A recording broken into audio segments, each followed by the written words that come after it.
Good morning, ladies and gentlemen. Welcome to the National Consultative Forum organized by the National Science Foundation.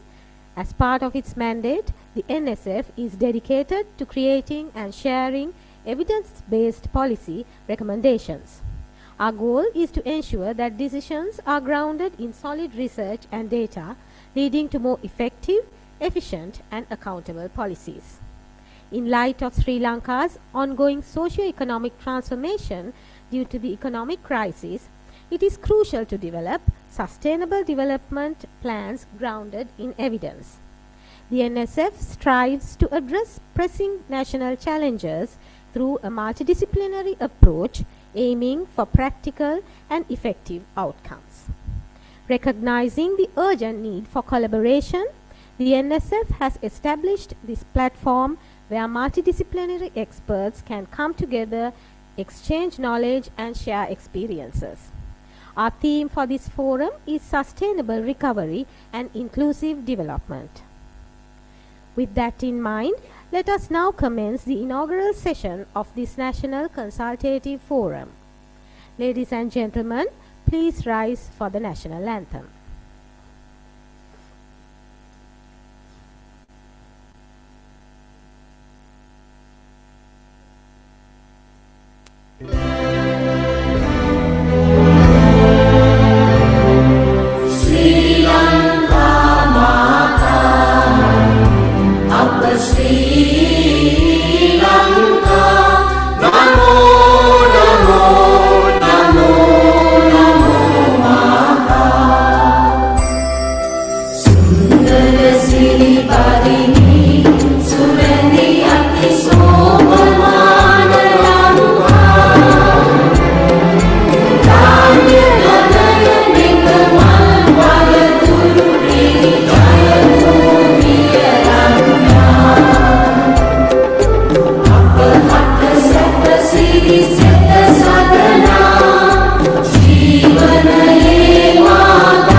Take your seats now.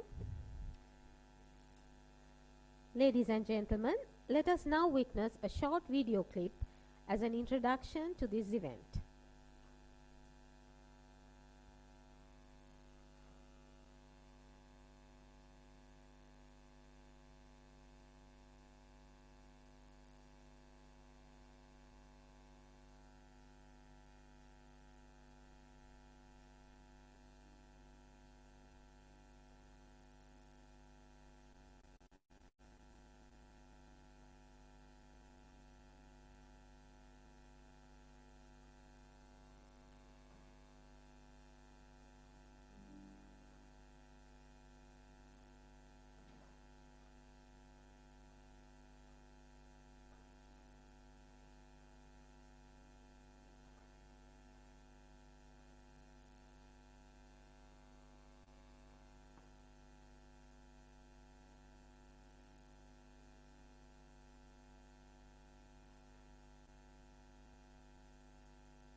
shared among SUSREC member states. Right. With that in mind, let us now commence. I beg your pardon. We are confident that through this collaborative effort, we can develop sustainable solutions for the current crisis and pave the way for a brighter future. It is my pleasure now to invite the Director General of the National Science Foundation, Dr. Sepalika Sudasinghe, to extend a formal welcome to our esteemed audience.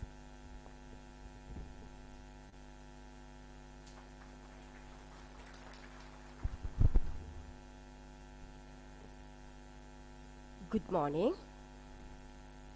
Chairman NSF, Additional Secretary, Ministry of Education, distinguished experts from SUSREC member states, India, Malaysia, Australia, and also a group of national experts, senior government officials, and also media representatives, ladies and gentlemen. It's my honor to welcome all of you to this national consultation on sustainable recovery and inclusive development. Sri Lankan economy is re-emerging from the worst socio-economic crisis. In this process, strong public policies in practice are vital.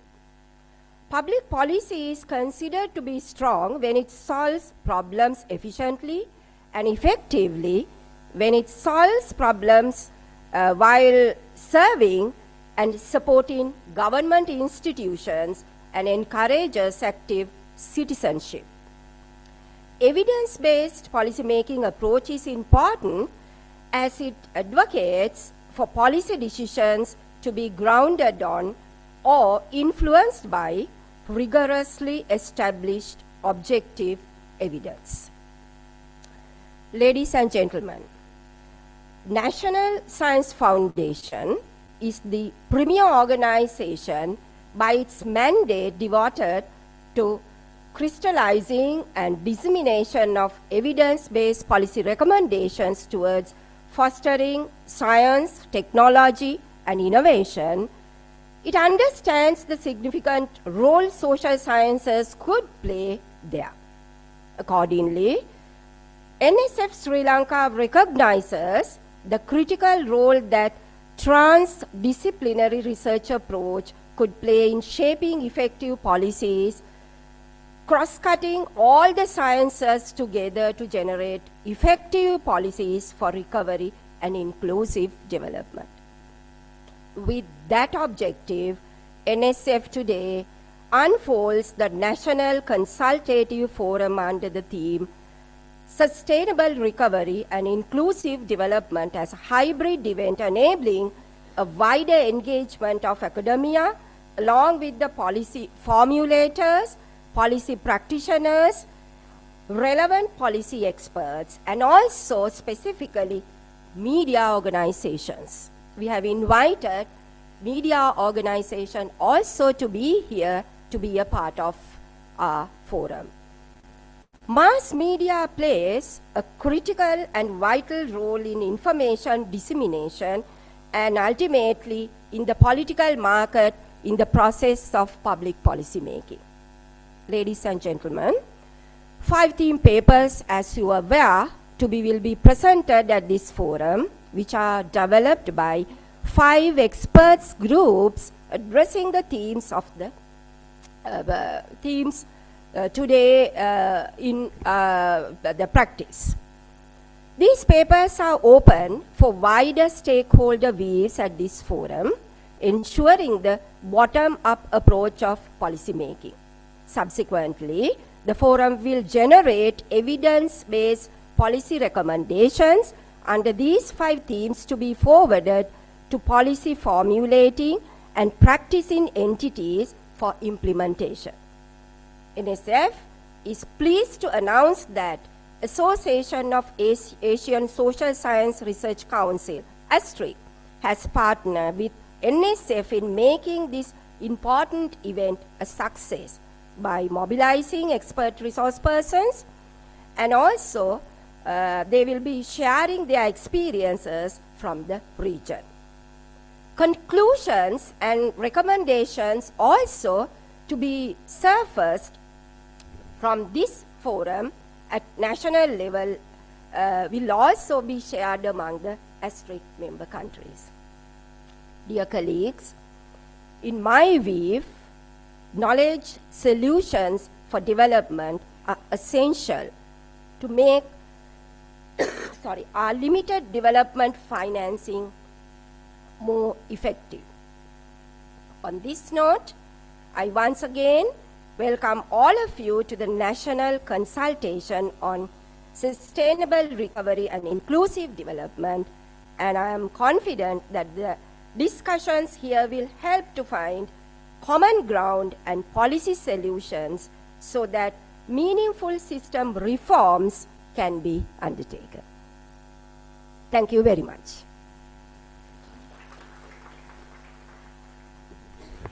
Thank you, Madam.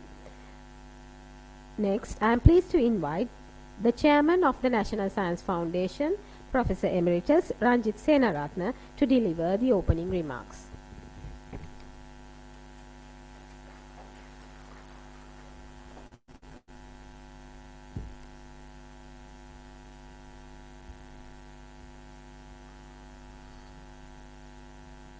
Good day. Mr. Rohito Duwawala, Additional Secretary, Ministry of Education, Professor Siri Hettige, Chairman of the Working Committee on Social Science, which has been really instrumental in organizing this event with unselfish support and cooperation of Director General Dr.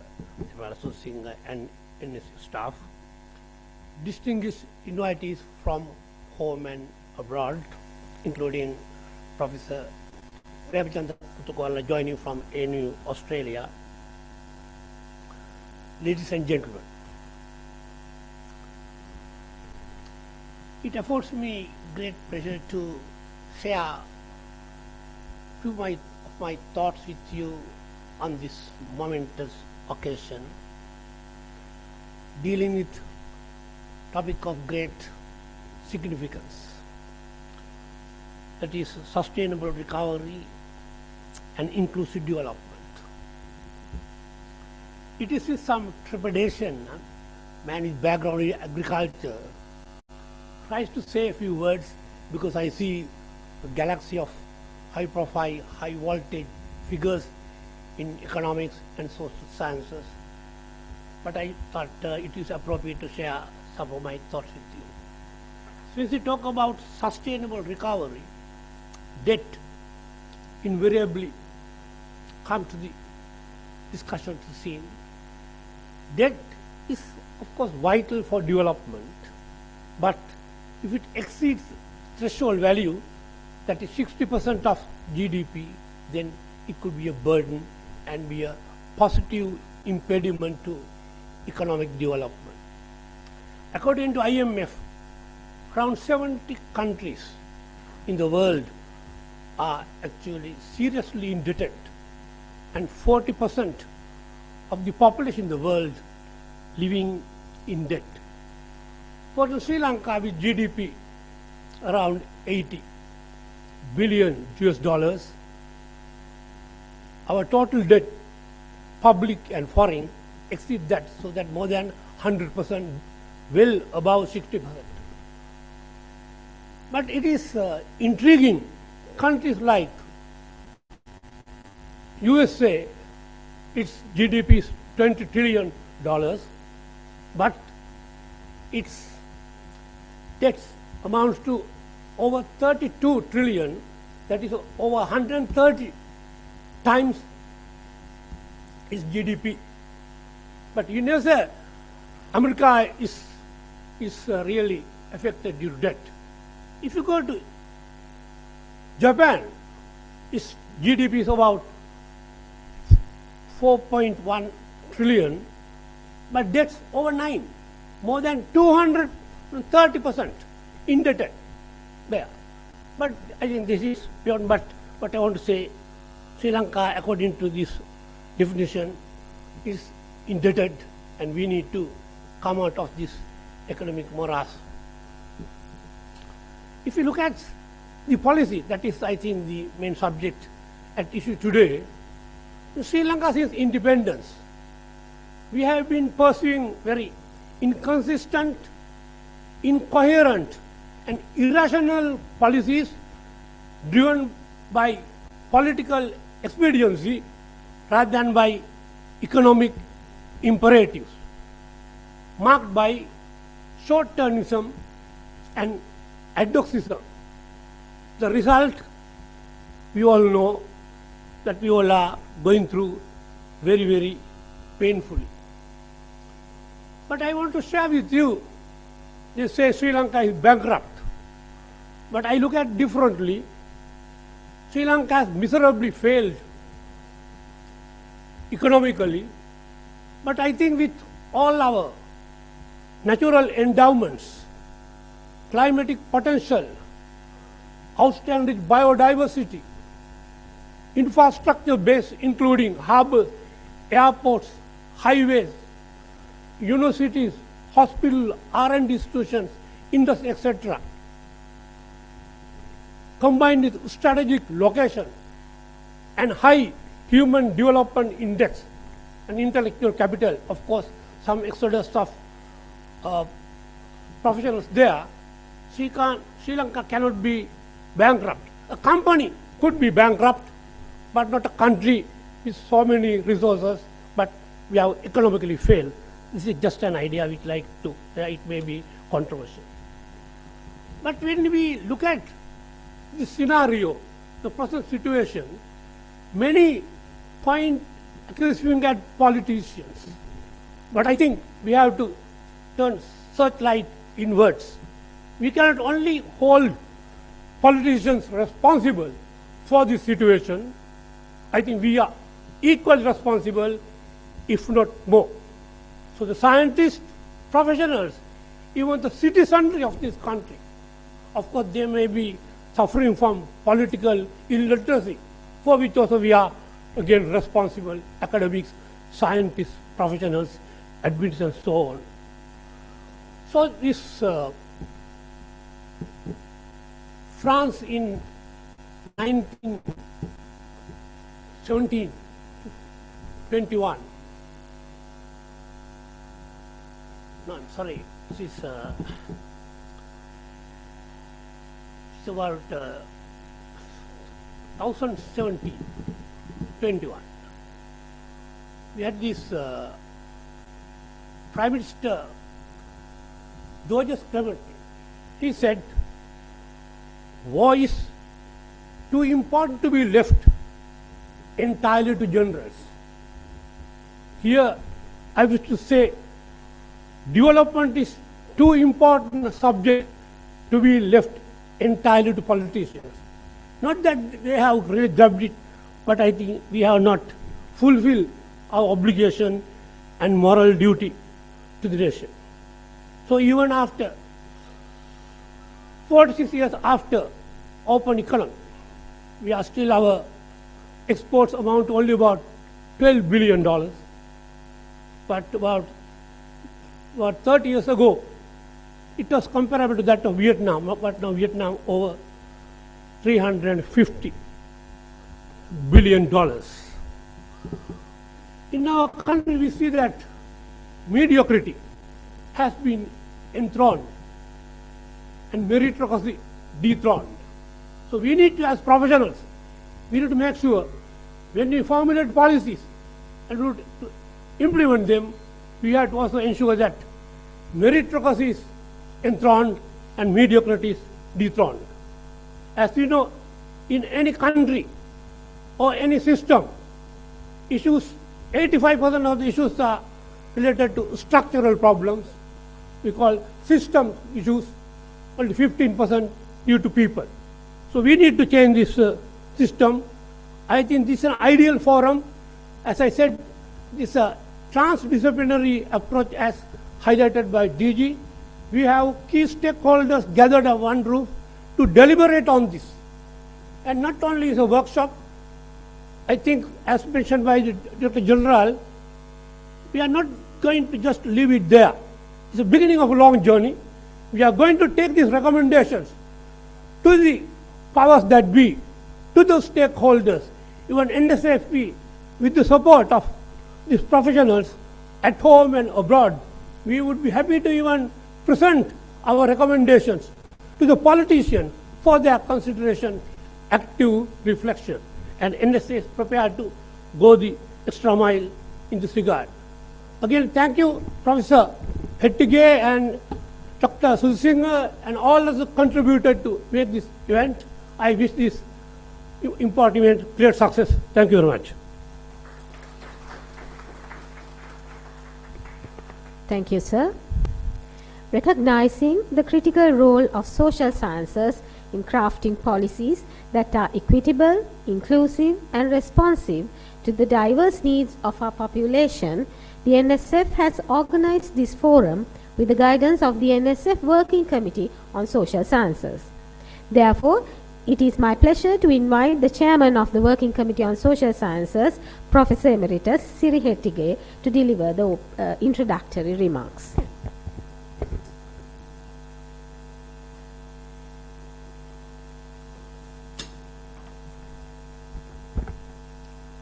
Mr. Rohita Dwawala, who is in the chair, is representing the Secretary to the Ministry of Education.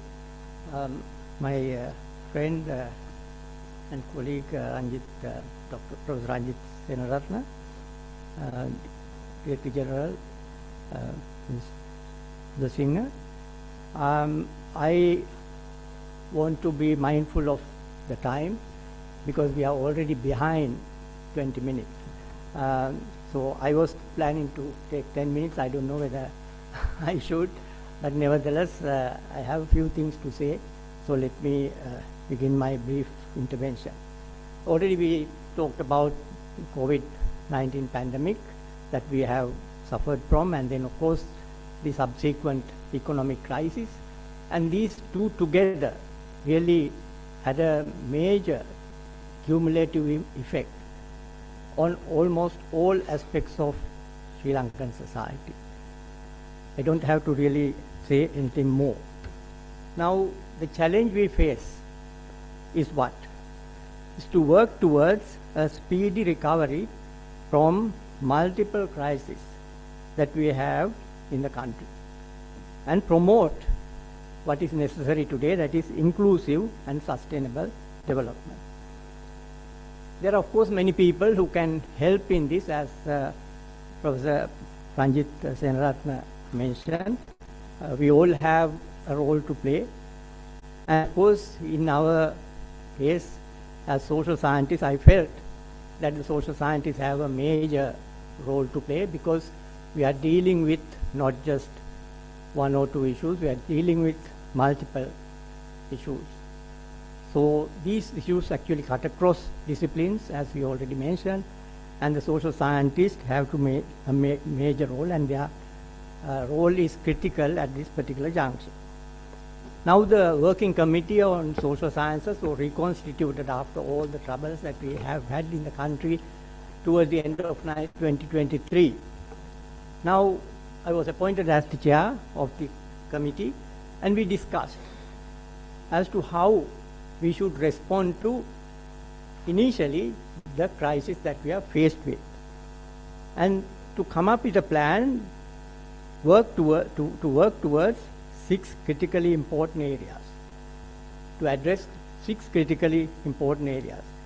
And then we felt that if we develop policy papers, as already mentioned, based on research evidence, we might be able to really make a contribution towards sustainable recovery and inclusive development. Now the result, of course, as you know, is the meeting that we have today here. We felt that it has to be presented to the stakeholders, and we have many of the stakeholders, including, I would say, the most important segment, and that is the scientists and the social scientists who really work together over 2 months on a voluntary basis, and they have really come out with what they should and what they could. And they are going to present these policy papers for your consideration, and you can really make your contribution by way of comments and suggestions for improvement. Now, these distinguished academics are very important. We looked around and we basically identified some of the most distinguished academics and researchers that we can find in the country. It doesn't mean that there are no others. But then we had to be practical, and we have selected some of the best. They have done their work, and I think I'm really happy that in spite of all the trouble that we had to go through, it was not easy because a lot of hard work for everyone, but nevertheless. Now, how do we do it? How did we do it? I don't think that we have to reinvent the wheel, because there are enough ideas around, not just in this country, but across the world, that we can fall back on as to how we should address problems that we face in whatever the field that we are in. So now that knowledge, I think, has to be tapped. Now, this is, of course, summed up in various ways. We say, according to UNESCO jargon, if you like, research policy nexus. Research has to contribute to policy making. Not every research project that you do, but research in general has to generate the evidence that is necessary for formulating policies and interventions. Now, here UNESCO has gone further, and they have come up with one very important suggestion, and that is the need to manage social transformations brought about by whatever the external factors that impinge on your situation. Certainly, these are global factors. I mean, we initiated a major reform process in 1977. We opened our economy, and then almost every area had been touched by these external influences, the markets and ideas and so on and so forth. I have no time to go into it, but I think we have this very fundamental idea. And then, of course, the issues about sustainability is not new. Already in 1972, there was a major consultancy report that was published by Club of Rome, Limits to Growth, and that impinges on sustainability, you know, in the most incisive way today. So I do not have time to go into these things in any great detail, and I think we certainly have to figure out how to really make use of these insights that we draw from our own scientists as well as from the others who are working on these issues in other countries. So we have adopted a particular framework for this analysis to make sure that they are really within this framework, and we wanted each and every panel to concentrate on a situational analysis. What is there today? I don't want to again go into details. When you say situational analysis, it basically gives you an overall picture of the sector. And then we wanted to do a root cause analysis, because there it is not just going around, it's basically sort of looking at how these things emerge in this country. What were the causes behind what has happened in the country? And then if you come up with root causes, then it is also evident that you have to address those root causes. So we have basically come up with policy recommendations that are actionable, things that you can do. And I think that's where we are, and I think these policy papers are going to be presented, and then, you know, it is open for you to really discuss and help us to fine-tune these policy papers, which the NSF would naturally take up and sort of take it forward with what Professor Ranjit Senratna outlined. Thank you very much. I'm sorry, though I say that I'm going to be short, I'm also like the others. Thank you very much. Thank you, sir. On behalf of the Secretary, Ministry of Education, Mrs. Tilaka Jayasundara, who will hopefully be joining us later, the Additional Secretary of the Ministry of Education, Mr. Rohitha Udwawala, will be reading the Secretary's message. Over to you, Mr. Udwawala.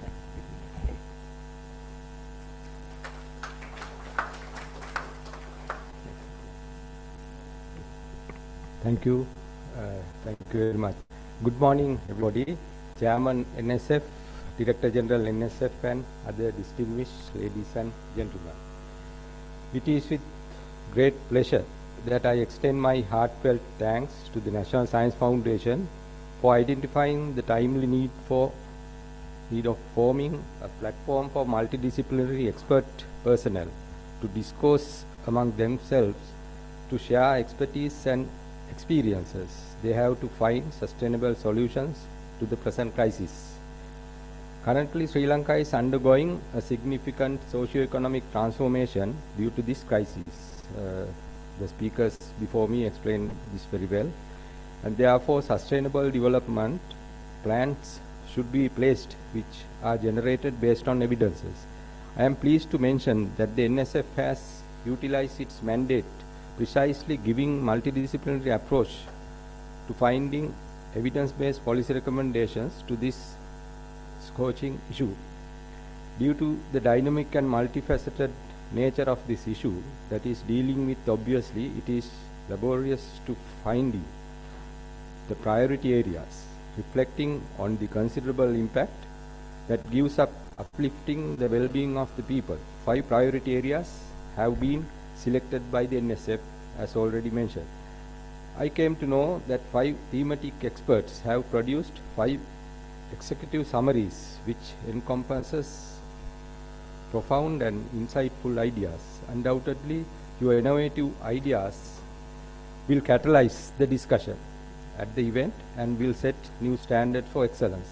Your hard work and dedication should be greatly acknowledged. I have no doubt that the stakeholders who will be joining at the forum would actively engage in the discourse for refining the policy directives further. This National Consultative Forum, which a wide engagement of academia along with the policy practitioners, relevant government officials, experts, etc., will create constructive outcomes which then can be used by policy formulating and practicing entities for implementation. It is pleased to hear that the NSF has partnered with the Association of Asian Social Science Research Councils to bring foreign expertise into the context. I take this opportunity to extend my sincere gratitude to all those who have worked hard for their invaluable contribution rendered. I am confident that this initiative will make a positive impact and its benefits will be felt for many years to come. I wish you all a very successful and fruitful forum. Thank you very much. Thank you, sir. To enrich our event with international experiences and insights, the NSF has partnered with the Association of Asian Social Science Research Councils, or SUSREC. This regional organization brings together social science research councils and institutions from across Asia and the Pacific. As a final item in this inaugural session, I am pleased to invite Professor Singh, President of SUSREC, to brief us on SUSREC's work and its role in partnering with the NSF for this event. If I may introduce Professor Singh, he is the President of SUSREC and Member Secretary of the Indian Council of Social Science Research.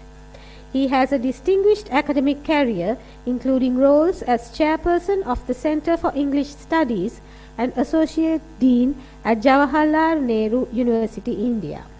Professor Singh will be joining us online. Over to you, Professor Singh. Thank you. Thank you. Good morning to all. I'm joined by Secretary General of SUSREC, Commission Cruz, and on behalf of SUSREC, we are extremely pleased to partner with National Science Foundation Sri Lanka on this very important national consultation on sustainable recovery and inclusive development. Dr. Sepalika Subhasinghe, Director General, National Science Foundation, Sri Lanka. Professor Ranjit Senaratne, Chairman, National Science Foundation, Sri Lanka. Professor Sri Hetige, Chairman, NSF Working Committee on Social Sciences. Mrs. J.M. Tilaga Sundara, Secretary, Honorable Secretary, Ministry of Education. NSF has been one of the very important partners, of course, in SUSREC's own endeavor in ensuring overall development in the Indo-Pacific region. And as I said, we are extremely pleased and we appreciate this initiative of NSF to bring along social scientists and stakeholders in working towards the sustainable recovery in view of the socio-economic crisis that Sri Lanka is facing currently. As I said, SUSREC, one of the key mainstays of SUSREC is to foreground the role of social and human sciences in the development of the people in the Asia Pacific.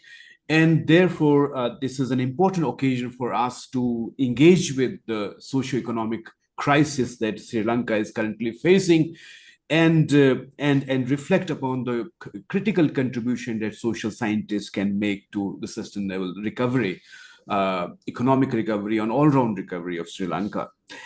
Sustainable Development Goals of the United Nations is one of the key framework for SUSREC, and we strongly believe and work towards engaging and creating networks of social scientists nationally and internationally in terms of different partners that we have in the Asia Pacific. Therefore, we are extremely pleased that this consultation is attended by participants from different countries and different councils of from the Asia Pacific. And therefore, I also, on behalf of SUSREC, appreciate the participation of the international social scientists from the different regions of the Asia Pacific. You're also pleased and appreciate that the NFS has made an effort to come with a coordinated approach, of course, which involving the policymakers, the government. And I'm sure that the outcomes of this national consultation in view of policy reforms and new policies to deal with the contemporary crisis or a socio-economic crisis in Sri Lanka will prove to be extremely important. SUSREC is committed to supporting this initiative and recognizing its own responsibility and responsibility of the social science community in addressing Sri Lanka's crisis. The active participation of the national institutions and international partners, as I said, is crucial for this success. We hope this summit will result in tangible and actionable approach that can drive Sri Lanka towards a sustainable and inclusive recovery. We extend our gratitude yet again to all our participants and look forward to productive deliberations and impactful outcomes. Together, we can contribute to resolving Sri Lanka's socio-economic challenges and support its journey towards a brighter future. Thank you so much. Thank you, Professor Singh. Ladies and gentlemen, that brings us to the end of the inaugural session of this national consultation. Let us now move on to the thematic session. Given the complex and multifaceted nature of the issues at hand, identifying priority areas is undoubtedly challenging. However, the NSF has recognized 5 key areas that significantly impact people's well-being. They are, as previously mentioned, agriculture and food security, health, economic development, education, and social development and social protection. 5 expert groups have developed theme papers addressing these areas. The executive summaries of these papers have been compiled into the event compendium. All documents are available on the NSF website, where you can access and review them. Also, the QR code for the publication is displayed outside this auditorium. You may scan the QR code to access the compendium. We encourage you to share your valuable comments and suggestions. The first thematic presentation is on economic development, and now I will introduce the theme lead and the panel members. Professor Sirimewan Kolambage, Emeritus Professor of Economics at the Open University of Sri Lanka, holds a PhD in Economics from the University of Manchester, UK, and has previously served as Director of Economic Research and Statistics at the Central Bank of Sri Lanka. His research covers macroeconomic policies, international trade, and financial inclusion, with notable contributions including his latest book, Reforming Macroeconomic Policies for Stability and Growth, Road to Sri Lanka's Economic Recovery 2024. The panel members are Dr. Ahilan Kadiragama and Mr. Sugat Ranuge. Dr. Ahilan Kadiragama is a senior lecturer in the Department of Sociology at the University of Jaffna, with a PhD in anthropology from the City University of New York. He writes a regular column for the Daily Mirror and is an editorial board member of the Sri Lanka Journal of Social Sciences, with research interests in agrarian change and economic alternatives. Mr. Sugat Ranuge is a visiting lecturer at the University of Colombo, University of Sri Jayawardhanapura, and the Open University of Sri Lanka. He specializes in public administration, public policy, and public finance. A retired senior officer from the Sri Lanka Administrative Service, he has held key positions including secretary to several ministries and chairman of the Salaries and Cadres Commission. I now hand over to Professor Kolambage to carry on with the thematic presentation.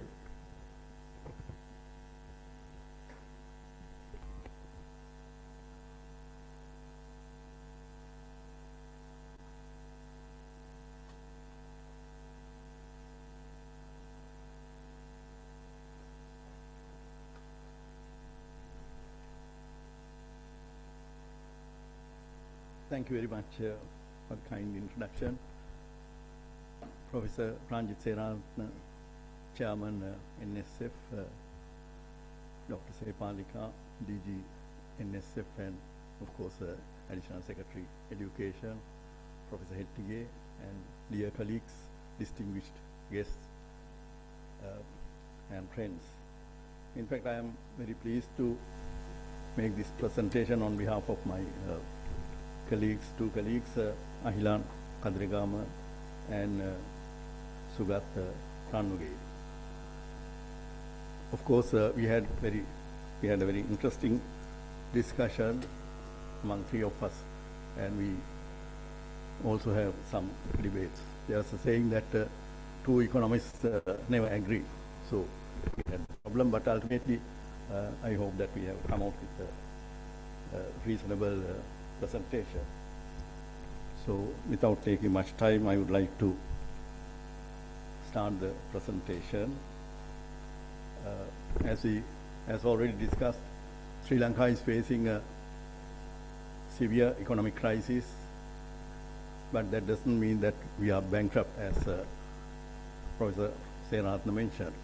So the theme of our presentation is Sri Lanka's economic recovery and inclusive development. Of course, the theme given to us, broad theme given to us, is economic development, but we have broadened this theme to cover economic recovery as well. So we would like to start with the two policy goals. Firstly, we have introduced this, we use this concept inclusive development instead of economic development, because inclusive development is all about improving the quality of life of people, particularly among the low-income households. So it is essential to create opportunities for all to engage in economic activities and also to share the benefits of economic growth among different segments of the population, particularly among the low-income groups.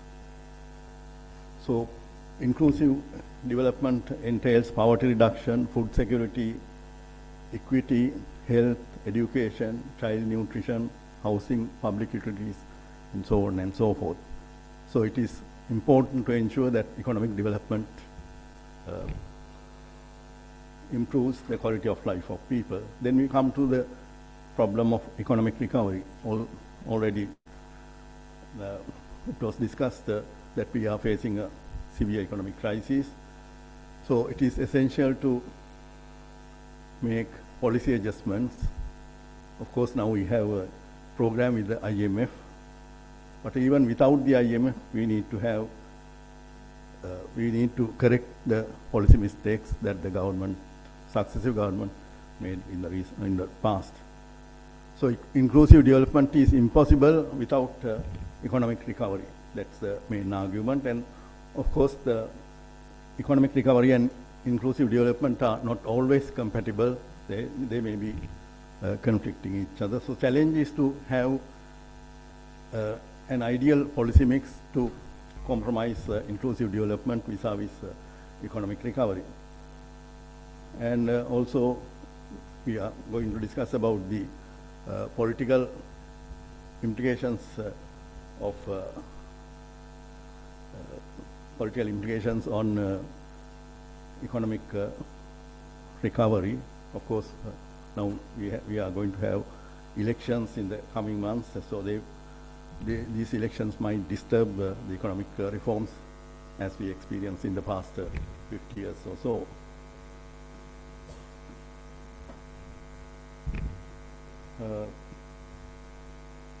So this is the dilemma of two policy goals. Then we come to the situation analysis. Of course, we have an economic downturn at the macroeconomic level. Between 2019 and 2023, GDP was down by 10%. In other words, the economy contracted by 10% during this period, and the cost of living is up by 100%. In other words, the price index has gone up by 100% in terms of the Colombo Consumer Price Index. And then we have this twin deficits, which we call them twin deficits because they are interrelated. That is the fiscal or budget deficit and the balance of payments deficit. And as a result of these two deficits, the country has accumulated foreign debt as well as domestic debt. So the total foreign debt comes to about over 100% of GDP.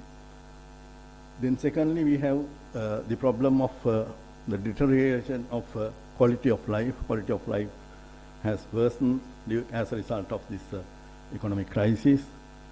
According to the Census and Statistics Department, 60% of households reported a loss in their income in 2023, and the poverty index, headcount poverty index has doubled, more than doubled between 2019 and 2023, and income inequity also rose. And the female labor force participation is always lower than the male participation. This has worsened in 2023. And the youth unemployment rose to 17% in 2023. And health, education, and food security also worsened during this period as a result of the crisis. So these are the problems that we face, and we have to find ways and means to overcome these problems. Then,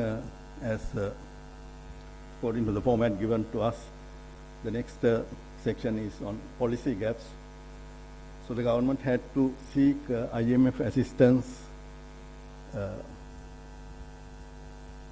I'm sorry, just before that, we have to discuss the root causes of the crisis.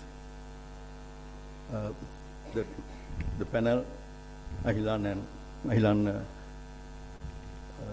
Sugat and myself decided to distinguish between two causes.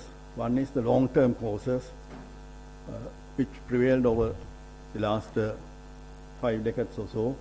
So the economic crisis is not a sudden thing, but it's a long-term, it's a culmination of long-term macroeconomic imbalances. Firstly, there is this fiscal indiscipline. that is the major cause of the crisis. Fiscal policies were not based on any rules, but maybe based on arbitrary decisions taken on the basis of politically favorable foundations. So there's a thing called political budget cycles. We have had political budget cycles over the last 50 years. The thing is that when there is an election in the nearby months, successive governments have always tried to give handouts, reduction of prices, reduction of taxes, so on and so forth. So as a result, this twin deficits, budget deficit, aggravated over the last so many years. So the twin deficits, fiscal and balance of payments deficits, have been there for the last 5 decades or so. Then political instability, elections, policy inconsistencies, corruption. So all these factors contributed to the economic crisis in the recent past. Those are the long-term causes of the crisis situation or due to the macroeconomic imbalances. Then we know that since 2019 there have been several shocks. Of course, COVID-19 was beyond the control of the government, but the government managed the COVID-19 pandemic, but still it had severe impact on the economy. Apart from this natural cause, there were some policy mistakes made by the government since 2019. One thing is ban on agrochemicals. I need not go into details. These are very familiar issues.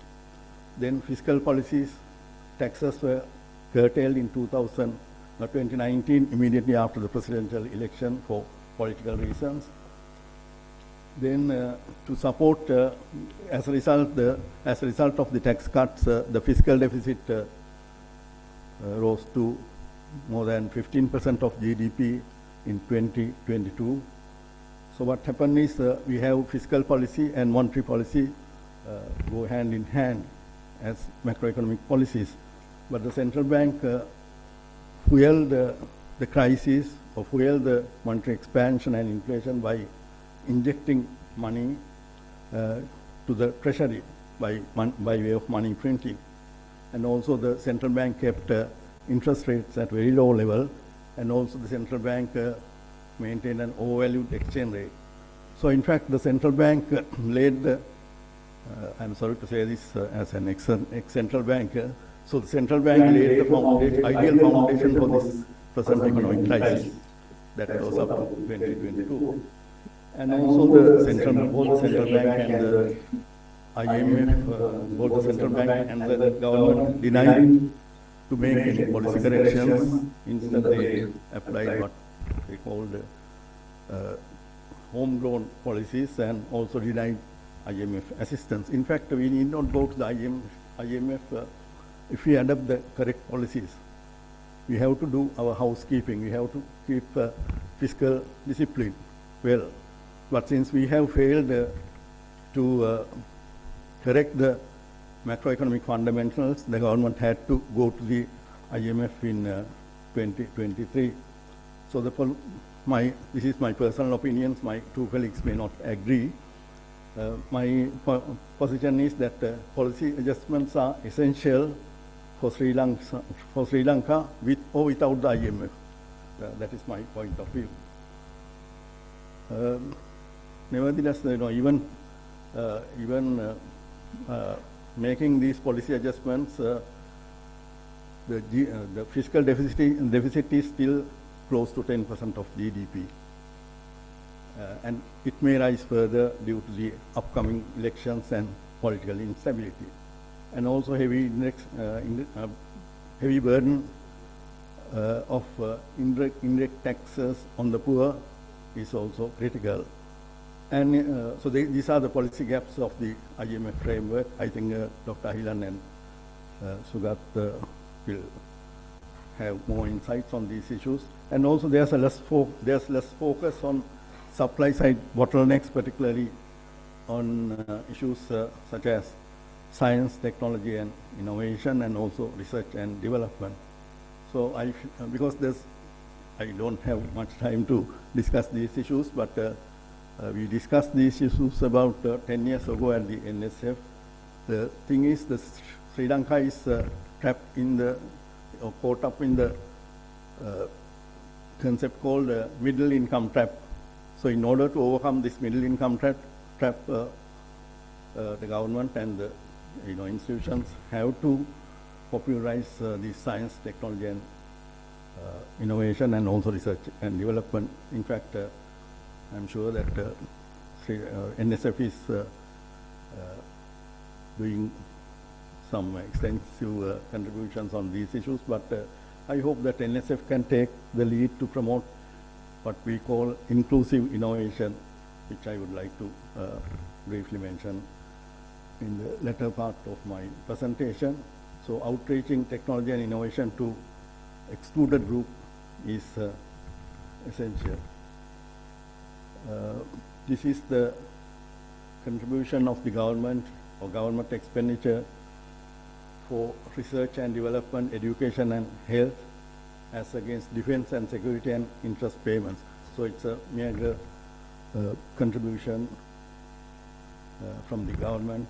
So it will, I think, education, health, research and development, those are critical areas for boosting economic growth in the country. So the low level of expenditure on the social sector as well as on research and development hurts GDP growth as well as the quality of life. And this is somewhat pessimistic. This shows that the country has very limited potential to promote or improve inclusive development in the coming years, because I mentioned about the reforms based on the extended fund facility of the IMF. Even after making these adjustments, the country will reach a GDP growth rate of around 3%. So that is hardly adequate to improve the quality of life of people. And as I already mentioned, the quality of life has gone down dramatically between 2019 and 2022, 2023, and therefore this low growth is insufficient to tackle the problem of human development. So what is the solution? In fact, three of us have come out with this actionable policy framework, and these are not new concepts, but what we thought was, in the context of the current economic reforms, it is essential to identify the gaps that we have observed in the current policy framework and to fill those gaps. So we start with the economic recovery and inclusive development. Those are the two main goals. And there are intermediate goals like economic stabilization and debt restructuring. Of course, the country's growth and inclusive development heavily depends on the success of the current debt restructuring program. Then, as I mentioned, economic growth has to be raised through technology and innovation, and also inclusive development or the quality of life depends on productive job creation, then poverty reduction and inequity. Then it is also important to focus on environmental sustainability. So there are policy strategies, macroeconomic policies, of course, fiscal and monetary policies have to be very conducive, prudent, unlike in the past.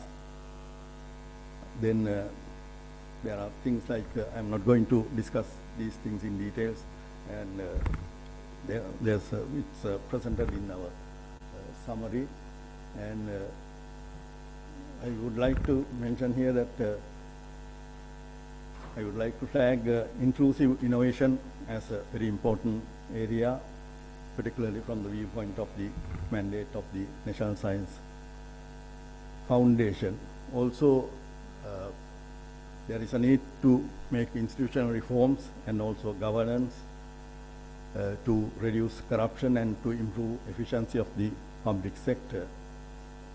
So with these remarks, I would like to conclude since I am given a very short time. Thank you very much.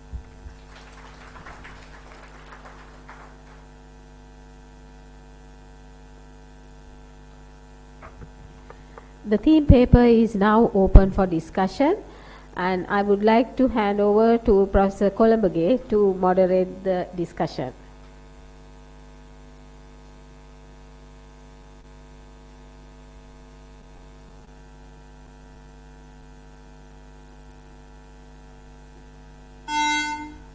Mics are available. If you have any questions, comments, suggestions, you may raise your hands.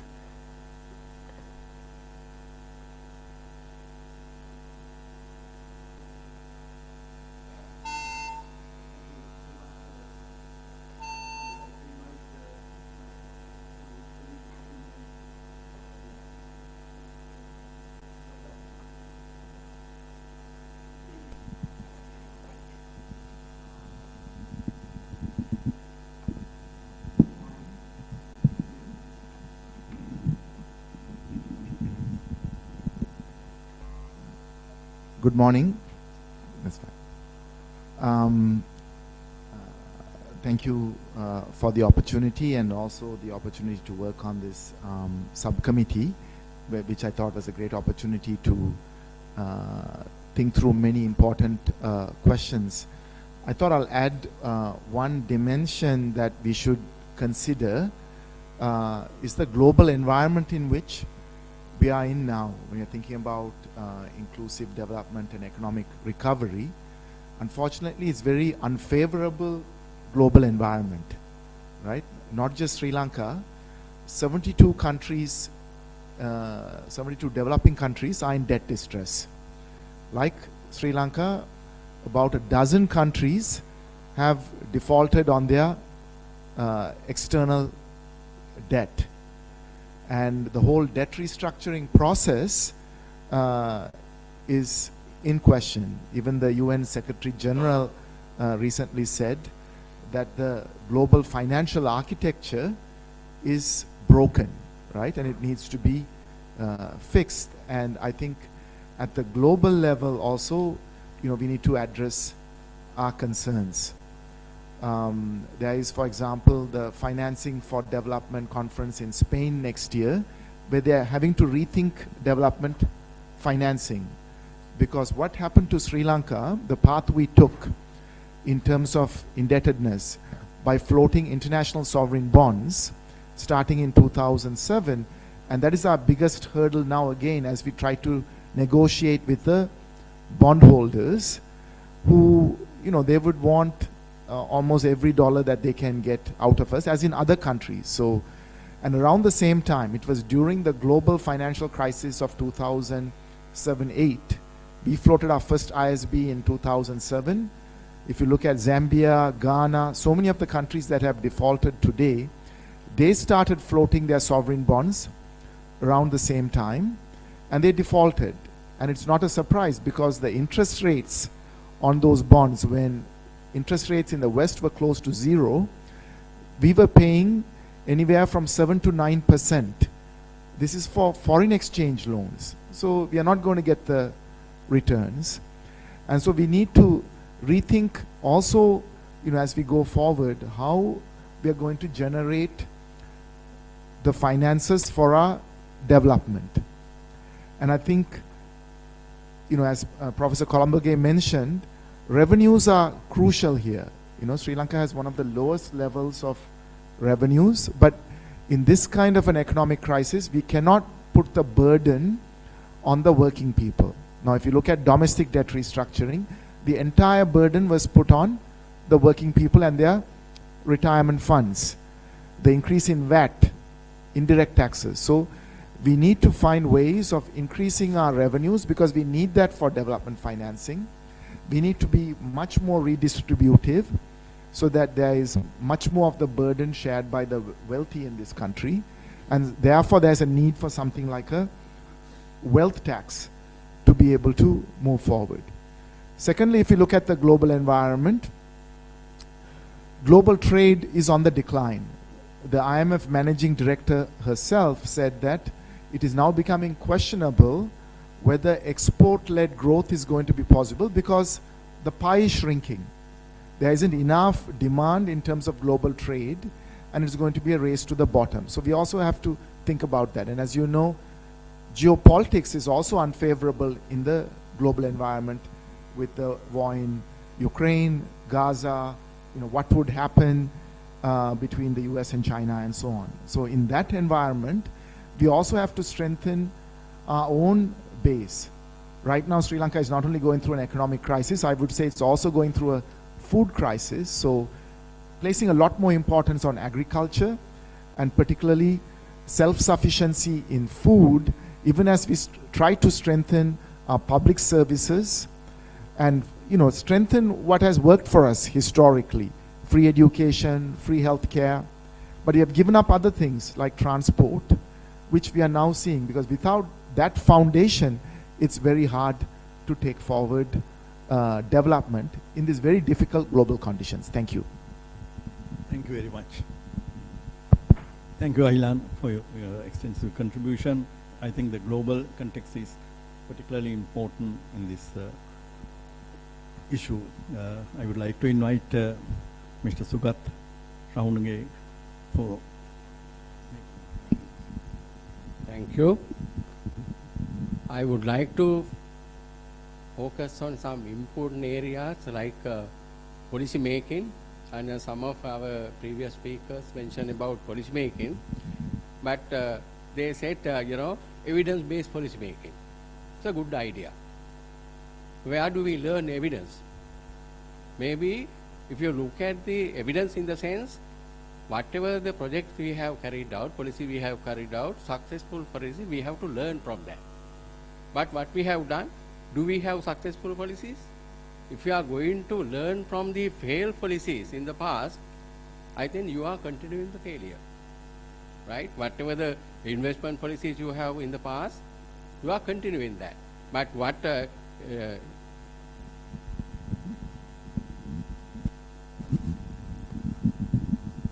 when you say evidence-based policy, the concept was developed. That's been by Tony Blair in 1994. That means once you have good policies implemented in the past, you have to evaluate and learn from that. That's what he has said. That was followed in Australia and also other countries as well. That is where we have heard the concept of this evidence-based policy making. But now, of course, if you look at our policies, all the policies are failed. If you are going to learn from them, maybe you can learn. But if you are going to follow that, then there will be a disaster again. That's one thing. And also, once you want to make policies, of course, I think most of the policies we have had, there is no proper analysis. I think maybe responsibilities to be shared by all of us. Maybe academic, practitioners, politicians, civil society guys, because all the people will have to share the responsibility, because once those failed policies were introduced in the past, especially from 2005 to 2015, during that period, with a mega project, right, with borrowed money from the international capital market. Once we invested such money, have we looked at the outcome? We were happy when the government has decided to embark on good, project. But what is the outcome? Because one fine day we should know that we have to repay the loan. Because unless you get some return on investment, how are you going to repay? That's the problem we have had. So therefore, I think we have to learn maybe this evidence-based policy from elsewhere, not from Sri Lanka. I don't believe that we can learn. When you come to the economic areas, of course, you can learn from Sri Lanka, right? That's number one. Then, of course, when you come to revenue and expenditure part, revenue, of course, you have to, yes, collect revenue. Whether agencies responsible for collection of revenue, have they been capable of doing that? Maybe in our paper we have given example, even the excise department. They have failed to collect about 1.1 billion last year. That was resolved before a parliamentary committee. Then even with regard to tax concession given to certain sector, that's also another problem. Because we have not been able to collect what we are expected to or what we have planned to collect. Those agencies, maybe excise department, interior department, then the custom department, they have not been able to do that. That means transformation is to be introduced to those agencies first, right? And that's one area. Because I don't want to take that much of time, I would like to touch some other area, expenditure side as well. Then corruption. That is the biggest problem we have. Still, I think we haven't taken any concerted attempt to curb corruption. Corruption, if you look at the corruption index, it is rising, right? Maybe sometimes back it was country-wise, of course, you can see a ranking about in the 80s. Now, over 100. Maybe 2022, we were country ranking 115 out of 180 countries concerned, because that is on the increase. So when you look at corruption, not only in the public sector, even in the business sector you have corruption. Public sector, of course, there are so many incidences related to corruption. Private sector, that means business sector, they have also taken money, from the country, right? Where it is said that if you look at global financial integrity report, you will get to know that how much they have played out through misinvoicing with regard to export and import. About, it is from 2009 to 2018, it is reported that 38 billion US dollars, they have evaded tax. They have taken money and deposited elsewhere in the other countries concerned. So if we are, that means our government structure has not been able to detect that, right? Maybe, I don't know whether they have deliberately supported that idea. So that problem, if they are evading tax. Maybe business people, of course, you can't say that they are genuine people, they are not. Maybe that is with regard to the trade between 34 developed countries and developing countries. In the case of Sri Lanka, that 38 billion US dollars, 38.8 billion US dollar during that 9-year period. That's how they have taken money out of the country, tax evasion.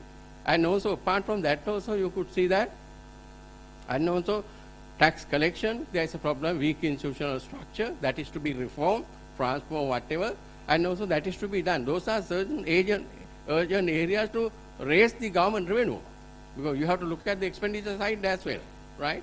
Then, of course, that is to be done. And also, in addition to that, of course, expenditure side, of course, government will have to, going back to the previous policy-related matter, government will have to think of the investment policies. Investment policies, that is to be clearly evaluated by the professional, not by the politicians. Maybe sometimes bureaucrat also can contribute to that, but professional should take part in the evaluation, analysis, policy analysis part. That is not done, because maybe university people are in one side, and also civil society people are in the other side, government people, they do whatever they think right. That's the problem, because there is no interaction, there is no collaboration, there is no coordination. Then, of course, you can say that what has the reason for our country to go some policies wrong is that. Because there is no, because government does not want to get any expert advice when policies are made, right? Policy making is good, but the institutional structure for making policies is not that good.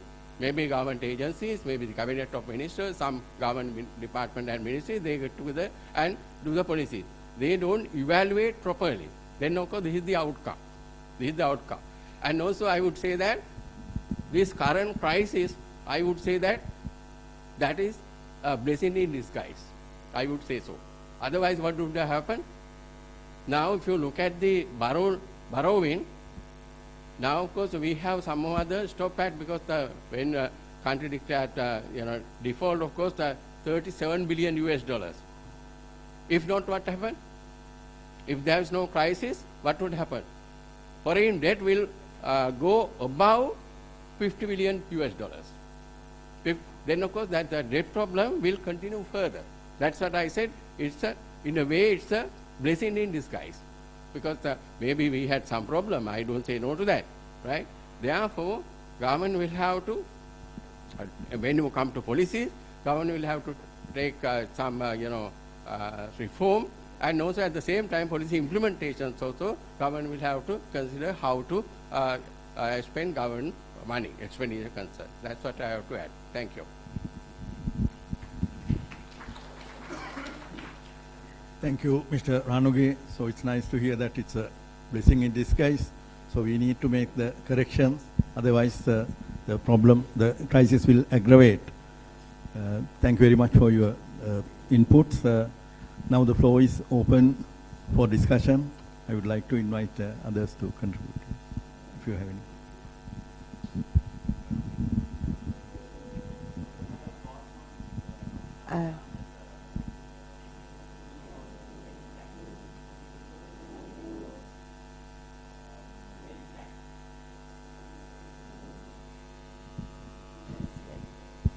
Can I? Yeah. Yeah, okay. Just want to thank all the panelists and the presenters of this session. I just have a question. I mean, we've been talking about the need for curb corruption, improve efficiency, strengthen public institutions. But isn't it the time for us to ask why, how to do it? Because we know that's what needs to be done, but how do we do it? I think that's where we need the evidence. I spoke about evidence. We need to do research, as I'm just talking because we are a professional gathering here. We need to conduct research to understand how to do it. Otherwise, just saying we need to do that, the politicians are not able to do that. It is up to us to come up with a way to do that. So, thank you. I think that is the very purpose of this whole exercise. Hope Professor Hettige will take this forward. Any other?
Thank you very much, Professor Columbiga and other team. In fact, I have a small question to Professor Columbiga and the team. Of course, we know that inclusive development is concerned, labor force participation is very important. Now, if you take the Sri Lanka, of course, you have mentioned in your executive summary that sizable proportion of the small, medium and micro enterprises has been closed. It is because of this economic vulnerability. But I think there's another reason that large number of workers left Sri Lanka. Therefore, that is one reason for closure of these small and medium enterprises. But my question is that inclusive development and the labor force participation is very important. But we are observing, as you mentioned clearly, 2019 to 2023, male and female labor force participation has declined significantly. And particularly Sri Lanka, female participation is at very low level. For example, 2019, it was something like close to 35% of the labor force female, and it has declined to almost 31, 32. Therefore, most of the countries in the world after the COVID-19 or during COVID-19, they have developed virtual employment platforms. Many countries in the developed world, even in India, they continue with the virtual employment platforms, particularly for the females, because females are very vulnerable for transportation and many other things. Therefore, they can quite work from home. But unfortunately, in Sri Lanka, virtual employment platforms has been totally closed for the state sector. Private sector, of course, running the IT and other areas. Therefore, considering the flexibility for the females and attracting more females to the labor force, where we can have the conclusive development, we have to promote, and already mentioned about the Sri Lankan digital literacy is quite high. But we are not utilizing that benefit for the economic development. And given the opportunities for the females, they can work from home. That's what my simple question to you. Thank you.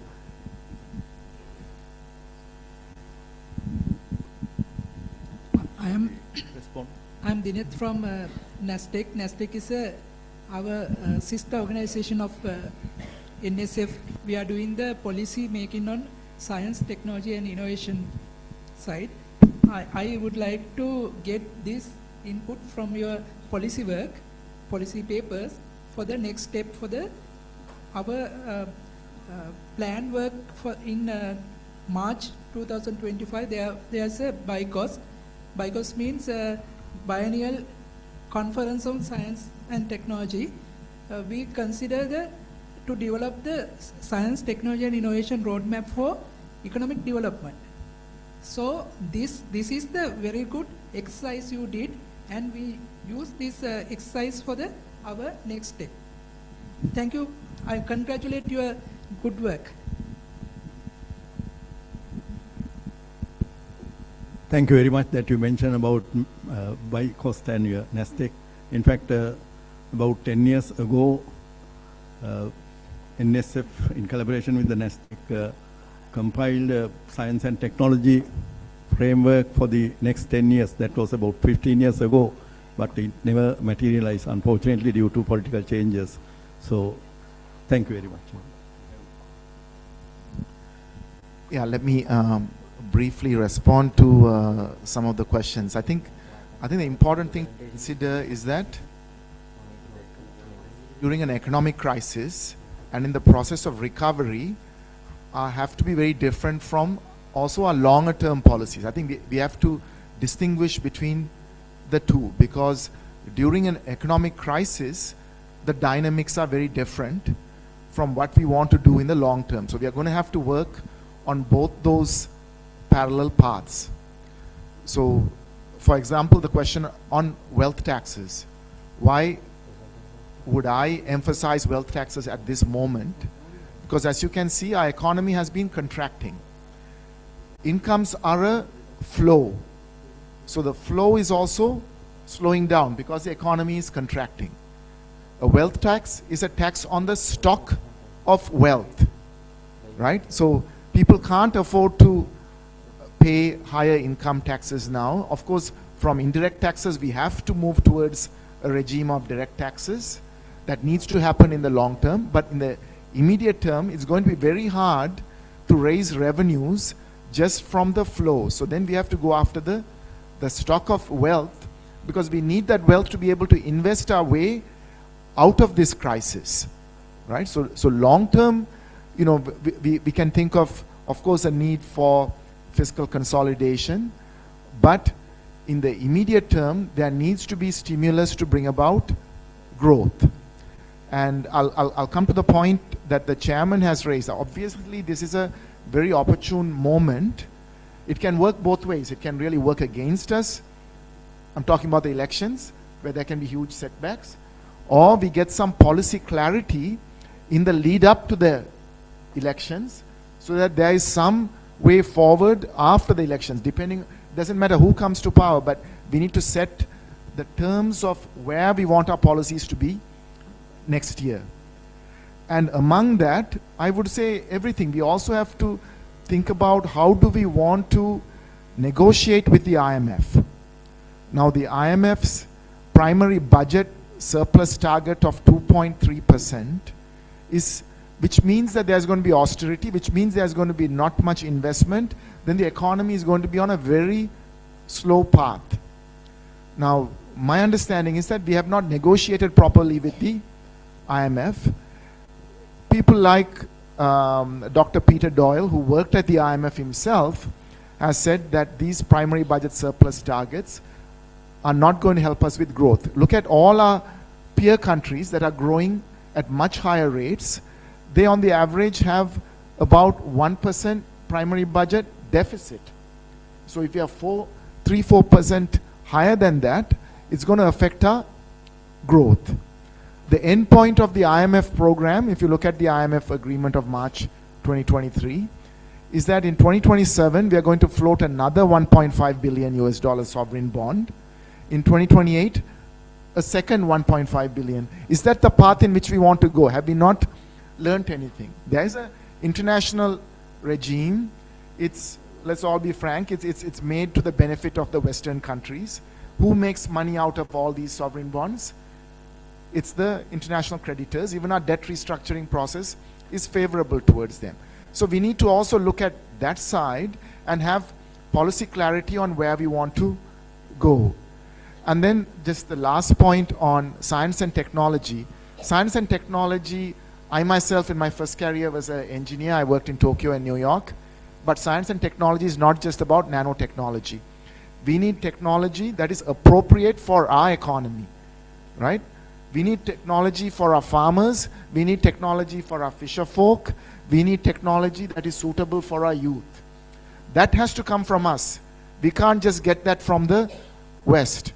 So I think we need interdisciplinary work with our researchers to be able to create the kind of policies that are appropriate for us, because that is how we are going to get growth. That's how we are going to address the employment issues, because there's not just one strategy that we can stick to. Of course, we want to also get into the high-tech sector to the extent possible, but we can't neglect the rest. So we need to have a very balanced view of what we mean by science and technology as well. Thank you. Thank you very much.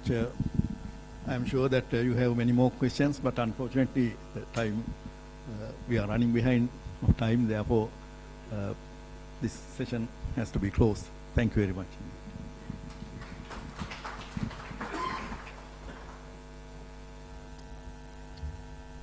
Thank you, Professor Kolomage, and thank you for all the audience for raising the questions. The next session is on social security, and Dr. Nisha Arunathilaka is the theme lead. Professor Siri Hettige, Professor Indralal De Silva, and Professor Sanath Vijayasinghe are the panel members. Let me introduce the panel to you.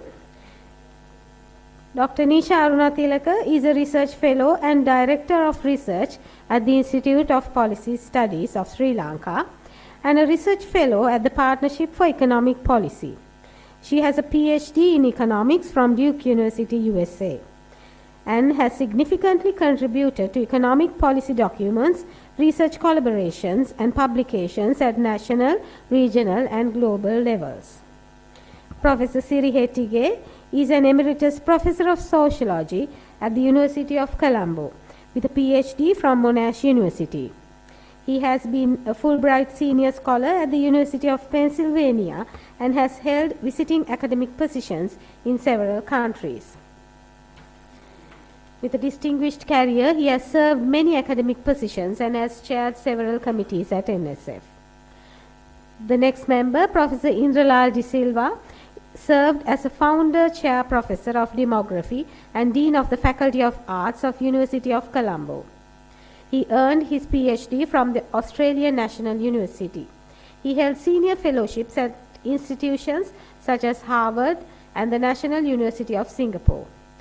His extensive publication record includes over 100 articles and several books.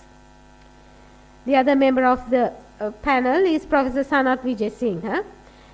He is the head of the Department of Legal Studies at the Open University of Sri Lanka and holds a LLB and LLM from the University of Colombo, as well as a PhD from Queensland University of Technology. He is an Associate Fellow of the UK Higher Education Academy and a Supreme Court Attorney at Law in Sri Lanka. I would like to invite Dr. Aruna Tilaka to make the presentation on Social Security.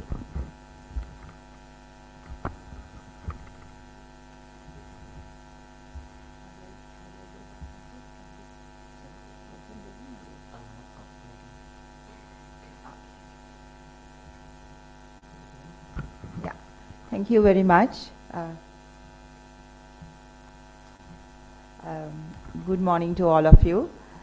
So this is very much a team effort, and I'm afraid given the scope of the study, we had to revise the original task given to us. So we are mainly looking at minimum inclusive social security for all. So when we started this, we first thought we need a vision for this because there are so many things that we can do with a task like this. So it's good to start off with a vision. So after some discussion, we decided on this. Of course, this can be questioned, but for the moment, this is the working vision that we came up with to implement a nationally appropriate life cycle-based social protection system to provide a minimum level of social protection for all. The key words here are minimum level and for all. So at least we believe everybody should have at least the minimum level of social protection. So we wanted to frame this along with international conventions rather than reinventing the wheel. So 1952 ILO Convention 102 gives the minimum standards of social protection, and they talk of 9 different areas where people should be provided with social protection. And of these are the 9 here, and we focused on the first 7 of them, mainly looking at providing income support to people during their working ages so that they can overcome the different vulnerabilities they might face. So this was the main idea. And we focused on working age population. Particularly, we decided on this because there are 2 other thematic areas looking at health and education, so we didn't want any overlap. Working age population and old age people. So we had immediately a problem because the legislation in, that we have available and the statistics available to assess the coverage is not in line. For example, the Department of Census and Statistics provide working age population statistics for 15 and above population. But according to the education sector, there is compulsory education till age 16. So there is a mismatch. But given the statistics available, we have to look at 15 and above. I must say, Professor Indralal tried very hard to get the necessary statistics, but he couldn't. And again, with old persons, we had to go with 60 and above because different legislation treat different age cutoffs. Some look at 55, and then Pin Pari and all looks at 70 and above. So we had to have some common framework. So we came up with 60 and above. So if you look at the population, 15 and above, this is also including the old age population. There are 17.1 million in the country. of which I am presenting the employment-wise data, because that's how the social protection has evolved in the country. And this is also a problem that we are facing now, because it is different for different types people in different types of employment. And of these, 8.1 million are in employment, about 1.2 of those in public sector, 1.4 in the formal private sector, and the rest in the informal sector. And about 9 million are not working. Most of the people who are not working are females. And if you look at the 60 and above population, about 3.8 million, that is 17.2% of the population, are elderly population. And a higher share of those are females because they live longer, their life expectancy is higher. So these are the ILO minimum standards that they have recommended. And so what ILO recommends is a country should provide at least the minimum standards for everybody, and then using especially tax funds, but anything above and beyond can be provided through contributory funds. So if I look at each of those 7 areas that I mentioned earlier, retirement benefits, as I mentioned, there are different legislation covering different segments of the population on retirement benefits. So the best of this is for the public sector workers who have served more than 10 years and who are in pensionable occupations, and they receive 85 to 90% of their salary at retirement as a pension. So that is much more than what the ILO is recommending as the minimum standards at 40% for life. And what is also more important is this is tax financed. So all the rest of the retirement schemes are contributory. There is the private sector employment provident fund, but it doesn't provide a pension, it is a lump sum at the end of it. So some of the amounts of money that people are getting, for example, those in the estate sector, they get like 300,000 rupees as a lump sum, which is not sufficient for them to live the next 20 years. And they also don't know how to invest it. So there are serious problems, especially for the low-skilled, low-income earning private sector workers. And then also there are several pension schemes for the informal sector, but all of them get, the pension that you get is very small, and it is below the poverty line. So I saw in 2022, a person needed 8,000 rupees per month just to be above the poverty line. But this is even below that. And what is even funny for me is that if you didn't do anything, if you were just doing nothing and you got the pink putty, you were actually better off than if you contributed and you were a farmer. So there is something wrong in this system. So according to UNESCAP, the share of population covered by social protection is 35.7. That means we have a long way to go to reach the all, to get 200%. So the other types of benefits, so there is the maternity benefit. Again, there is a mismatch where the public servants are getting longer duration maternity leave and financed by taxes, whereas the private formal sector workers are also getting, but it's been paid for by the employers, which is a problem. I mean, part of the reason why we are seeing this very low female labor force participation is partly because it's costlier to hire a female worker, because the employer has to provide for maternity leave of 3 months if they were having a child or several children for that matter. And the informal sector don't get any maternity benefits. Sickness benefit. Here again the same thing. So ILO minimum standards. So sickness is not medical care during sickness, it's actually income support. So if you were to be diagnosed with cancer or some serious illness where you can't work and earn an income, to support the people. So ILO recommends providing people 45% at least for 6 months in an event like this. So public sector workers receive this.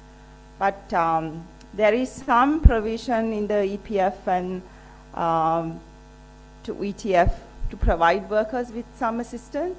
They can withdraw some of their funds, but it's again not an income. So employment injury benefits. So this is of course the responsibility of the employer. Here again, the public sector workers get better benefits than the private sector workers, and informal sector doesn't get anything. Unemployment benefits. We don't have unemployment benefits in the country, but if you were to leave an employment, you get the gratuity and the termination of TEVA compensation. So TEVA compensation is actually quite generous, especially for workers who have been with a company over a long period, but again, it is not an income to support during unemployment. The need for this was felt very strongly during the COVID-19 because a lot of people lost their employment and there was nothing for them to support. And actually, ETF fund could have provided them with some support. But because the ETF is invested in the government debt, there was no money to be considered. So these are the things I think that needs to be corrected. So even in the existing legislation, to make provisions for people to provide unemployment benefits when they are in that kind of vulnerability. Disability and survivor benefits. There again, the public sector gets up to 6 months benefit 100% of salary, and they can go on early retirement if they are unable to work. EPF, ETF, the formal private sector can withdraw their funds, but then again they will get it as a lump sum, and the informal sector workers don't get anything. And the widows and orphans pension, that's a contributory one, the public sector workers. So if a public sector worker is to die, the family will get that. So there again, the same unevenness is there. So last of all, if you look at the government expenditure on households, we can see about 3.3% of government expenditure is spent, or 19.4% of total government expenditure is spent on households, of which 7.9 goes to pay pensions.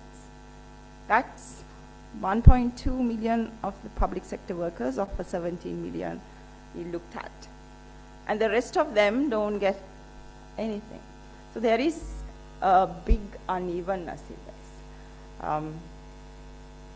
So given this, our recommendations are present state of social protection is not satisfactory.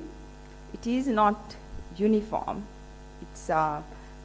It's different for different people with different employment backgrounds, and it is not for all. A large segment is not covered by social protection. And so we need to think of going towards a universal and integrated system of social protection, where by integrating this piecemeal legislation into one universal social protection scheme for everybody. And we also need better data so that we can monitor and see who is covered and who is not covered, and make adjustments and develop these policies on social protection. And we, especially when it is financed by taxes, the social protection provision needs to be equitable. It shouldn't go to a small segment of the society. And the funny thing is, not only the rest of them, especially the private sector workers, don't get tax finance social protection, their fund is being taxed by the government. So you see how it goes. You know, the contributory fund that they are developing for their retirement is being taxed, whereas the public sector workers are getting tax finance pension. So there is a lot of unequal, the social protection system is very unequal, and that needs to be corrected. And I mean, at least if they are taxing the funds of the private sector workers, that can be used to provide benefits for the informal sector workers or some other segment who is not benefiting, but there was nothing like that. So it needs to be corrected, these inequalities in the system. And one thing also I notice is there's very little attention to social security during working life. So that needs to be really improved. And there are a lot of other things, given the scope of 1 month available to us, that we should have looked at, but we didn't have time. Governance of the retirement funds, accountability, transparency, and how these different funds are financed. But maybe that is for another step. Thank you.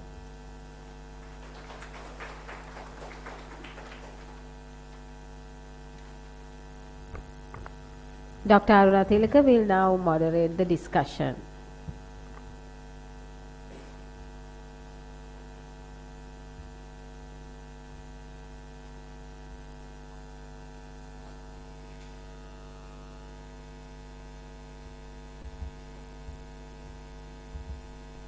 Thank you very much for that, both those presentations. I have one question which comes more from the health perspective. I know that there will be a discussion later, but one is the fact that we are a rapidly aging population. Sorry, hello. I can't see who's talking. Yeah. Can we just start by giving the other panelists a chance to, and then you can ask your question. Professor Hettige, yes.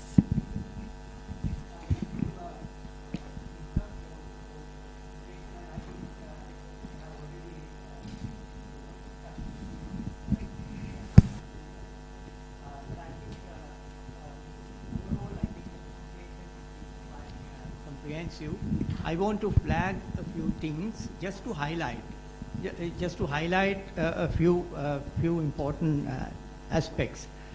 One is how important it is to have social security, social protection, because that's the minimum that a human being requires.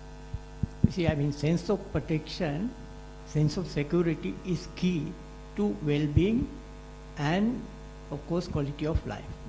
Now, of course, in modern societies, particularly in welfare societies, we have this kind of universal minimum, social protection system. And some of us have lived experience being, somehow resident in some of these countries from time to time as part of our job. So I think you can see the difference. I mean, sense of security is provided by the state. But if the state does not provide the sense of security coming from, let's say, this kind of a universal, scheme of social protection, you turn to other sources of, let's say, sense of protection. And you can see in Sri Lanka, people turn to divine powers all the time because they don't really have the sense of social protection. So I think that's the most important, and you can see, I mean, we have done a study in Sri Lanka on science and religion, and we can see the imbalance very clearly. I don't want to go on and on, but I think that's an important. And the other one, of course, is the structure of the economy, and that is very reflective of what Nisha presented. The employment structure is very, very much a reflection of the structure of the economy. So naturally, we have to turn to our economist friends to say basically that they have to really focus attention on the structure of the economy, because a lot depends on how we restructure the economy. And then the other most important thing is vulnerability. I mean, it's not just poverty that we are talking about today, and as we already mentioned, we have a vulnerability index already being done for Sri Lanka. 56% of the households are vulnerable. It's not just employment and income. There are so many other vulnerabilities, and that is where they need social protection. So I think these are all supplementary points that I wanted to make to basically support the basic idea that was presented. Life life force based, life cycle based, universal social protection should be our ultimate goal. Because if the state does not provide the kind of social protection that is required to improve quality of life and the sense of security, then I think we are really not reaching the goal of having a sustainable and inclusively developed country in the country. Thank you. Thank you, Professor Hettige. Professor Indrala. Thank you very much, Dr. Nisha, for excellent presentation. I would like to add few things quickly. And in fact, you have mentioned about the various pension schemes. If I mention about the state pension scheme, which is very attractive, of course, 85% to 90% of the last salary is being paid as a pension, which is very attractive for the state sector workers. But then the problem is that pension department is finding great difficulty to continue with this pension scheme, because it is paid from the recurrent budget. Therefore, there is no pension fund or anything. However, state sector workers, nearly 600,000 pensioners are there. They are in a better position, no doubt about them. But then the worst group, if I consider, the worst group is, of course, self-employed and informal sector workers, which is about 5.5 million workers we have, self-employed and informal. Now, as far as I know, there is a farmers pension scheme and also there is a fisherman's pension scheme, but I know both schemes are somewhat collapsed now due to poor management of the funds, due to various political interventions and so on. But then there is another organization, Sri Lanka Social Security Board. I don't know whether any member representing that Sri Lanka Social Security Board. They are actually covering self-employed and informal sector workers. That 5.5 million we have. As far as I remember, Sri Lanka Social Security Board membership is only about 500,000. That means 500,000 out of 5.5 million workers. But majority in their elderly life, they are depending on their children or their relatives or friends. But children and the friends also unable to provide facility for these elderly parents or elderly workers now because they are poor economy. Therefore, the contributory pension scheme operated by the Sri Lanka Social Security Board need to be strengthened further, and also need to be as a pension fund. The government supported, even the private sector supported, some sort of fund need to be created rather than paying and managing from the recurrent budget. Therefore, the worst group is the self-employed and informal sector workers, and probably their contribution to the economy also very poor because they are very vulnerable. They have no assurance about their future life. But state sector workers, on the other hand, they have very good assurance for their, and also very important point I forgot to mention, suppose a female retire from the state sector, she can withdraw the pension benefit for 23 years. Suppose it's a male, retire at age 60, a male can withdraw the pension benefits for about 18 years. But these pension schemes are organized somewhere in 1950s. The people after retirement live only about 5 years, but now live much longer. Therefore, what could we do? We can do nothing, but that is not possible. Therefore, we have to make sure that these funds are reasonable and can be accommodated, and the welfare of the people. Thank you.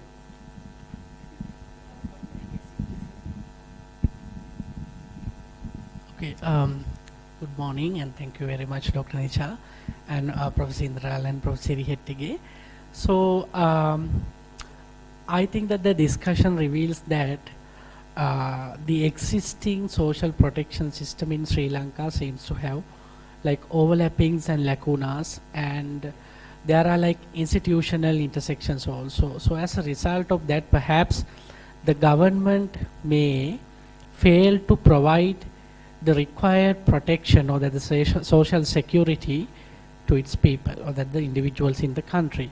Because when we look at these international conventions like Article 22 of the UDHR Universal Declaration of Human Rights, as well as the Article 9 of the ICCPR International Covenant on Civil and Political Rights, social security is considered to be as a human right. Unfortunately, in Sri Lanka, the Fundamental Rights chapter of the Constitution, Chapter 3 of the Constitution, does not recognize social security as a fundamental right. We only have directive principles enshrined in Article 27. We have some rights relating to directive principles relating to social security. However, Article 29 says that directive principles are not enforceable in a court of law. Yet again, the fundamental right is not there in the Constitution. However, as I see, and we had a discussion about this also, Article 12 of the Constitution says that equal protection of law. Without any discrimination, the protection of law should be distributed among each and every individual in the country. So, based on this provision, if we can rethink of like reshaping the existing laws relating to social security in the country, specifically like that the dispelling the uncertainties and overlappings and intersections, then we'll be having a proper and viable and effective legal mechanism or policy mechanism to protect and ensure that each and every individual in the country would receive the relevant social protection. So that is a kind of a suggestion. Thank you. Thank you very much. I was told that we have enough time just for 2 questions. So I would like to first invite the earlier Professor Chandrika. Yes, you want to ask your question, and then we have time for one other.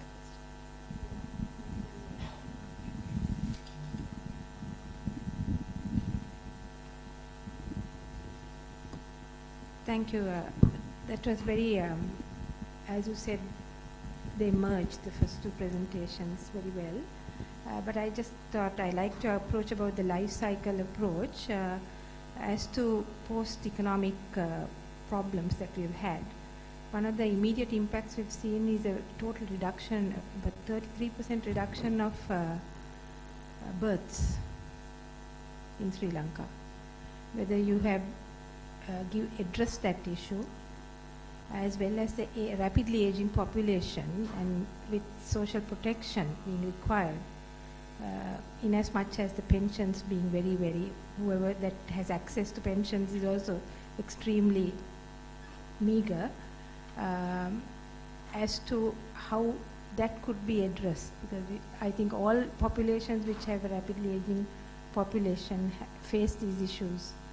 And with the mass migration of the young human capital, we need to take all that into consideration.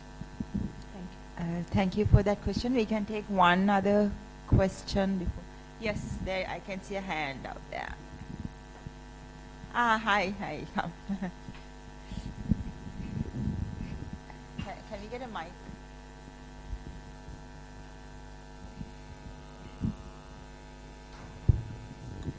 Hi, thank you for accommodating me in my nook here.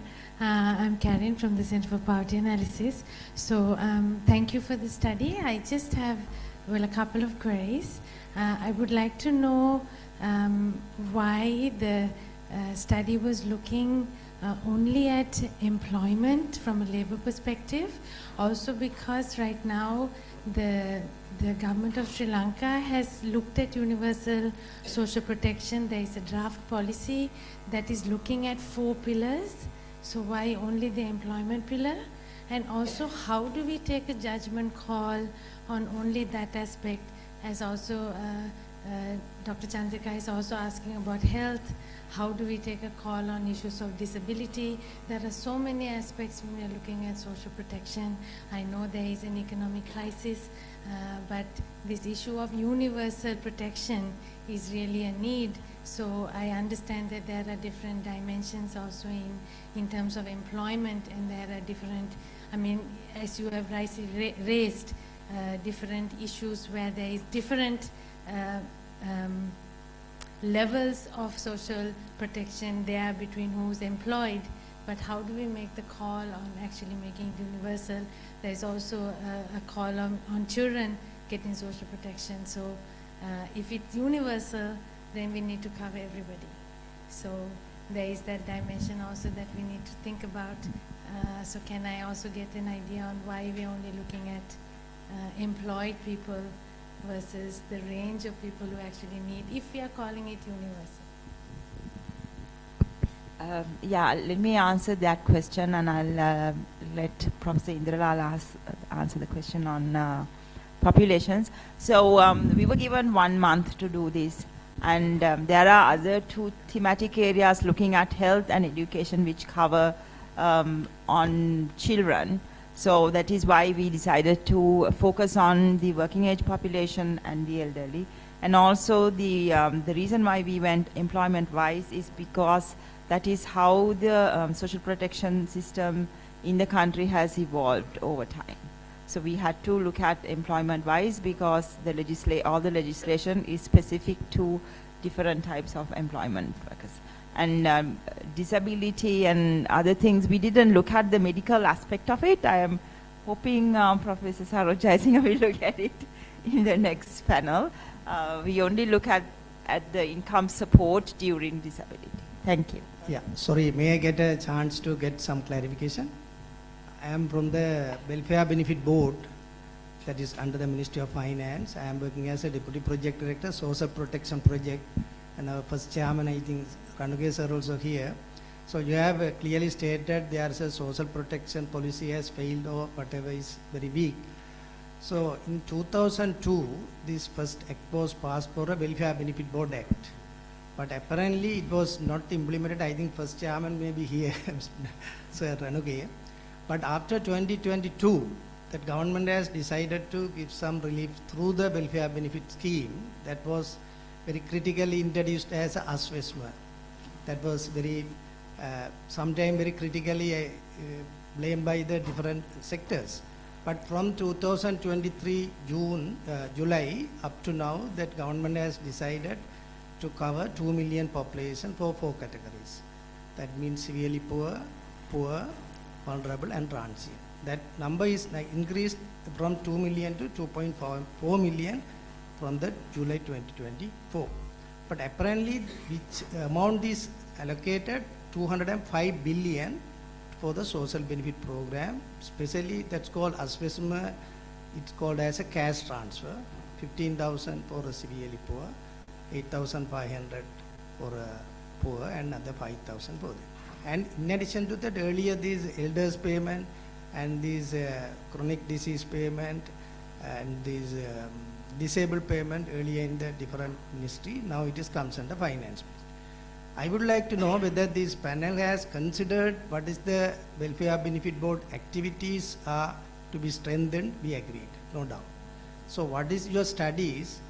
Even there are some program introduced, but with challenges. The present challenge, the act says if there is a wrong information certified by the Gramaladari, they are punishable. But from starting this program, still today, Gramaladari Rate Union is not ready to attend this program. Very sad. Secondly, recently the Divisional Secretary and Assistant Divisional Secretary Association started some rate union action, finding some issues with the present scheme and present IWMS system, Integrated Welfare Management System for a Welfare Benefit Board, and some other issues, asking some allowances possible. So that I think this panel can consider, as you said, it's the high time to consider the policy makers to strengthen our social protection policy also. World Bank is supporting this social protection policy for a social protection project as a 200 million loan signed in last December for 3 years.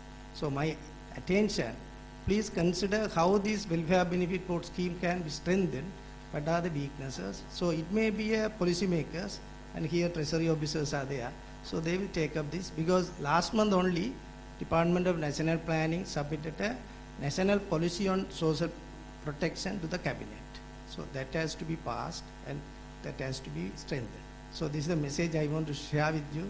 We are very keen that Chairman also wanted to share this message, because the social protection It's a key area because of the after COVID and economic level.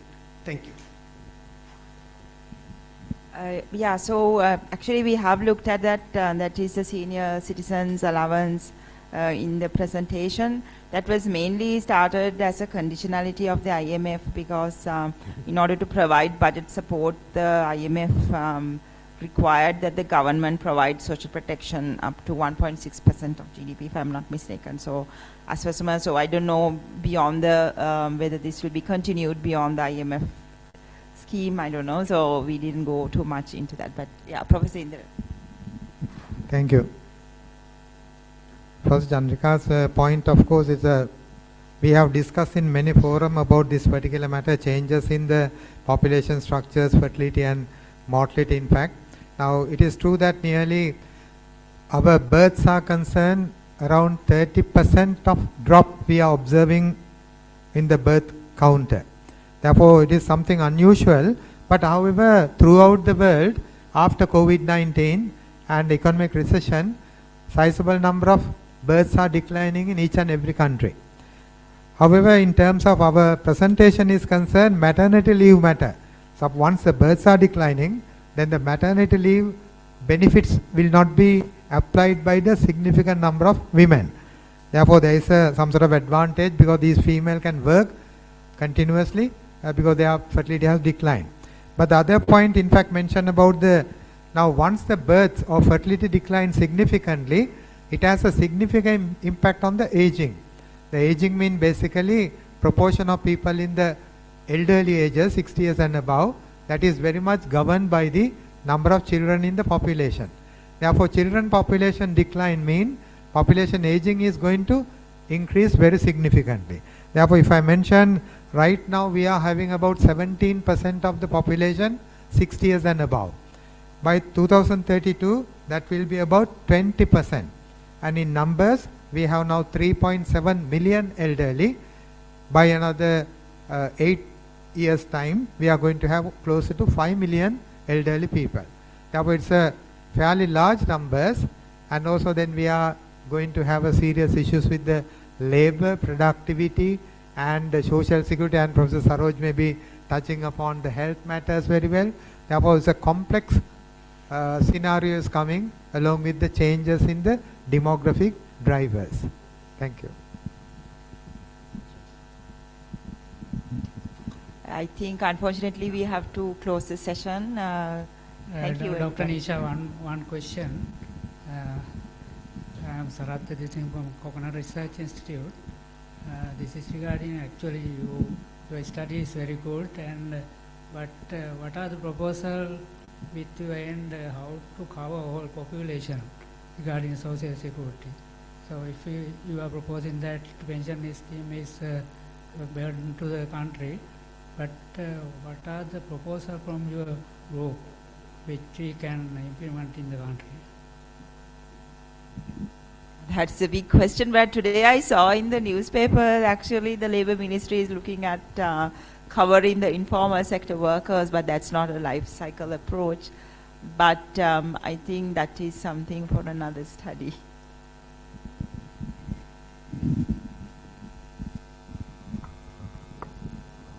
Ladies and gentlemen, in the interest of time, we will be moving forward.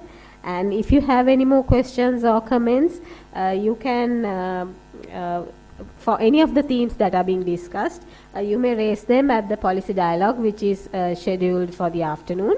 And also, there are blank papers in your docket, so if you can write them down and give it to our officials, they will be considered during the policy dialogue. Moving on to the next theme, that is health. The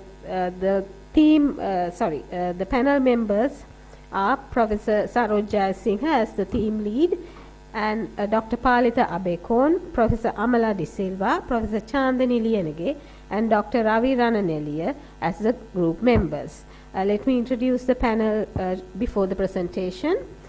Professor Saroj Jayasinghe is renowned consultant physician and emeritus professor of medicine at the University of Colombo, with a distinguished career at the National Hospital of Sri Lanka until his retirement in 2021. He holds multiple advanced degrees and fellowships and has made significant contributions to clinical medicine, medical education, and medical humanities. Dr. Palitha Abekon is a renowned medical professional and advisor to both the WHO and Sri Lanka's Ministry of Health, and serves on the WHO Global Pandemic Monitoring Board. He completed advanced studies at the University of Southern California and Harvard School of Public Health, and has held significant roles including WHO Regional Advisor in Human Resources for Health and Director of Health Systems for Southeast Asia. Professor Amala De Silva is a senior professor in the Department of Economics, University of Colombo. Her Masters and DPhil are from the University of Sussex, UK. She has undertaken many health economic research projects with the Ministry of Health, WHO, World Bank Country Office, UNDP, and JICA. Professor Chandani Liyanage is a professor of medical sociology, University of Colombo. She obtained her doctoral degree from the University of Delhi and has been a visiting faculty at the University of, I don't know how to pronounce that, in Slovenia. She works on medical systems, ethnomedicine, non-communicable diseases, disability, contemporary social issues, and social policies. Dr. Ravi Rananeliya is the Executive Director of the Institute of Health Policy, Sri Lanka. He trained as a physician and political science at Cambridge before specializing in public health and earning a doctoral degree in health economics at Harvard. He has worked as a researcher and analyst throughout the Asia-Pacific region and elsewhere, with a focus on health equity, health systems and financing, and the emerging challenges of aging and NCDs. I would like to invite Professor Saroj Jayasinghe to make the presentation. Good morning, and thank you very much for inviting me. The team is here. Dr. Palitha Abekon is chairing another meeting, and he is not able to be with us at this hour. So the topic we've, as a group, we've worked on is on health. And firstly, just to lay the background, we have achieved remarkable indices in relation to health, and that's due to the universal adult franchise, the high rate of female education, and the network of preventive and public sector hospitals and clinics which we have. And also we are a very efficient system. So economists, please don't tell us to be more efficient, because we are efficient. And we are doing this with just 1.6% of GDP, and which is 3.3% of total expenditure of government. And this has remained static for the past 30 years. And I must thank my members for giving all this data. I'm just a mouthpiece. But having said that, in the recent times we are facing a major crisis. One was due to COVID, and ladies and gentlemen, we think COVID has gone off. It hasn't. It's a chronic infection, and despite all the WhatsApp you are reading, it's going to cause havoc. Second is the polycrisis we've heard, the multiple crises we have had to face. And we also have noticed that there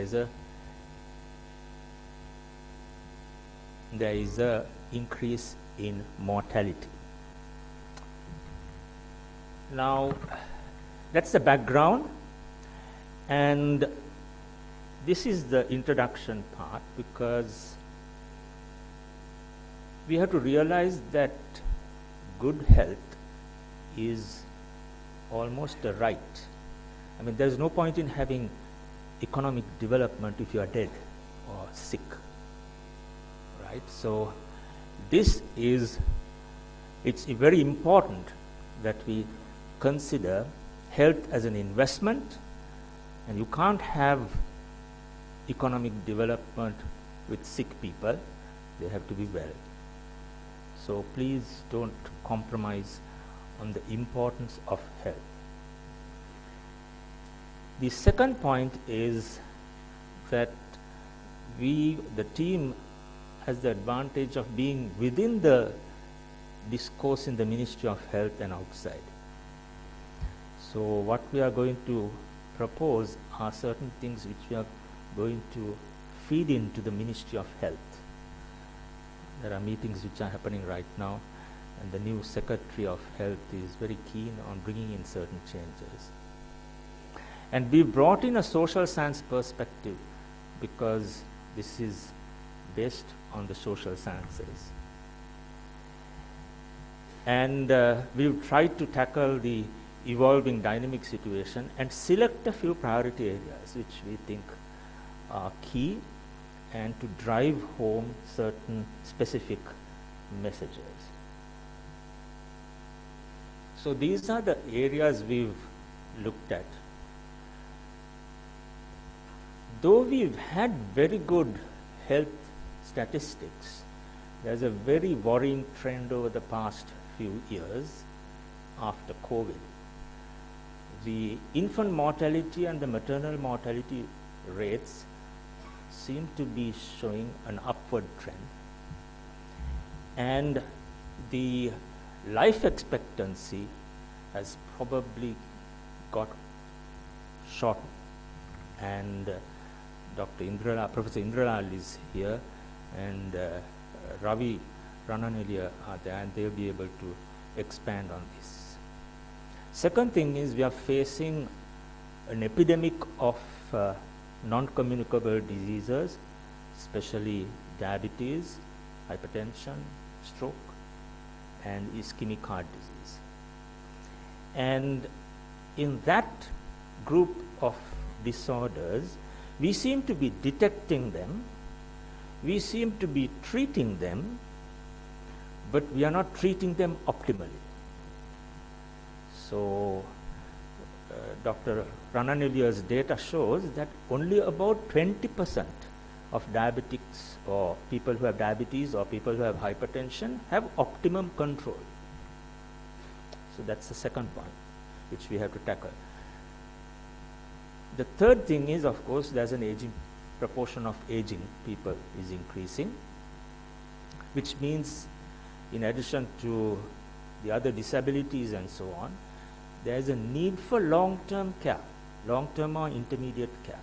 Right now, we are very good at providing acute care in the hospitals. After that, we follow them up in clinics. The government doesn't provide anything after that. So it's the families which have to look after the elderly, the frail, the people who are having chronic illnesses, stroke, heart disease, and so on. The fourth thing is that there is a problem related to responsiveness. This is a concept which was proposed to the WHO by Professor Amala De Silva, and it's to do with the sensitivity of the health system towards the needs of the people. Are we person-centered? Are we people-centered? Are we having a workforce which is compassionate and empathic? The fifth point is the increasing in out-of-pocket expenses, which seems to be affecting voter preference and so on. And finally, there's an issue related to governance, management, including the massive problem we are facing with human resources because people are migrating. So these are the priority areas, and we've tried to look at some of these areas in detail. This is work in progress in a sense, but we've tried to analyze this from different angles. And the key issue is that we are underfunded. We are not being given enough money. The money has been stable for the past 20 to 30 years. And the way to get that money is to increase taxes. There is no other way. So this is to look at the mortality.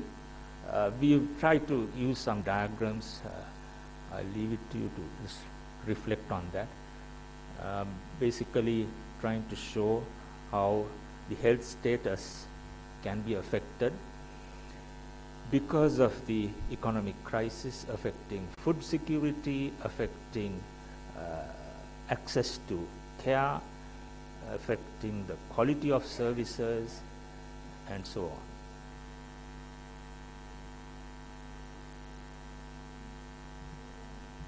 And when it comes to out-of-pocket expenses and use of services, the shift we observe because certain issues like the disruption of the public services would encourage people to go to the private sector, but at the same time when the costs, there's an increase in the costs to the private sector, people start shifting to the public sector. Now we see that we don't have precise data right now from the state sector, but we see an overcrowding of the public sector. And not only do they shift, they forego their treatment. So the person who should be taking the treatment for 4 weeks will go and buy the drugs only for 2 weeks. And that's getting exacerbated because if the supply, the government supply is inadequate, then they are forced to buy the drugs from outside.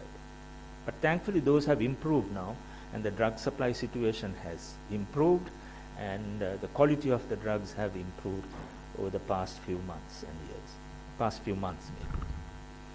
Then when it comes to people-centeredness, it's related to the responsiveness. Again, a number of causes are there, and we have to tackle issues like strikes, see, where people are being denied treatment for an administrative reason. Recently, the eye hospital went on strike because they didn't like the director. What has that got to do with the people who come in the morning to attend the clinic? They are not deciding who the director is. Right? So there are issues which have brought in this mistrust towards the health sector, and these have to be tackled. And there is a lot of education and training changes which have to happen to make people also more responsive, more person-centered, and so on. So these are just the root cause analysis which we've done, and we've looked at the recommendations, and I'll go through them in a bit more detail and then hand over to the panel members who will elaborate on this.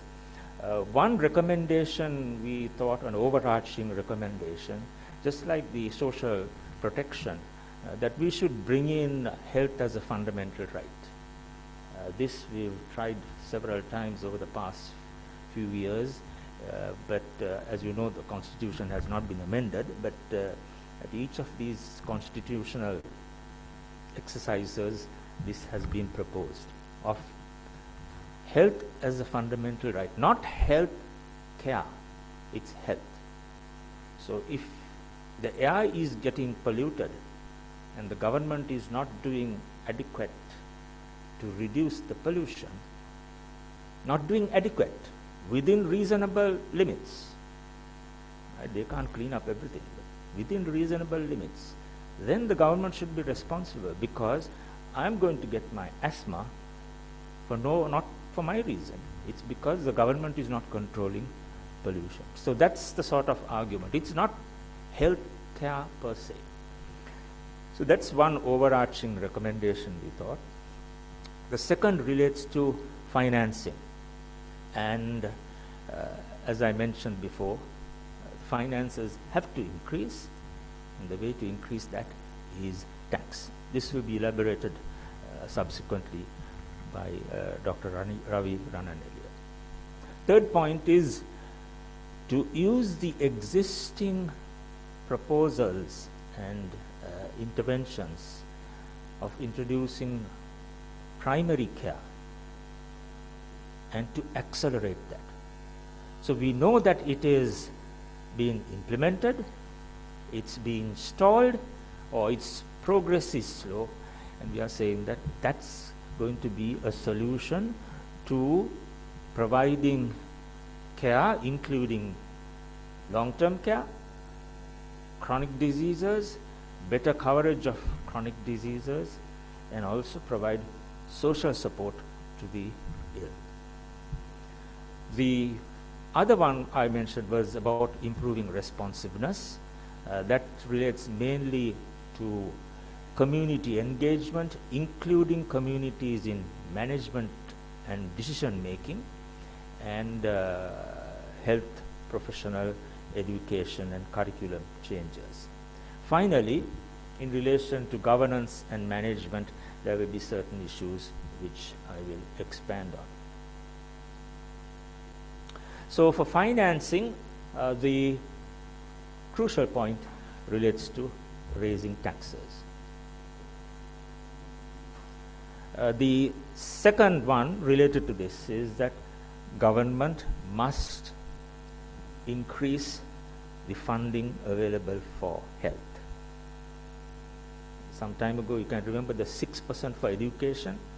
So like that, we'll have to make a demand for increasing funding. Now, this, why we are emphasizing this aspect is because when it comes to negotiating with the Treasury, we are not pushing hard enough to say that we need more funding, because the invariable excuse of the Treasury is that make it more efficient. But we are efficient. That's why we are able to do all this with so little funds. And with all this, you will be reducing the out-of-pocket expenses, and also we have to think of alternate funding. And again, there's a trend of trying to push social insurance as an option. We have about 50% in the informal sector, and social insurance is probably not an optimum intervention right now. So the economists will have to explore this area. But we feel that the tax-funded system, well known to be equitable and has been found to be efficient, is the way forward. Then in relation to the comprehensive primary care, I have mentioned this before, so accelerate the primary care implementation. Already funding is coming in, so we are just supporting what's being done by the Ministry of Health. And there are some other areas related to primary care implementation which I have listed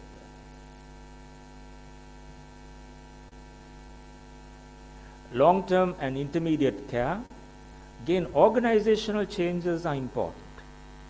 Right now, there's a director for youth, elderly, and the disabled. I don't know how they thought of that combination, but that's the combination. Right? So you have to bring in those changes, and these are doable. These are doable. And if they have a separate directorate, it accelerates the administrative processes. And then we have also spoken about the importance of social work and linking the social services to the healthcare services. And Chandani and them have been working hard on that area. And hopefully we'll have this linkages between the two, between the health sector and the social protection. Improving responsiveness.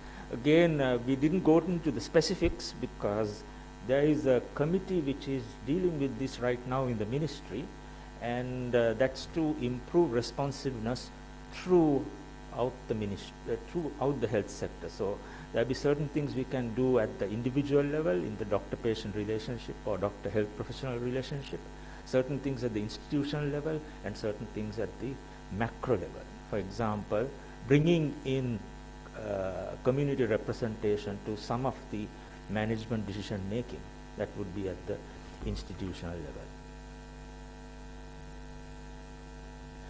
In relation to governance and management, this is another priority area.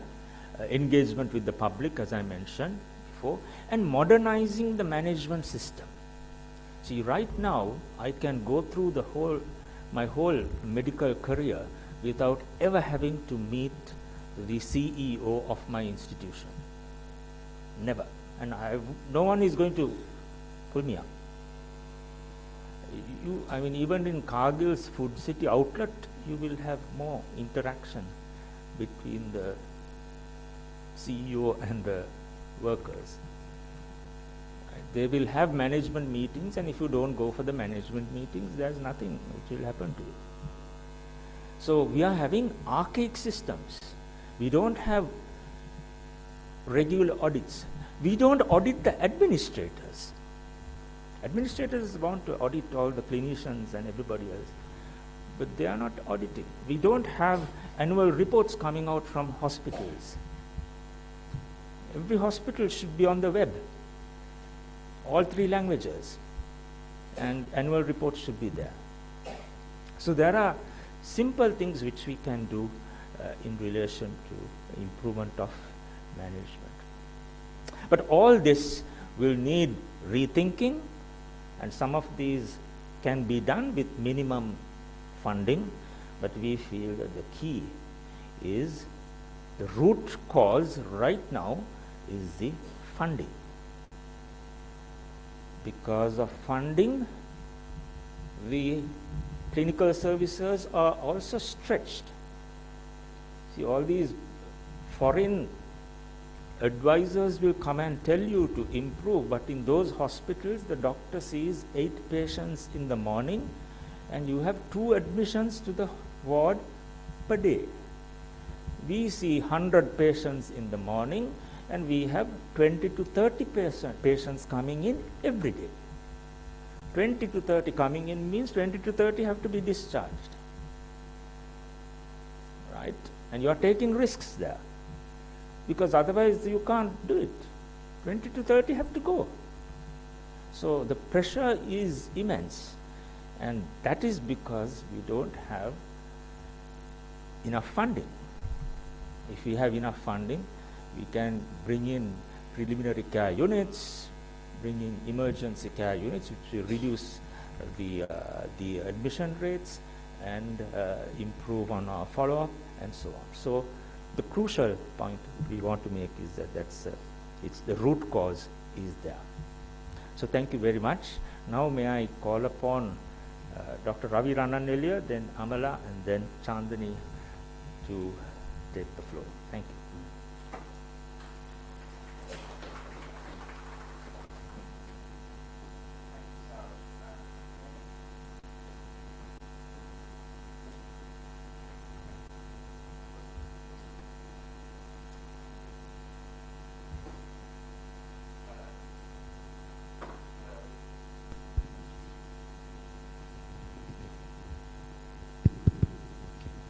Hello. Okay. Thank you. I think you can hear me now. So to just quickly follow up on Professor Saroj's comments and discussion of what our overall discussion involved and conclusions are before handing over to my colleagues. And my other colleagues will also focus specifically on different, some of those different priority areas. But I want to just start this off by, I think, just talking about the importance of what I think is the elephant in the room. And it's not just an elephant in the room for the people in the health sector, it's an elephant in the room probably for every other sector, and it's something that is directly contributory to the economic crisis that we are in today, that we seek to get out of. And that is the lack of fiscal space, which means we, the people, through our government, do not have the financial resources to spend on the things that we would like to spend on. And this is not just a health problem, I think it is probably a problem for the other sectors. Now, and also, and I think the economists will confirm this, I think some in the room, the specifically very inadequate taxation for decades, tax cuts, a fall in tax collection from over 20% of GDP, I think in the 70s, to 7% of GDP very recently, lower than most countries in sub-Saharan Africa, has got us into a huge mess. So that's the background, and I want to just raise that, put that on the record. Now, If we look at our health system, the first thing to know is, and Saraj has already mentioned this, it's an extreme positive outlier that we should be very proud of and very grateful for. It achieves outcomes in terms of mortality and life expectancy comparable to rich countries or upper middle income countries. We're better on life expectancy than some European countries today. We have levels of healthcare use, which is the curative side, which plays a big role in those outcomes, which are comparable to rich countries. Sri Lankans go to the doctors 6 to 7 times a year. That's higher than New Zealand. It's higher than other developing countries. It's contributed to those good outcomes. Access is also, on the whole, equitable. Equity is hard, but we do better than other developing countries. Some of our equity indicators are as good as rich countries in Scandinavia. So we should be conscious of that. And I would also mention health, the provision of health in our country has stabilized our democracy for the past 70, 80 years since the introduction of universal suffrage. That's why democracy survived the insurrections, survived the various other wars we've had, because we had a social compact. So it's really important. It's played a role. But all of this has been achieved with just 1.5, 1.6% of government spending on health, and about 3% overall if you take into account private spending. So this health system is at low cost to the Treasury, it's low cost to the people of this country. We spend less as a share of national income than most countries in sub-Saharan Africa, and yet we achieve those good outcomes. How have we done this? We've done this through a number of trade-offs which have now created other problems and priority issues which my colleagues will talk about, but I just want to show you the link. One way we've done this is we don't have a UK NHS. A lot of people, even my colleagues, think we have a UK NHS where the government pays for healthcare. Not true. We have a system where we implicitly, for decades, encourage the better off to use private services to shed the load of people like Dr. Saroj. I mean, he still has to see 30, 40 patients a day in the morning, but you know, if there was no private sector, he'd probably see 100, and then he'll be complaining more. So we've had to do that. That has consequences. People are exposed to out-of-pocket. Rich people, probably some of the people in this room, don't care about those high out-of-pocket expenses, but the middle-income groups care. It's a constant political problem. We've done it by underpaying our healthcare workers, particularly doctors. Doctors are emigrating at the end of the day right now because they can earn a lot more in other countries with their qualifications. And we may not like it, but doctors have a tradable degree. They can migrate. And we've tackled that historically through private practice. It was a necessity, but it creates other problems and complaints from the public. But it's a necessity. We've also, another trade-off we made is that we've tried, and we have these good outcomes because our doctors actually do a relatively good job. The evidence is very clear, very high standards of clinical quality, but we sacrificed on other things. People don't have a choice of doctors. The doctors don't have time to talk to them nicely. To be compassionate, it's a very nice word that Dr. Saraj mentioned. These are important things. It's about responsiveness. We sacrifice responsiveness because we can't afford to provide that.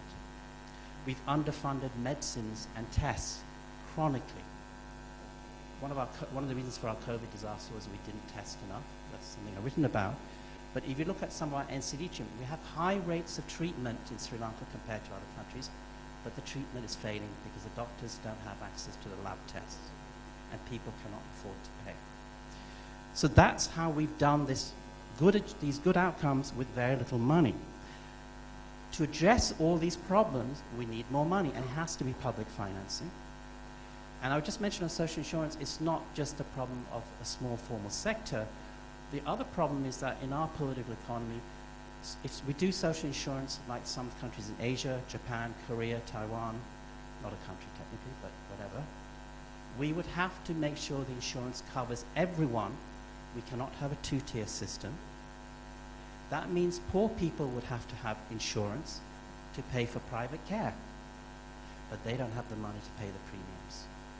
So insurance systems in Asia around the world have solved that by using taxation to subsidize the insurance fund. And if our basic problem is lack of taxes, insurance is not a solution. The other problem I would flag in the future, and it's a new problem, we don't have enough awareness of long-term care. As our people get older, once you're over 85, I think 1/3 of us will basically be cognitively impaired, yes? 20% of us will end up with dementia, right? It affects everyone. It's a biological process. You know, there's a president of a very powerful country, 10,000 miles away. He's in his 80s. You can clearly see that on the TV. He's suffering from cognitive impairment. That's a natural biological process. Modern medical care cannot stop that. So we have to look at, so cognitive impairment, physical impairment. That president also has some problems with walking. Apparently he needs problems with breathing at night. He needs a respirator, right? That's what I read on the TV, watch on TV. All those things need social care. But social care means people, they have to be paid for. And if you look around the world, as populations age, that long-term care needs typically 1 to 4% of GDP in public financing. We don't have the fiscal space for that. So we want all these things, but we need the money. And so what we would say in our group is, it's not enough to keep on saying we want this and that, but we have to understand that although resources and people are here to provide that in this country, we have to use public funding mechanisms, ultimately higher taxes, to be able to support health and other things.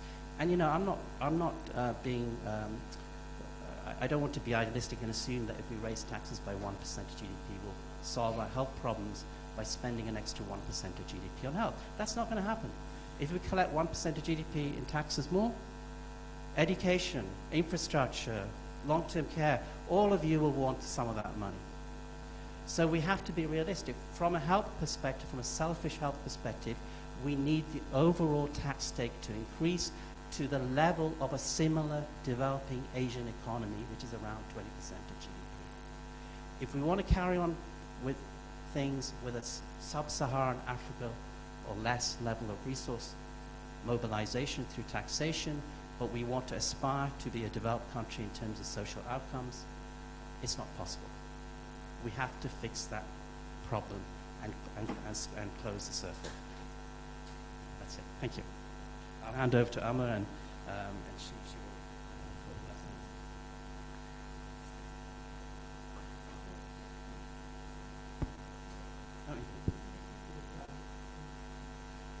Okay.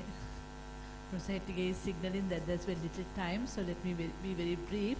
Basically, there was this focus on person-centered health, where we are talking. I mean, the shift from patient-centered health to person-centered health is what is where the issue with regard to responsiveness.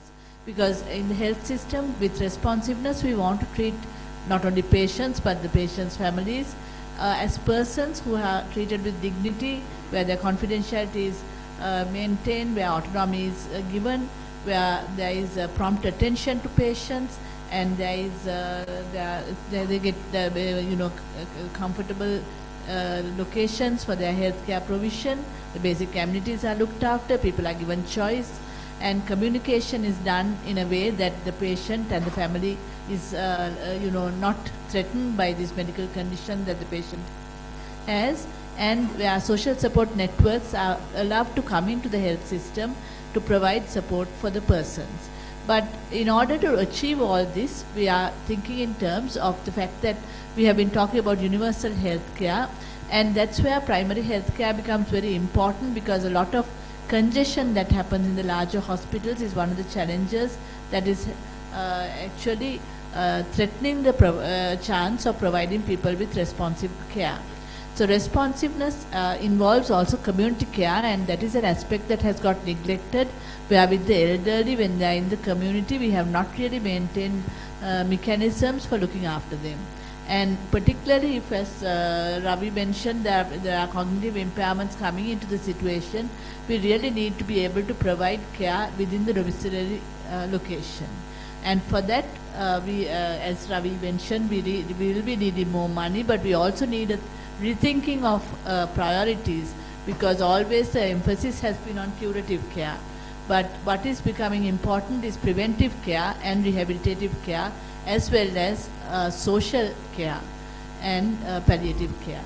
So I'll hand over to. Okay.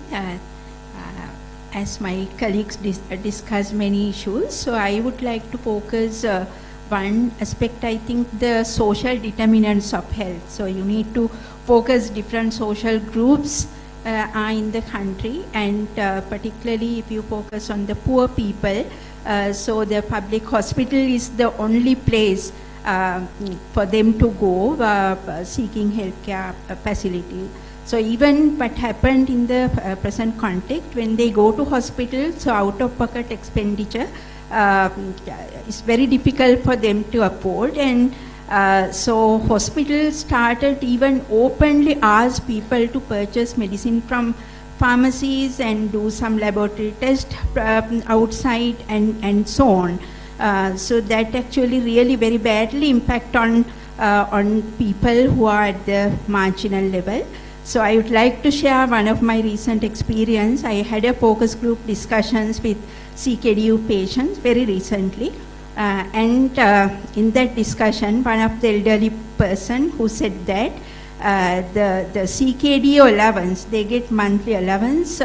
Earlier they got 5,000 and that has increased up to 7,000 now. But when he go to hospital, more than half of the prescribed medicines he was asked to buy it from pharmacy, and he has to pay for that, I think 8,000.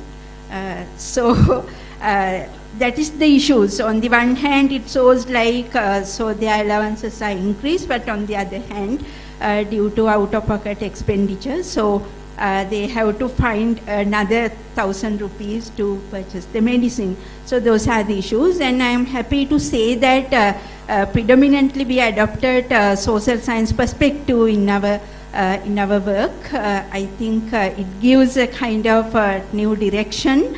As we already discussed, our health sector particularly dominated by the biomedical system, I think, which has a lot of limitations in the present context, where I think we need to focus on biopsychosocial perspective. And also my colleagues already discussed about this primary healthcare perspective. So where once again, even when you talk about primary healthcare, we think that only the biomedical system is available. No, there are many other sources available at grassroots level, and there are the medical systems like Ayurveda and so on. So still I don't see like Ayurveda and Western system work collaboratively, so we need to think that kind of collaborative approach when we talk about the primary health care. Thank you.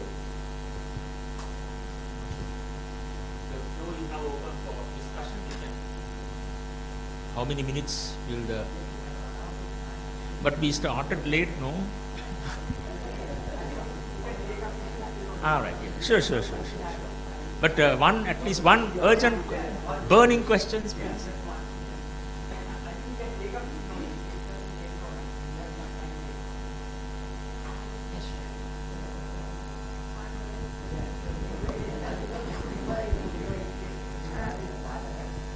Thank you for giving me that opportunity. It's just to say that have you factored in the cost effectiveness of all these interventions that I know there is good work going on. The SDG number 3, I think, is health and well-being. Do we actually address well-being? If you concentrate on that and also taking complementary medicine, that would be something worthwhile.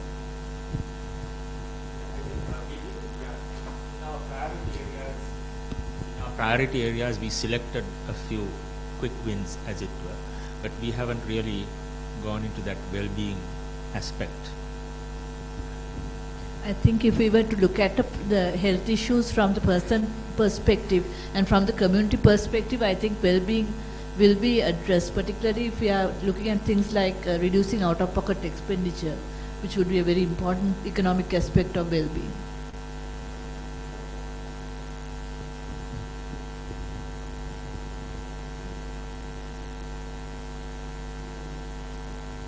I think in the absence, the one more question. Yes, sir. Yes, sir.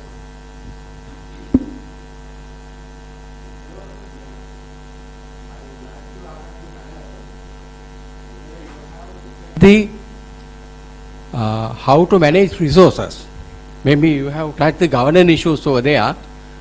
When you come to, because you have recommended to increase the taxes. At the moment, I don't think that that's a implementable solution. Because even if you are going to increase taxes, maybe it could be direct tax or indirect tax. That means VAT. Then of course maybe people may not be happy with that. There could be a lot of protection in the society. Because that immediately, that is not a solution. I personally believe that cannot be a solution. But what is important, whether health authorities are using the available resources, especially money, carefully, right? Because I think a lot of issues are there with regard to corruption. That is in relation to procurement of medical drugs and equipment. So have you look at that aspect? That's a policy matter again also, right? Thank you. Sure. Yeah, let me just deal with that head on the issue of efficiency, corruption. All the available empirical data, if we benchmark Sri Lanka on delivery, what the public sector does with its money, shows that the Sri Lankan health public sector is very efficient. Now that doesn't mean there are no inefficiencies, there's no corruption. There's no system in the world without those things. But overall, it is incredibly efficient. Even on medicines procurement, the historical data, certainly up to the period just before COVID, was that we were procuring medicines far cheaper than other countries in the region. Right? We have a long-standing, half a century tradition of global tender and procurement. Right? So just on the medicines issue, since it's a news kind of a news issue, that happened because the Treasury did not release money to the Health Ministry, even from the budgeted amount. The medicines budget was raided for COVID vaccines by the, well, for whatever reason, and they didn't buy the medicines, and voters are unhappy. So then they resorted to emergency procurement and Indian credit lines and all sorts of other things, which opened the Pandora's box for corruption. But before that happened, we had a sound procurement system, but the sound procurement system is nothing without cash, and there was no cash. Why was there no cash? There was no money in Treasury. And so I think that's what I would say. On the tax issue, it's the elephant in the room, as I said. We're in this mess. Our living standards have fallen by 10%. People are unemployed. People are leaving the country. The government will get voted out. I mean, at least the previous administration will get voted out in the next election. The voters are very clear. They don't want them. Why? Because we have pursued, we've responded to the issue of taxes by saying it's impossible to raise taxes. The only way to get economic growth is by cutting taxes. You know, like Reagan used to say, right? The way to economic growth is tax cuts. We've done that for 40 years. You know, when we follow a bad idea and you see it doesn't work for 40 years, and then we keep on doing it, isn't that, what's the word? You know what that is? I mean, Einstein had a word for that, right? So that's what we've been doing. And it is hard to double, and you know, the IMF agreement, I made this is in the slide, we will have to pay 8% of GDP in debt repayment. We can argue for debt, you know, forgiveness and all that, but we're going to have to spend half the tax money on debt repayment. How are we going to find money for all these things? So I think we have a choice. We can let people go without their medicines, the CKDU people or the diabetics. We can let people die, but they're dying already. We have life expectancy falling. Or we can tackle the social political problem of how we sustain a higher tax base. So, you know, unhappiness about taxes, or we can have more dead diabetics and hypertensives than other people, or people with diabetes. So, yeah, I think we'll stop there now. Thank you very much. So, once again, a round of applause to the members of the group. Thank you. Thank you. Moving on to the next theme, that is education. Professor Mari Pereira is the theme lead, and group members are Professor Siri Hettige and Mrs. Dilipa Andagamage. I will briefly introduce the team who are not introduced before. Professor Mari Pereira is Professor Emeritus of Humanities Education at the University of Colombo and has served as Director of the National Education Research and Evaluation Center, Dean of the Faculty of Education, and Head of the Department of Humanities Education. She has made significant contributions to English as a second language, bilingual education, and student learning outcomes. Mrs. Dilipa Andagamage is a senior lecturer at the Department of Decision Sciences, University of Sri Jawadanapura, with a BSc in Mathematics and MSc in Applied Statistics. She has specialized in business mathematics, business statistics, operations research, and research methodology, and is skilled in various statistical software. I would now like to invite Professor Mari Pereira to make the presentation.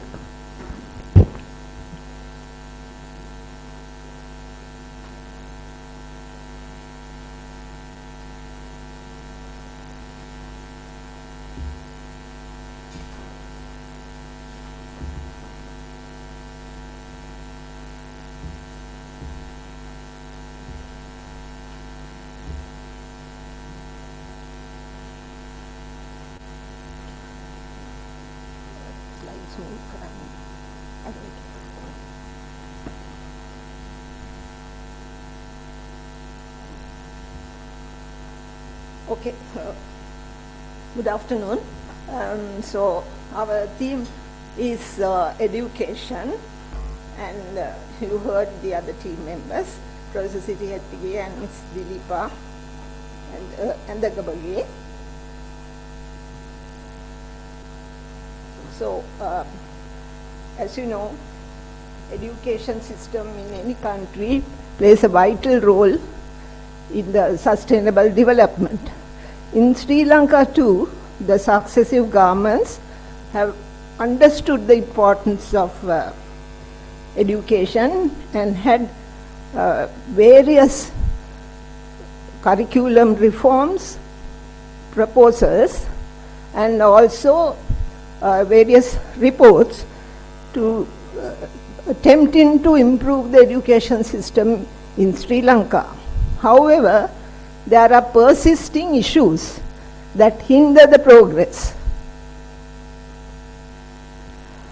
Further, the education sector in Sri Lanka was also hampered by the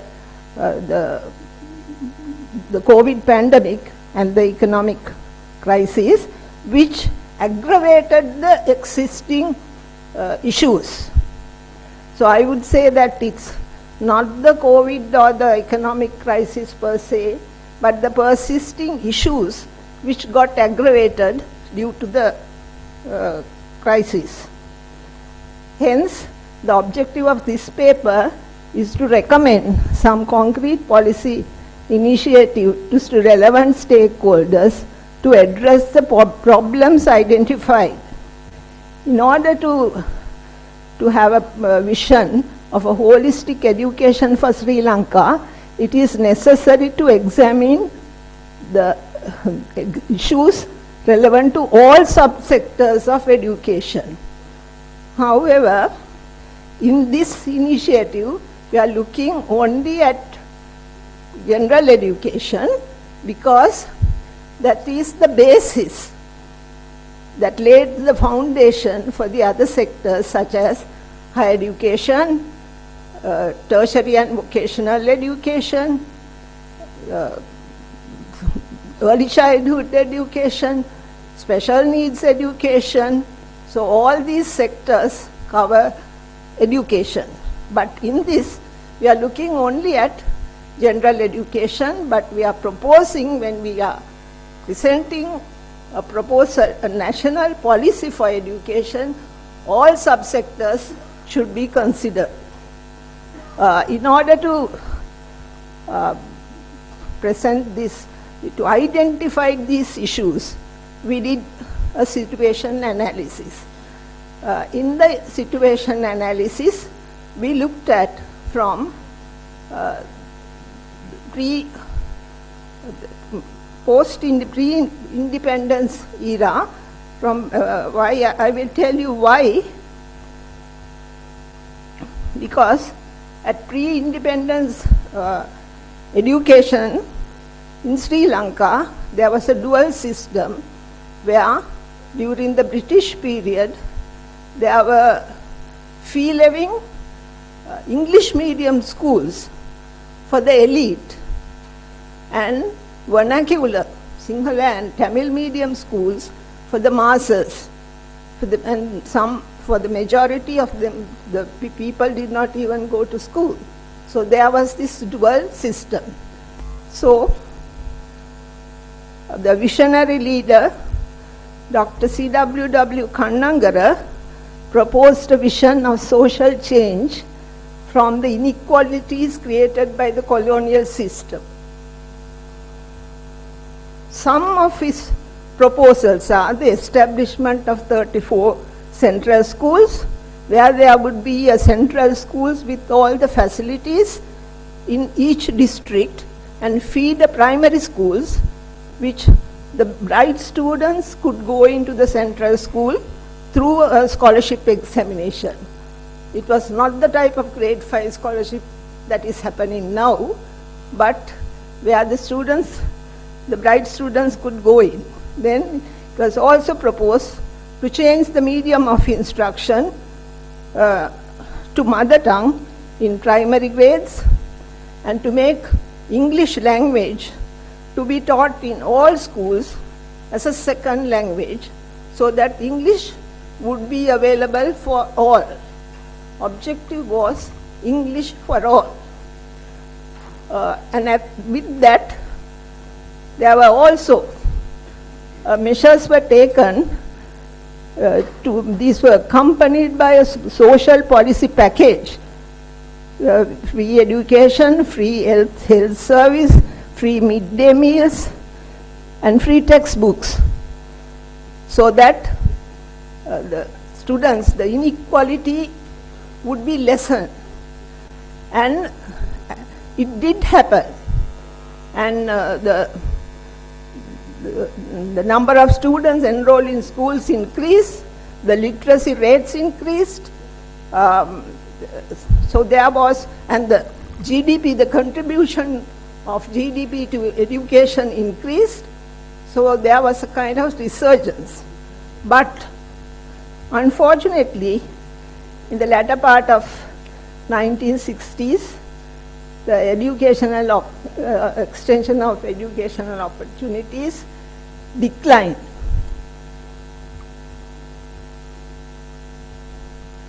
As a result, the enrollment and the literacy rate stagnated, and the contribution of the GDP declined from 4.7% to 2%, and currently it's 1.5%.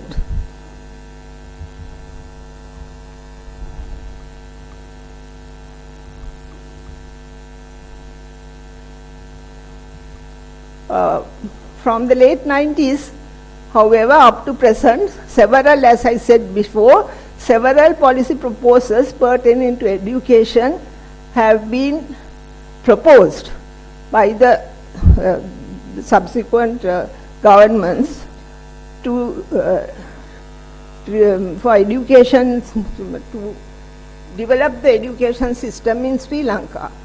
So we looked at most of these major proposals. Unfortunately, these are proposals. They have never become policy. The proposals, there are very good proposals, and most of them, with the change of government, the proposals have died a natural death, and the initiatives have not taken place. And currently, there is another educational reforms process going on, initiated by the President of Sri Lanka himself. But we are not looking at that. We did not look at those proposals because still they are in the initial stages. There's a draft proposals are there. We did not look at it. But however, that introduction to that proposal says that all these proposals have failed,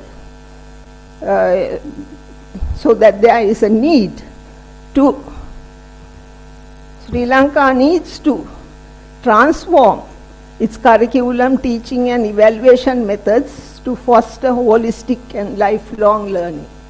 So, which means all these proposals have not come now, especially in the 1997, there were very good policy proposals, and in fact, there were studies to see whether those proposals have been implemented, how successful they are, but it was found that most of those proposals have not been implemented and had not been successful. And in 2003, there's a report with 42 proposals, and they are very good, but again, change of government, nothing happened. In 2020, there was a proposal, again, policy formulated by the National Education Commission, 2020-2030, and that was also comprehensive policy proposals looking at all the subsectors, but that has been rejected and a new policy is now being formulated. So this is the situation. So that's why I said it's more than the pandemic and the economic crisis. It comes to education. It is these perennial problems that have not been addressed. So with that, now we have identified the issues, looking at all the proposals, and we are going to identify some of the good proposals which have not been implemented, which should be implemented. So what the first thing is that what is mentioned in all these reports, these are mentioned.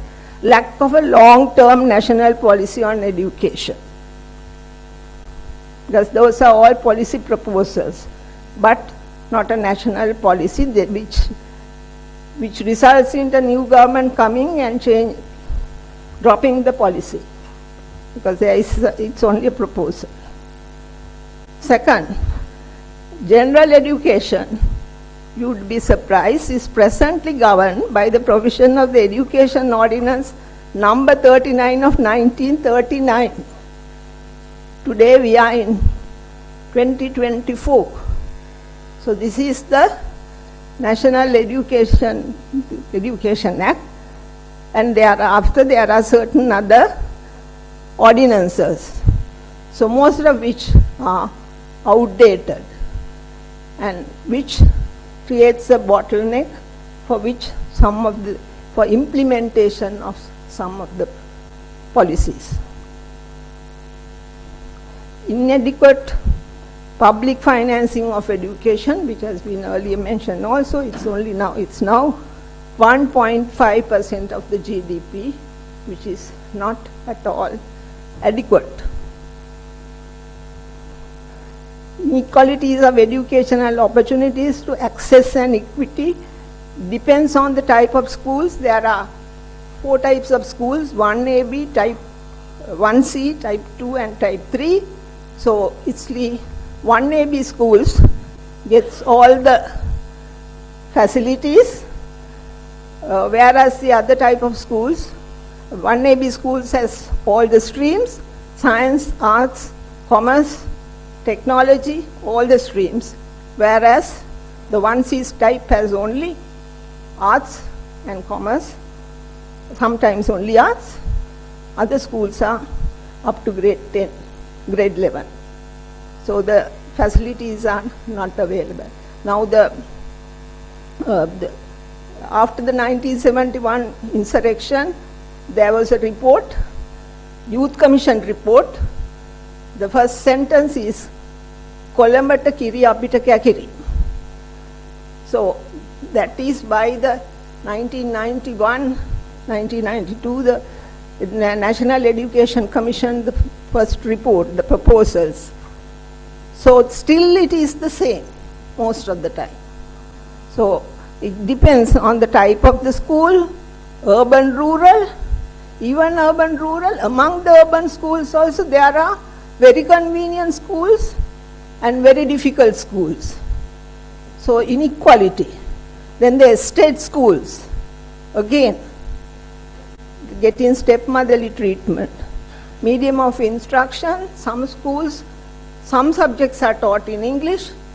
Then there is also single medium, Tamil medium schools. There is also, when you look at, because every year, National Education Research and Evaluation Center, NEREC of the University of Colombo, conducts national assessments.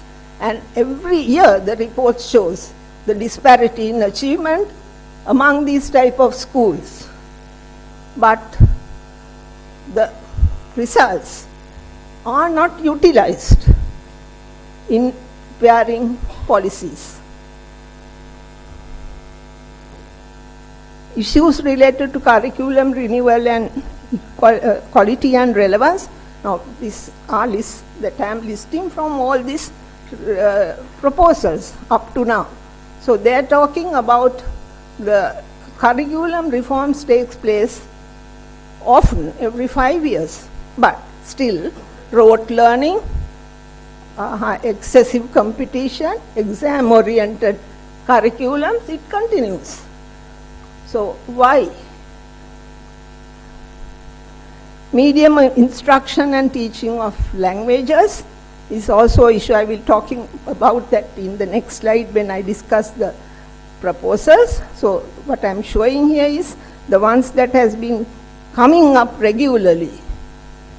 Then the recruitment and deployment of and promotion of teachers and principals, education, governance and management. These issues have been recurrently coming in, and there have been proposals to reduce these issues, but they have not been successful or implemented. So using these issues and root causes, we are proposing recommendations. So obviously the first one is clear national policy accompanying all aspects of education should be developed, so that whatever the government that comes will have to carry on with the policies that has been accepted. Then of course the formulation and enactment of a new Education Act, which is timely and which is either I think the best thing is to formulate a new act which is relevant to today. Then a significant increase in public financing is recommended over a reasonable period of time, as was mentioned, like for health at 1.7 was not enough, so they were asking for more.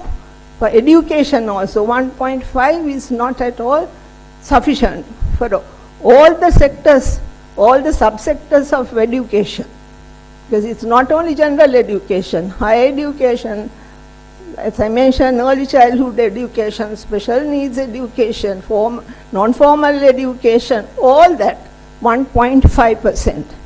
And also this 1.5% is also not equitably distributed. In the allocation of resources, the properly computed unit cost should be employed for each category of schools. This is also a proposal that had been proposed earlier, but it's not happening. Effective measures should be implemented to reduce the inequality in access to educational opportunities to ensure equity and excellence. Priority should be now. We are mentioning few areas, but there are a lot of areas that we need to. I'm talking about the priority. Priority should be given to increase the number of schools in districts in which A-level science stream is not available. As I said, only 1 AB schools have the A-level science stream. So there are only 10% of the schools which has A-level science. So students in other districts, now out of this, majority of the schools are in Colombo. 77 schools are in Colombo district. But when you look at other areas like Kilinochchi, Polonnaruwa, the numbers are like 20 or even less. So even those schools are maybe in the towns. So students are deprived of science, A-level science because of this. Once again, the 1997 reforms have suggested that because there are 1C schools in these other areas where school is there, arts or arts and commerce is taught, but no science. So the recommendation is some of those schools be upgraded, and it's a matter of giving human resources and physical resources, science lab and science teachers, science and mathematics. So, but it has not happened, still only 10%. So this is one area that we are recommending about science education. Then English.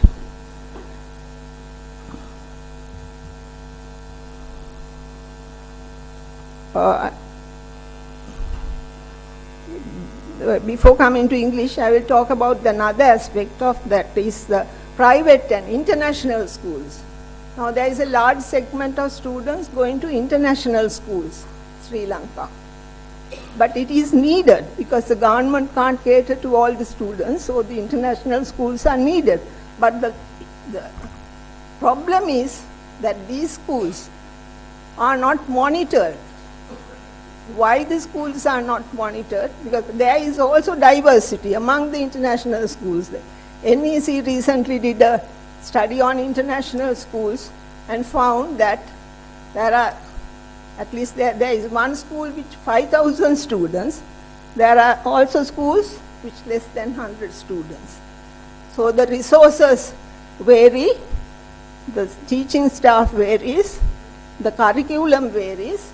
So there is no policy or there is no monitoring by the Ministry of Education. Why there is no monitoring by the Ministry of Education is because there are two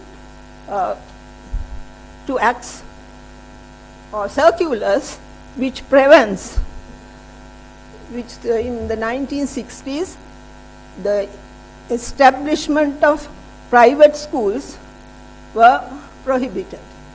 So therefore, private schools, instead of that, it was labeled as international schools, and they were established as business entity, registered under the Business Registration Act.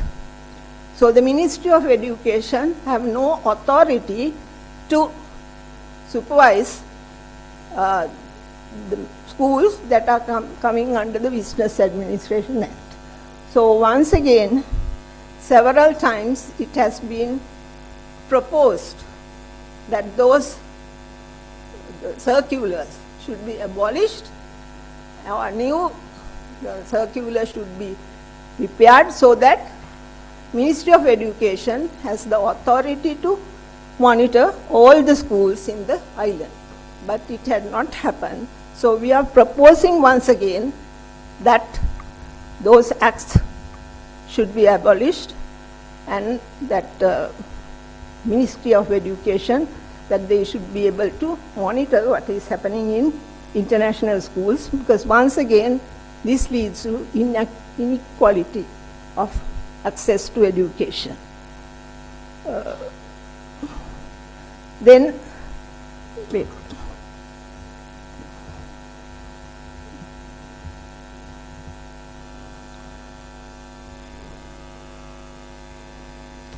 we are also talking about the digital divide. Now this is something which was directly the result of COVID, during COVID, the schools, the sessions were conducted online because the schools were closed, and most of the students did not have access to online learning because they did not have access to the necessary technology. So again, and still sometime we are continuing, so we are recommending that this digital divide should be minimized and the students should have access to the benefits of information technology. These are few of the areas that we have prioritized, but there are a lot of other areas that needs to be looked at. In respect to inequality of education, there are other areas we need to look at, but these are the areas that we have prioritized. Then our next recommendation is formulating a national policy on teaching of languages, including mother tongue, English and second national language. Now, English was supposed to have been taught in all schools. As I said, that was the Kannangar vision as a second language. But for the last 70 years, we have not achieved English for all. So why is the reason? So therefore, we need to identify the root causes, because curriculums change, textbooks change, and we continue with teaching of the English as a second language. But it hasn't happened. One reason is English is not a second language for majority of the students in Sri Lanka. It's a foreign language. Most students are not exposed to the language.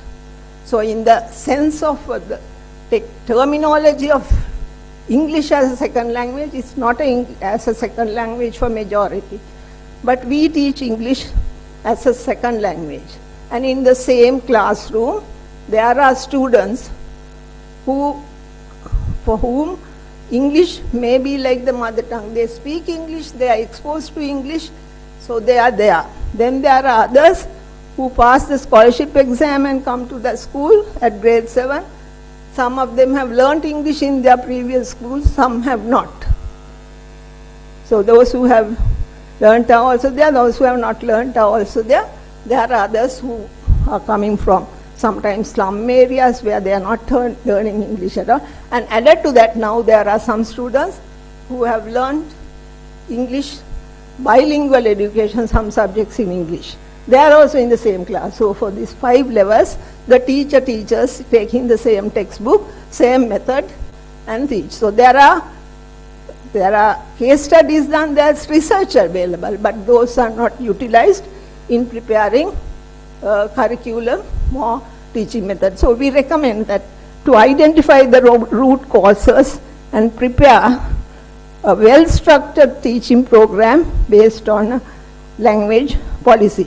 Then at the same time, mother tongue teaching is also now been affected, because there are studies showing that students' mother tongue attainment is also now declining, especially where they are learning in the English medium some subjects.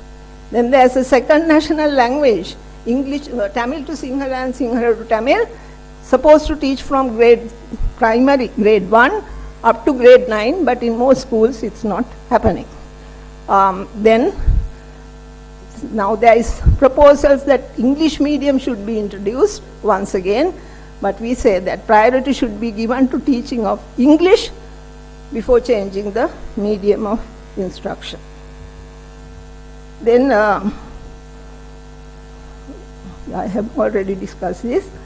Then in view of the need to make education holistic, it is recommended to review and renew the school curriculum and improve the quality and relevance.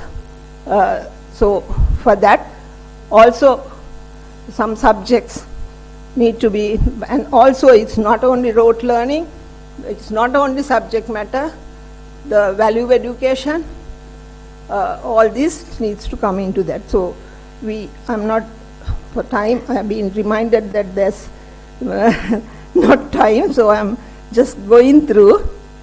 Then rationalize and streamline the process of the recruitment, deployment and promotion of teachers and principals.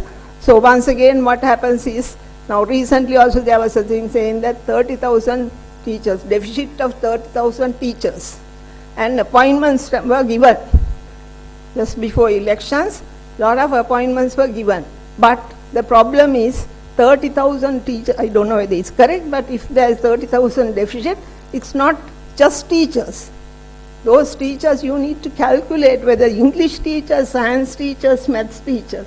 Wholesale giving 30,000 teachers appointment will not solve. So this is what is happening. Proper count is not taken, and also this should be linked with the teacher training institutes where teachers are produced according to the need of the country, but that doesn't happen. Improve governance and management of education by developing and institutionalizing a well-structured supervision and monitoring system at national and provincial level, because education is a devolved subject, so there is a provincial education ministry, so there has to be a link between them, there has to be proper monitoring. So these are the key recommendations. So from what we have presented, what we have found is that there are perennial problems for which root causes have not been identified. So in order to prepare policy, we recommend that, and there are certain areas where we are talking about evidence, there is evidence, there is research, but it is not being utilized in formulating policies. I'm not sure whether even the current policy initiatives that are happening, whether they are based on evidence. So what we recommend is that we need to identify the causes, root causes, prepare intervention based on that, and prepare policies which are national policies. Thank you.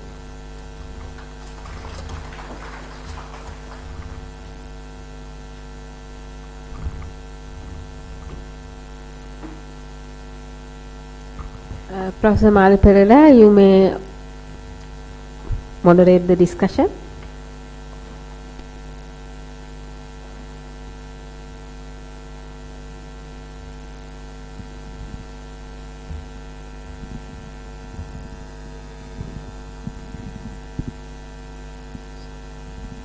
I think we have really, run out of time because we have another presentation to make, and then, if there's a bit more time left, we might be able to at least, discuss. Yeah, please.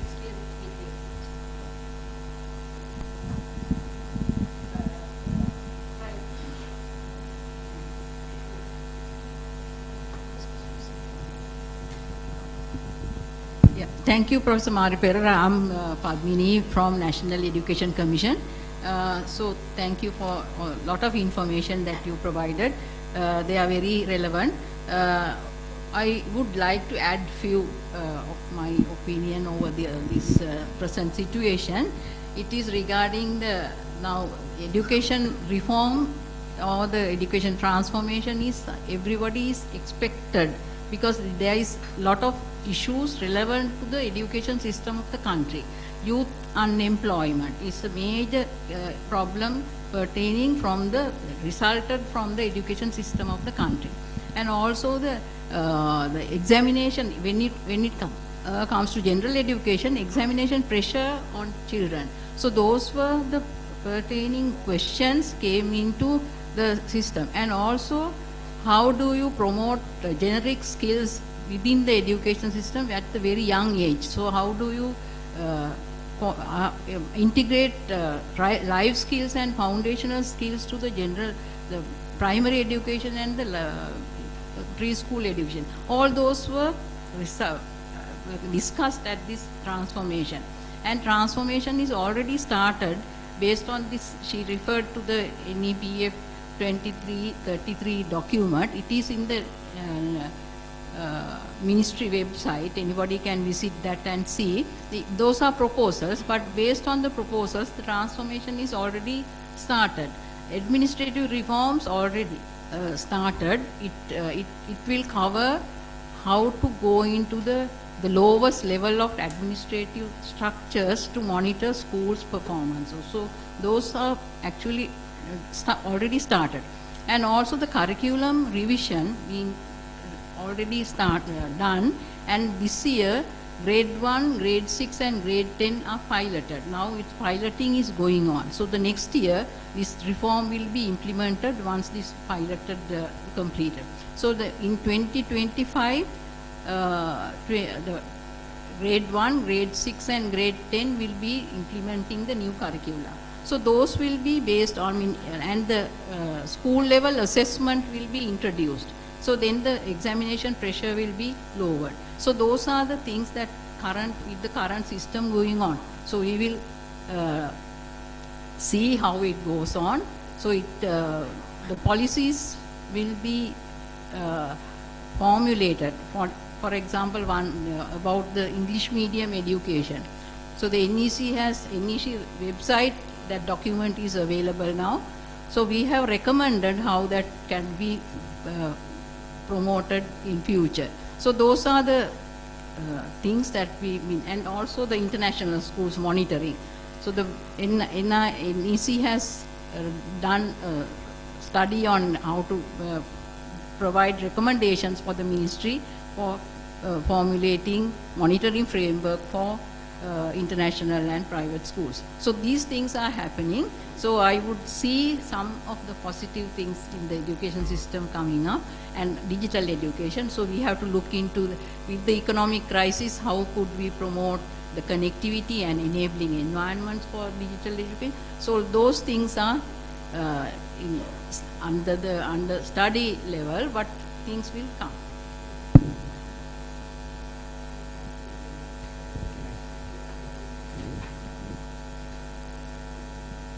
Let us move on because of the time constraint. Ladies and gentlemen, let me re-emphasize that the policy dialogue will be held in the afternoon.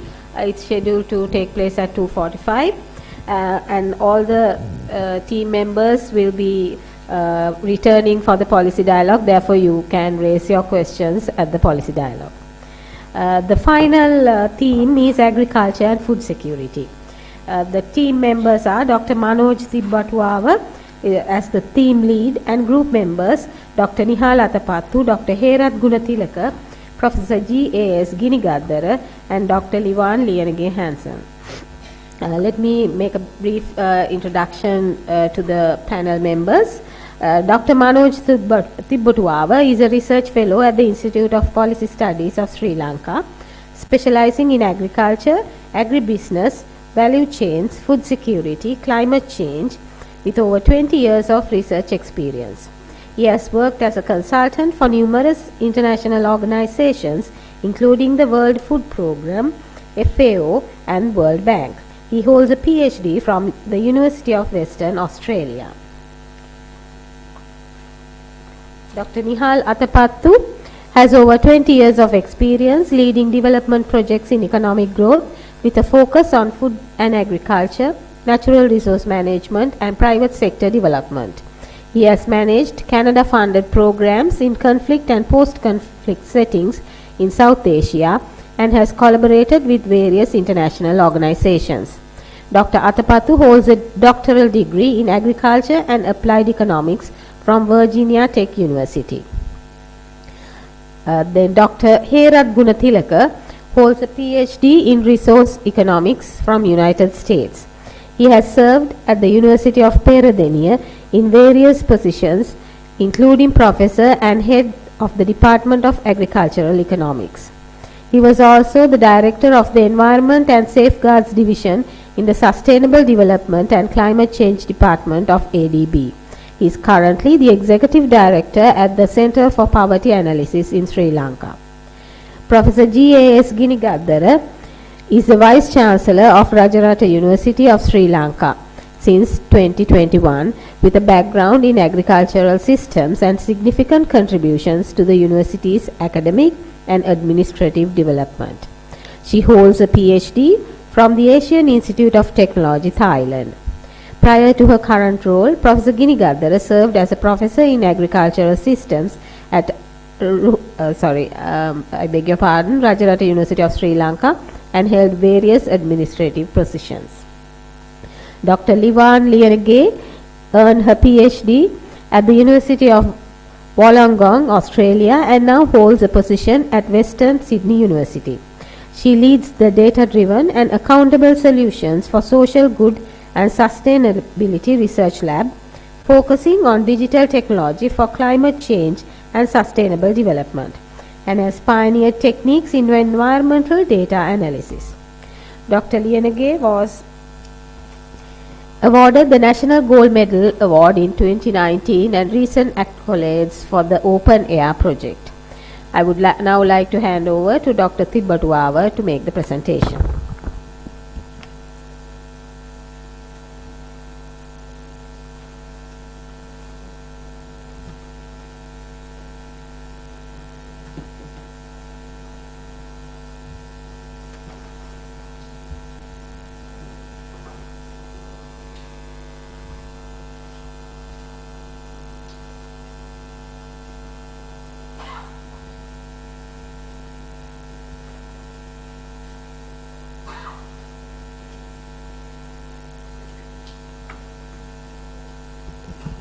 Good afternoon, everybody. I have 15 minutes. I will go through quickly because we have to cover a lot of things.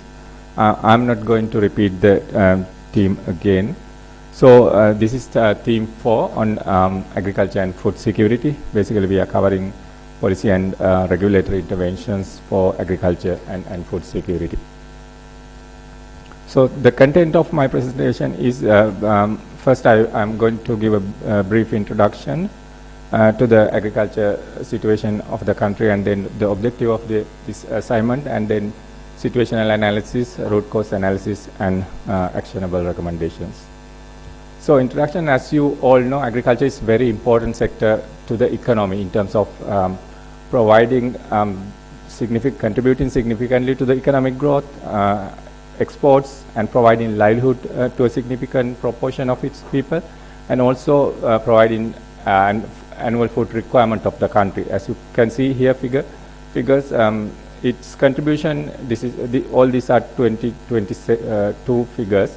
7.5% of the GDP. Actually, this has a remarkable reduction from the GDP contribution that we had in 1940s. So it's reducing. It's not a problem, because when the country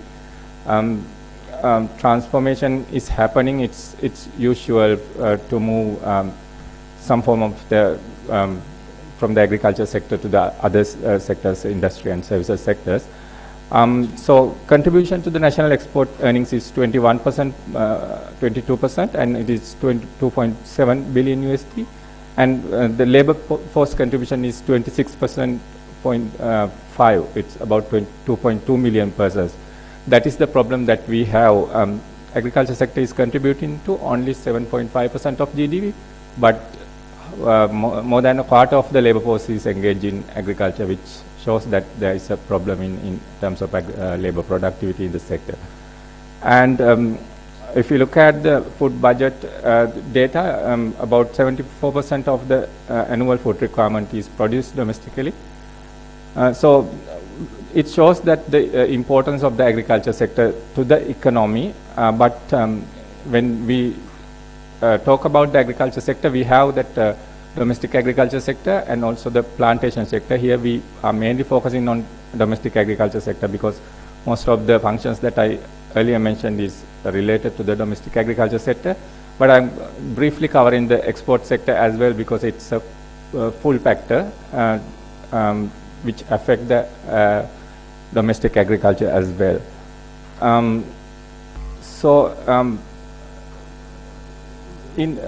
At the current stage, agriculture sector has affected by both long-standing endogenous problems, structural problems happening for a long period of time, and also some of the short-term exogenous problems that happened over the last 3-4 years, starting from COVID-19. I will discuss it later.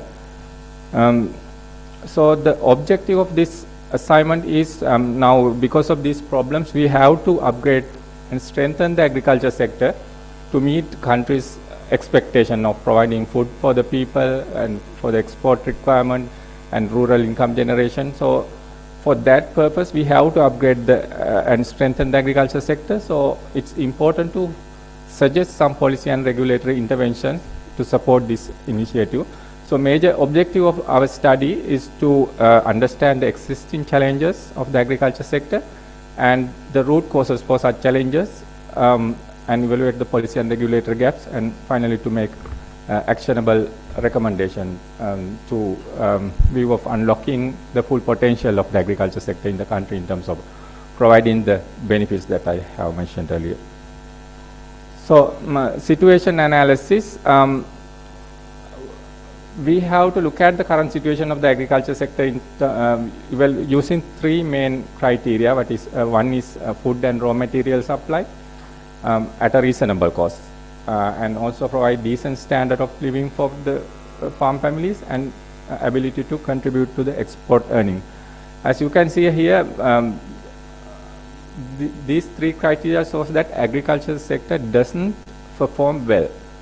Here, an average household spend about 35% of its income on food. This can be high as 50% in certain areas like estate sector, and food inflation is higher than the general inflation in the country. In most of the developing countries, households spend less than 10%, but here it's more than 35%, and food is not cheap or affordable for poor people in Sri Lanka, which means that the first condition, ability to supply food and raw materials at a reasonable cost, is violated.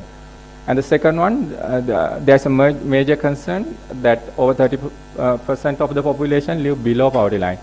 Poverty is predominant in areas where agriculture dominates. So we can see that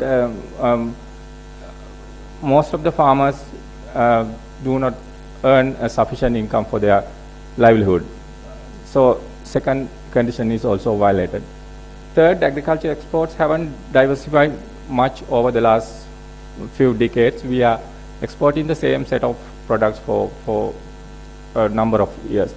We'll discuss this later in detail. Here you can see agriculture, about 36% of the total land is used for agriculture. We have that smallholder agriculture and estate subsector, less than 20 acres and more than 20 acres. As you can see in the first graph, agriculture production is increasing, but when you look at the last 4-5 years, it has become stagnant. And also the second graph shows the land use. Land use is also stagnant over the years, except for crops like paddy cultivation. So this shows that expanding land area for agriculture is limited because of this land scarcity. So only the possible solution should come from increasing the domestic production by yield improvement. But this graph shows the productivity level. It shows that even though productivity has been increasing over the years, recently it has again become constant in most of the domestic agricultural crops, which shows that yield has become a constant. This is land productivity. Labor productivity also, as I earlier said, the second graph shows that agriculture GDP contribution and also the labor force contribution, agriculture labor contribution from the total labor force. It shows that contraction of the agriculture sector, agriculture labor force was not on par with the contraction of the share of the agricultural GDP. That's why we have the problem of labor force efficiency. So we have a considerable scope for increasing the labor productivity within the farm sector. And here you can see nominal and real producer prices of some of the major commodities. You can see that nominal producer prices has been increasing over the years, but the real producer prices have flat long run trends with short run fluctuation because of different reasons like climate change and other factors coming from the outside and all. But if you can see last 4 or 5 years during since 2019 COVID pandemic, you can see that both nominal and real prices are increasing. It shows that food prices are increasing higher than the general inflation levels. So you might think now the farmers are in a good condition with their prices, they are receiving a good price, but the problem is here the producer retail price gap. You can see that nominal retail prices and nominal producer prices, the gap is widening over the years, which means that the share of the price that farmers receive is declining compared to the retail price. And also because of the increasing cost of production, farmers' income is going to decrease. This shows the low processing and value-added products is another concern. Basically, this two graphs shows that in 1995 and 2022, our export basket. You can see in agriculture sector, we are only confined to very small product basket like tea, rubber, coconut, and some spices, but no much of the diversification. So this is from 1995 to 2022. Only there are some emerging exports like vegetables and fruits. Still, it's not at the level that we should should export in the country. So this shows that the diversification hasn't happened in the country at a sufficient level. And even in these exports, we are mainly focusing on primary exports. Value-added exports are very low. When we look at the tea, we mainly import black tea. Value additions and processed products are very low. This is one of the problems affecting the domestic agriculture sector as well, because this is a full factor for the domestic agriculture sector. So, root cause analysis. When we look at this green boxes shows that the problem that we talked about. So there are issues, the long-standing structural issues that I am going to talk about is in these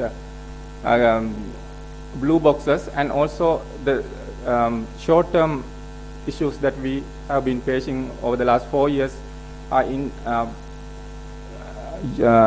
red boxes, like COVID-19 pandemic, and then Ukraine war affected a lot agriculture, because Russia and Ukraine are main producers of fertilizer and wheat, flour, and also fuel. So prices of these commodities skyrocketed during the Ukraine war, and it still didn't come to the level that we had before the Ukraine war. So it's affecting the sector a lot. So then we had that chemical fertilizer ban, which affected the agriculture sector a lot. The 2 seasons were affected due to the chemical fertilizer ban. So all these contributed to the current economic crisis as well, and so it again have impact on food price inflation and the agriculture sector production. So we can discuss this in detail, some of these. So one of the major problems that we have is the size of the land. We have very small fragmented lands, and it's fragmenting happening still. So the size of the land at currently per capita arable land size is 0.15 hectares. But to earn at least 50% of the average per capita income for the full-time farmer, at least he needs to have about 9 hectares of paddy. He cultivating maize about 7 hectares, potato 1.4 hectares, but the current size of the land is much lower farm sizes than this level.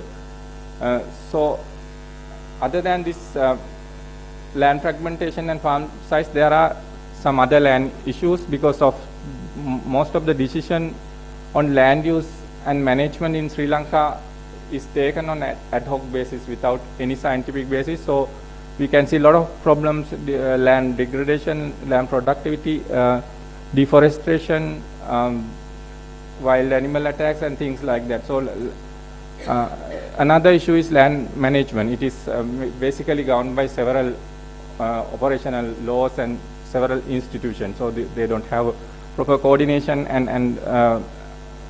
it makes the administration challenging. So aggravating the current problems affecting the agriculture sector in terms of land use. Climate change, another issue that affect the agriculture sector a lot. We have basically main four climate change issues. One is increasing in temperature, frequent extreme events, sea level rise, and changes in rainfall pattern. These four are the main climatic factors that affect the agriculture sector.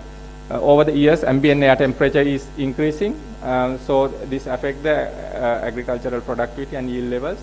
And frequent extreme events, now not like earlier, now we face a lot of extreme events like droughts and flood very frequently. For example, in 2016-2017, we faced the worst drought in 40 years. And even since then, we had a couple of droughts and floods affecting the agriculture sector. Now this is frequent. And rainfall pattern has changed a lot. And low mechanization and technology adoption. So this is also another issue. Again, these issues are linked to each other. This is again linked to the low, small land holding size. Government have attempted in various ways to increase the mechanization and technology adoption, but still the level of mechanization and technology adoption is very low, limited, partly due to we don't have clear policy, national policy on mechanization and technology adoption. And as I earlier said, small size of farm period, it makes difficult to adopt some of the technologies and also some of the operations. For example, we can say we cannot use weeding machines if the farmers are not using mechanized transplanting. So these two goes together. So this kind of issues are there in adopting machinery and technology.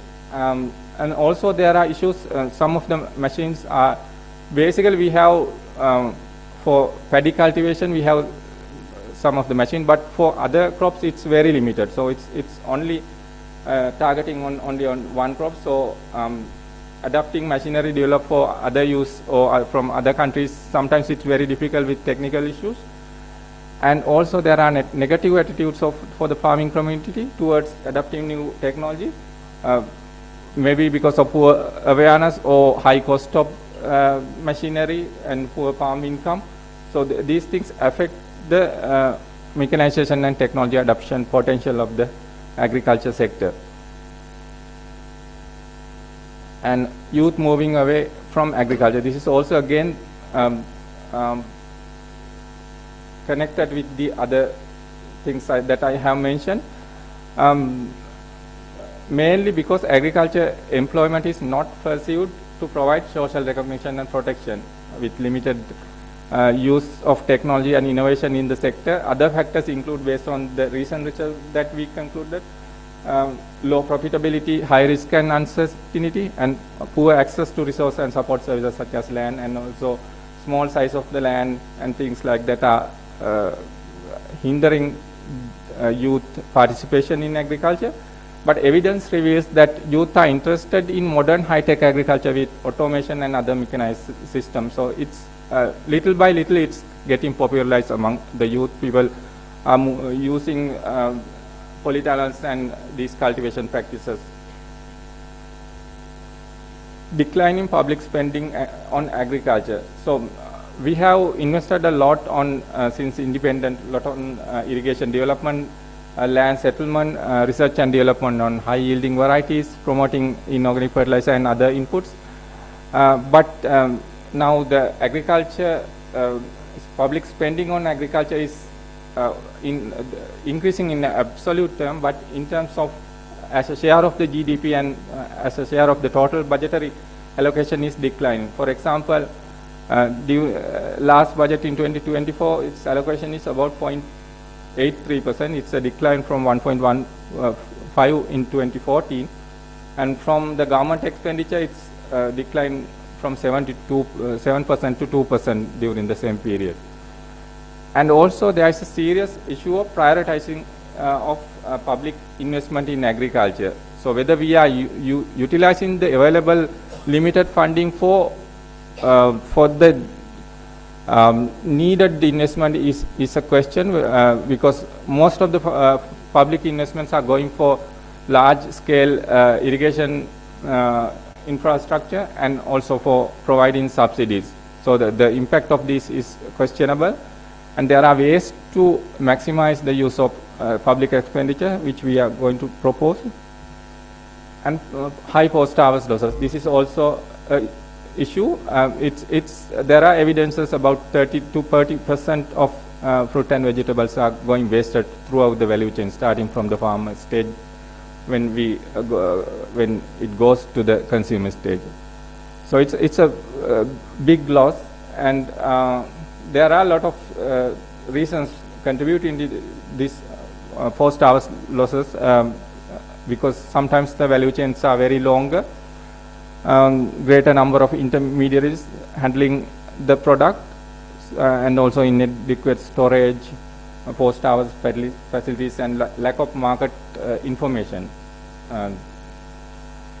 So these things are affecting post-harvest losses, and also we have that marketing failure. That's why we have, like, farmers are not getting enough income, but the prices at the consumer level is very high.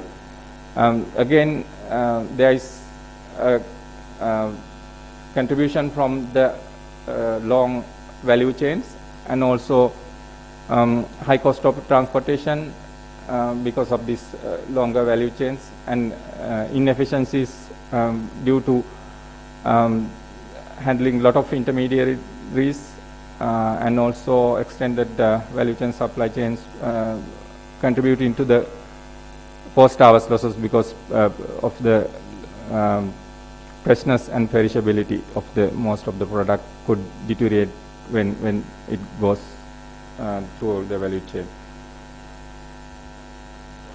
And policy and institutional issues.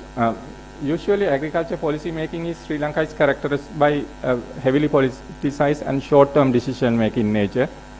So it's proven unproductive. Sometimes policies change with successive government, sometimes not even with the change of ministries within the same government, policies change.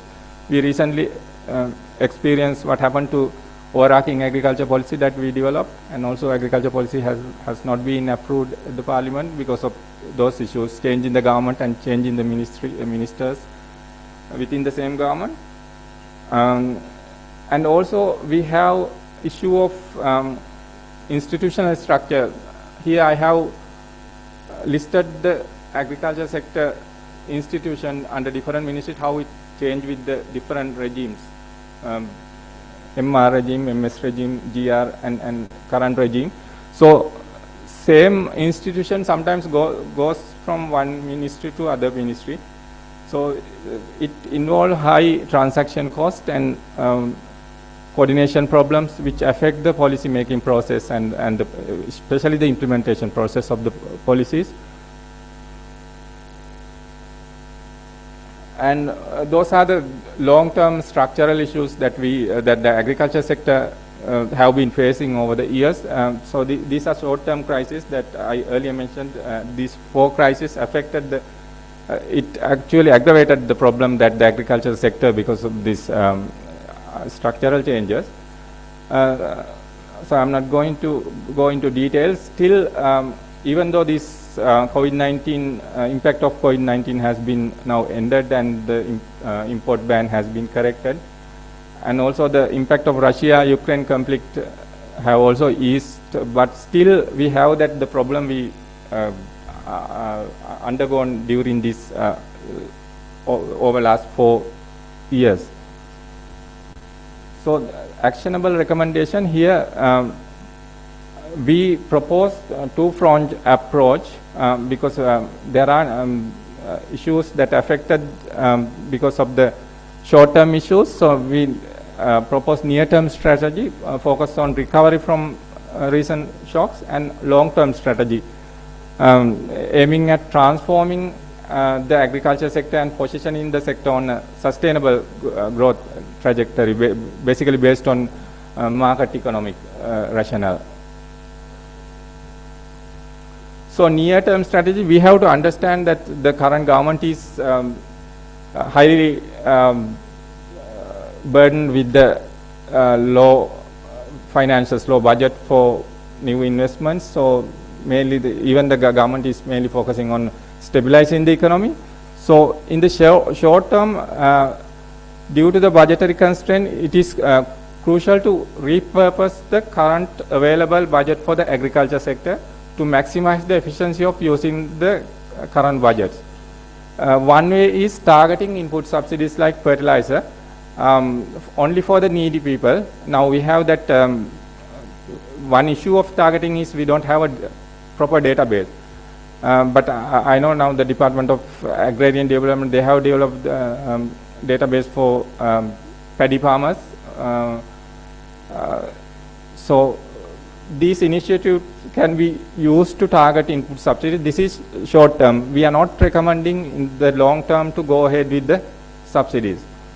And these savings can be used to improve the fertilizer use efficiencies, because usually most of the time farmers are not following the recommended applications.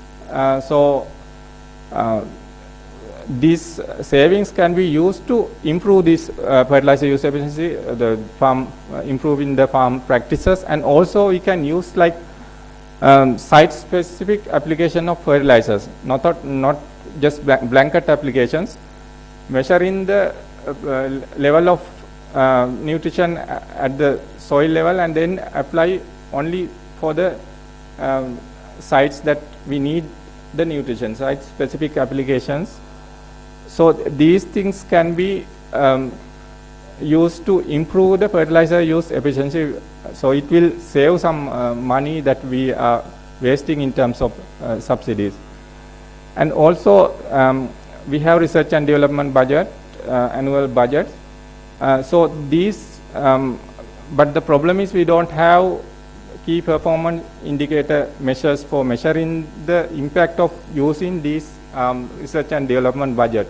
For example, during the COVID-19 period, if you can remember 1 million home gardening, so government subsidized seed and other planting material packets they distributed, but the measurement of the impact is not based on how much output has taken by utilizing this, just how many seed packets they delivered. That is their basic measurement of performance. What they say is 1 million seed packets distributed, but nobody knows how much of this successfully got planted and contributed to the food security or agriculture sector of the country. So these things are there. So we need to utilize these research and development available budgets for the needy sectors with key performance indicators. And irrigation expenditure, most of the irrigation expenditure goes for capital and operation and management spending on large irrigation schemes. In the short term, we have to revisit these expenditures and use these for increasing the irrigation use efficiency. Again, we can use these site-specific irrigation applications like micro irrigation and things like that. It's not popular in the countries, even though government tried several times. So this way we can, so these kind of initiatives we can propose in near-term strategy, but medium to long term, we have to understand that past interventions of the government has not resulted in good outcome, giving subsidies and also guaranteed price schemes and things like that. So we have to get rid of most of these things, and we have to utilize this money in more effective and efficient way. So for increasing productivity, as I earlier said, smallholder cultivation fragmentation is a key issue affecting most of the problems that I mentioned in the figure. So by land consolidation, we can get rid of most of the problems, and there are enough experiences that careful programs of land consolidation have contributed to the successful agricultural development. So as you can see here, most of the food crop sector problems that I have mentioned can be solved by land consolidation. So I'm not going into details. So there are some measures that we have proposed in terms of food and nutrition security, especially diversification of agricultural crops, then changing food habits and consumer preferences. The current way of utilizing food is not healthy, and also food safety and post-harvest handling practices and effective public sector service delivery.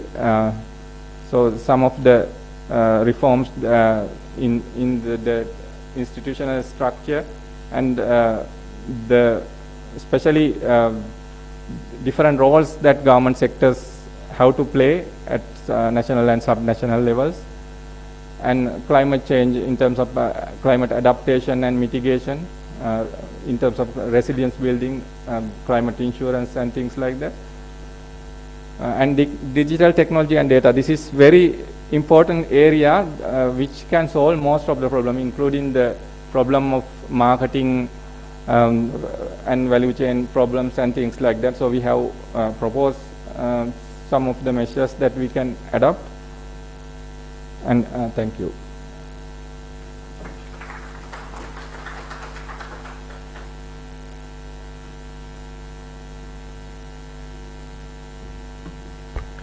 Would the panel members like to comment?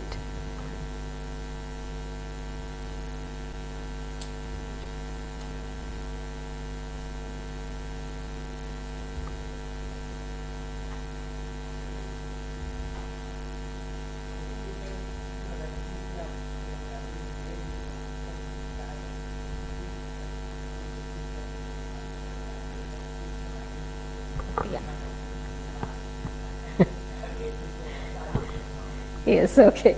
Yeah, after such engaging presentations, I think we have earned a well-deserved break to enjoy lunch. Please return for the next session by 2:15 p.m. You can enjoy lunch downstairs.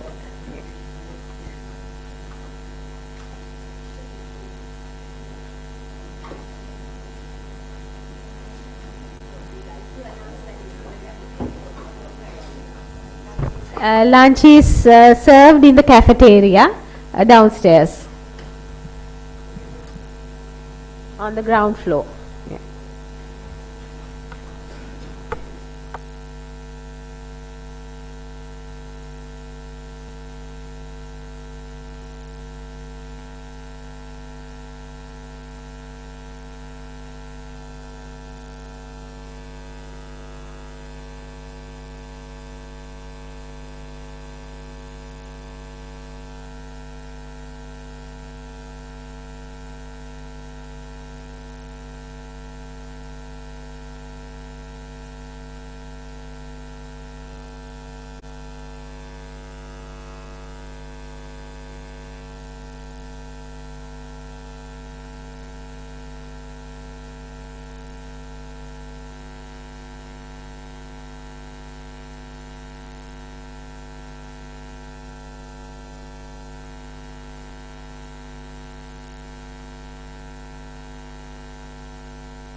පස්සේ ඔයාගේ මේ ඔයාගේ computer එකේ හරි ශබ්දයක් ඇහෙනවා.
Hello.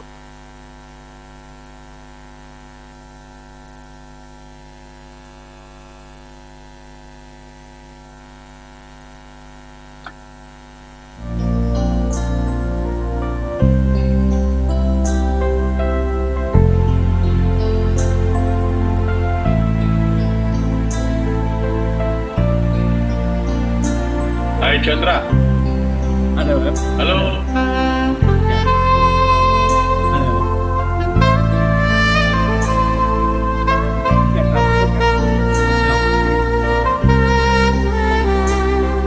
Can't hear you very well.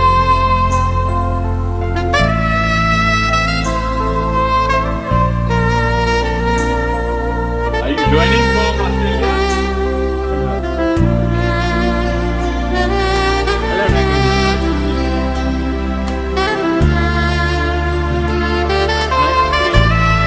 I'm in Colombo or in Delhi. I can't hear you, Chandra.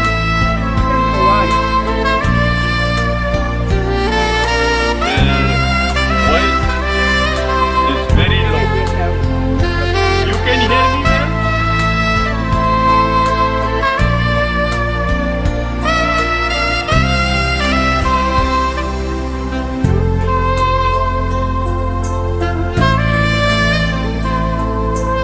I think the session is very much delayed. It was to start at 2:15.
Now there is no sound.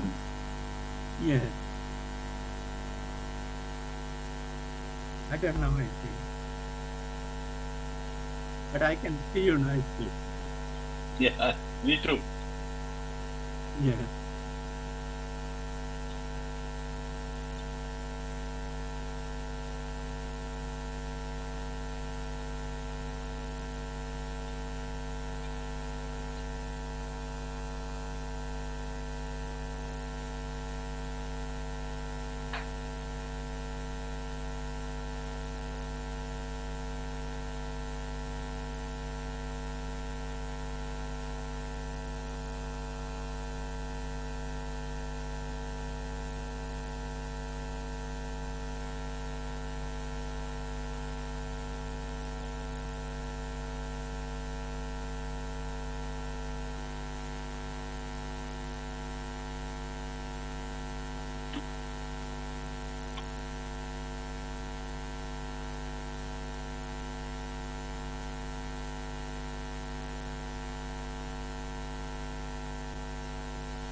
Welcome back, ladies and gentlemen.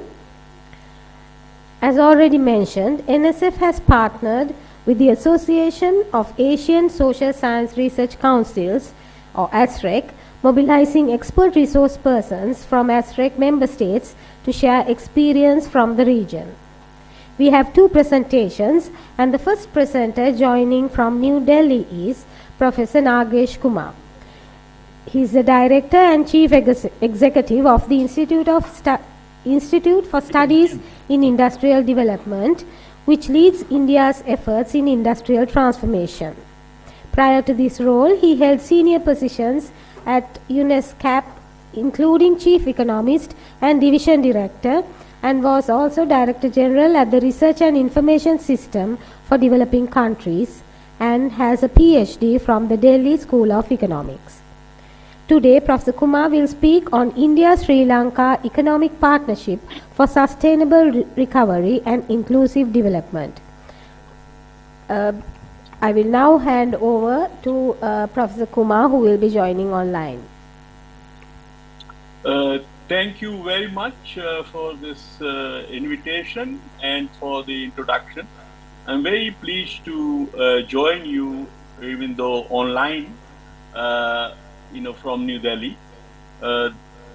And I'm particularly pleased because of my long association with Sri Lanka and India-Sri Lanka partnership. Way back in 1991, I was invited to work on India-Sri Lanka FTA feasibility by Dr. Lal Jayawardena, who is the founder of UNU Wider. And I spent 2 weeks in doing field work in Colombo in September 1991. And the memories of that field work are very fresh in my mind. Later on, as a member of the faculty of RIS, the Research and Information System for Developing Countries, I developed a very strong partnership with the IPS Sri Lanka, and Dr. Saman Kelegama was a close friend. We together established South Asia Economic Journal and many other initiatives. And unfortunately, of course, Dr. Saman Kelegama passed away very prematurely. But then I moved on to UNESCAP, and from there, my partnership with Sri Lanka continued and I also headed South Asia office of UNSCAP. During that time also, we had a lot of opportunities of working with IPS and other institutions in Sri Lanka. So I'm very pleased and honored to be joining you, even if it is virtual and not real participation. So I wanted to talk about, the role of regional cooperation such as India-Sri Lanka cooperation in the current context of global economy going into a very slow kind of movement zone. So one of the mega trends of the past decade, or actually more than a decade, has been the globalization turning into slowalization. The globalization or global economic integration had become a major driver of growth for many developing countries around the world. And we know how fast China has grown and became a manufacturing hub of the world. And India developed also the ICT services industry, exploiting the sort of favorable trends in global economic integration.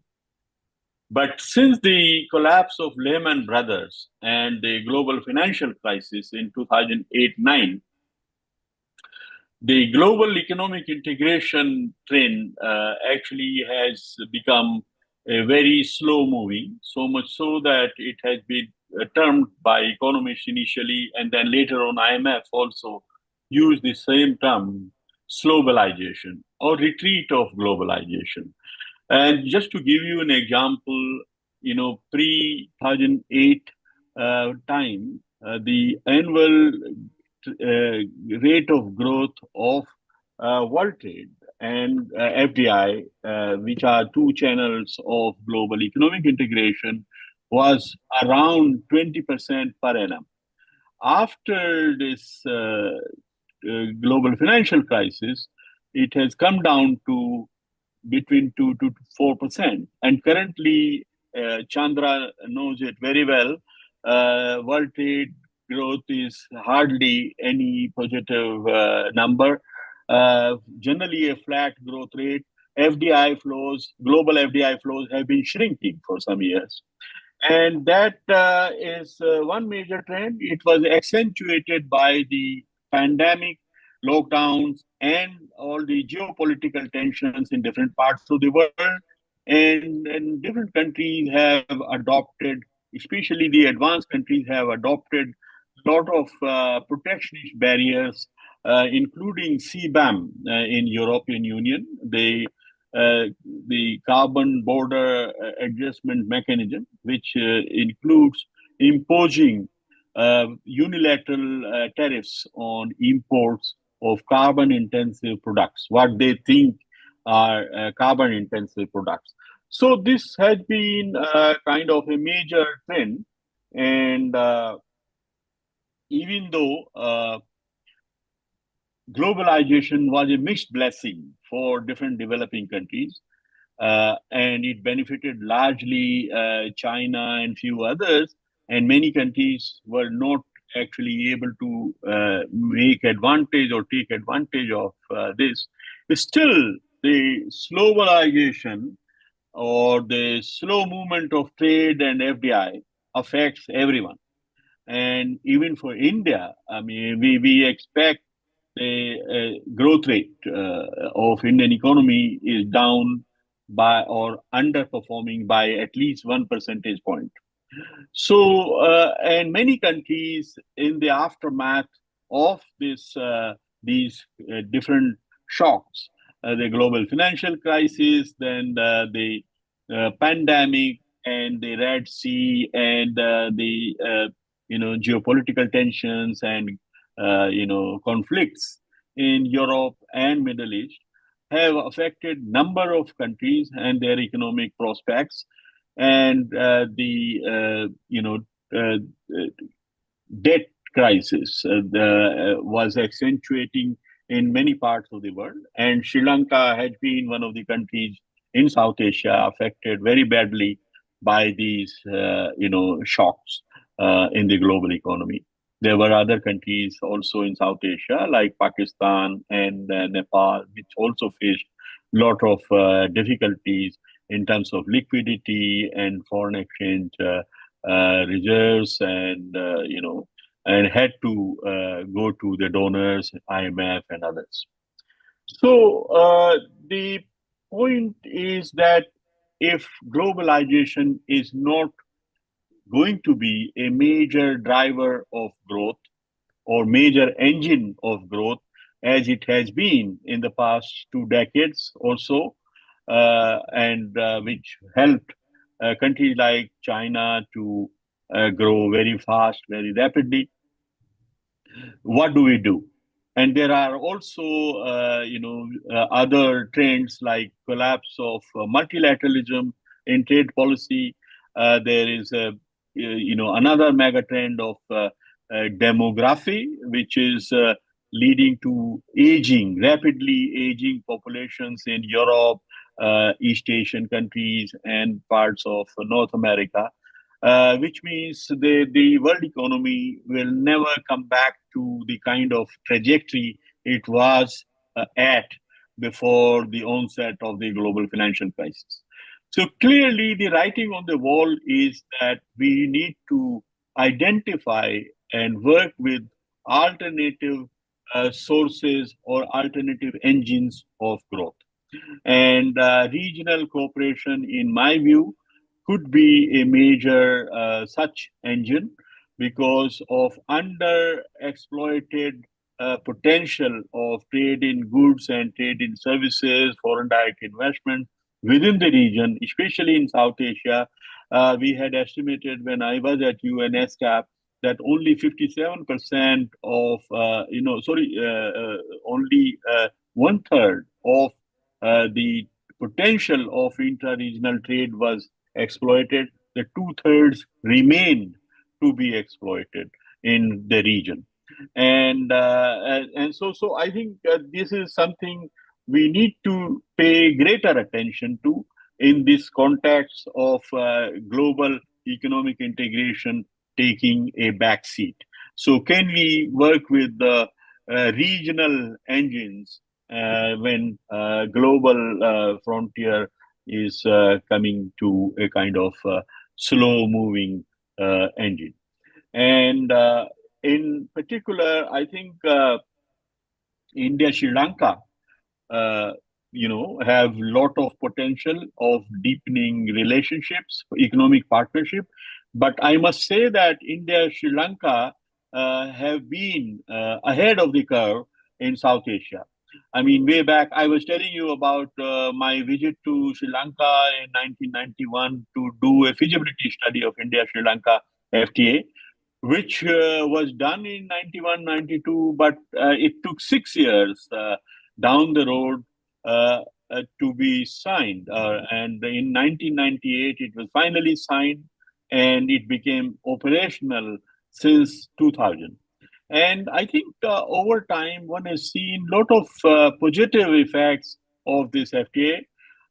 For instance, when we worked on this FTA feasibility, the India-Sri Lanka trade was very much one-sided, and we were concerned about it. One-sided in the sense that India exported to Sri Lanka 10 times as much as it imported from Sri Lanka. And so clearly the constraint was the lack of supply capacities in Sri Lanka. And this FTA has helped in building supply capabilities in Sri Lanka. So 5-6 years after the FTA became operational, the trade imbalance, the mutual trade expanded by 300%, but this 1-to-10 ratio in exports and imports came down to 1-to-3. So India still exported more than Sri Lanka exported to India, but the gap had narrowed down. How did it narrow down? The new products were added to Sri Lanka's export basket, and new products many of these were produced by joint ventures between Indian firms and Sri Lankan firms in Sri Lanka for exporting back to India. So one example was Seat, company making tires, auto tires, and taking advantage of cheaper rubber in Sri Lanka. They set up a plant for making tires in Sri Lanka, and they started exporting some tires to India back and some tires to Middle East and other markets. But this FDI for creating supply capacities and value chains was not only one-way street. Some Sri Lankan companies came to India, and Brandix is one very successful story. Brandix set up a large special economic zone in India for making of garments, using India's very highly integrated supply chain in textiles and garments. And so it started making garments in India and exporting from India to third countries. So there are many such success stories, and what we need to do is to build on them and multiply such success stories.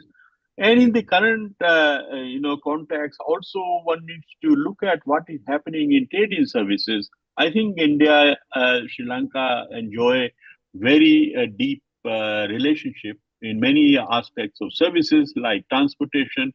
Indian companies use Colombo port as a transshipment hub. Indian tourists are also, I think, India is a big source of tourism for Sri Lanka. And many Sri Lankans come to get treatment in Indian hospitals. So there is a vibrant trade in services also on top of the goods or merchandise trade and FDI relationship. And in the context of the recent liquidity and debt crisis which Sri Lankan economy faced, I think there were a number of initiatives which were taken, including Sri Lanka using the swap agreement with the Reserve Bank of India, India deferring the payments to be made by Sri Lanka under ACU mechanism, and a number of the supply linked credits were extended by Export-Import Bank of India to tide over the foreign exchange crisis or liquidity crisis. And then I think I was just browsing through to update myself on what all has been happening between India and Sri Lanka in different parts of the activities. I think there is a very impressive and very comprehensive list of engagements in different sectors. So I believe that India-Sri Lanka partnership can be a kind of a role model for other partners, other pairs of countries in South Asia to emulate.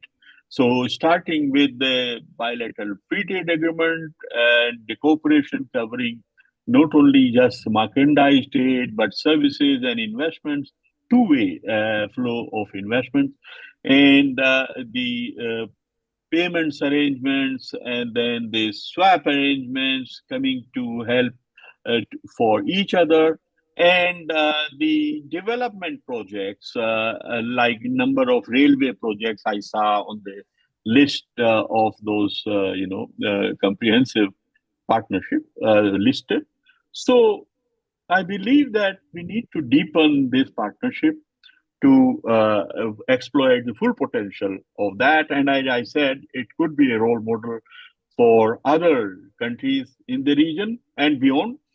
And in particular, regarding the theme of this high-level consultation, or national consultation on sustainable recovery and inclusive development, I wanted to just point out to some of the good practices which I believe are familiar to you. One is this digital public infrastructure and the rise of that in different aspects of economic activity in India. So we had this national digital identity, which was later on expanded to cover micro payments, the national payment, thing, and so all different payments we do it with mobile phone without having to go to any ATM or credit card or anything. This is also helping government lot of resources, because when government wants to transfer direct benefits to the people, the beneficiaries get the government subsidies or incentives, etc., in their bank account. So some income transfers reach every person that is intended to be a beneficiary of that in their bank account. No intermediaries are involved. Then MSMEs are benefiting from a portal which has been created by the government for all government procurements. So all government procurements are through that portal. They have to be through that portal. And MSMEs from anywhere in the country have listed themselves on that portal, and they are able to send or sell directly to government departments, enterprises, and so this is something. It also helped us in the management of COVID, for instance. So everybody who got a shot was getting digital certificates and all that. So for inclusive development, and this has become a very big tool, and maybe Sri Lanka may benefit from exploiting this new technology, which is very low cost, and it spreads, and spread effects or inclusion effects of that are very substantial. The other is the movement towards clean energy, and in particular on solar energy, because all of South Asian countries are dependent upon imported hydrocarbons. And so this has also co-benefits, not only in terms of meeting our net zero goals, but also, helping in bringing down the imports of hydrocarbons and pollution levels.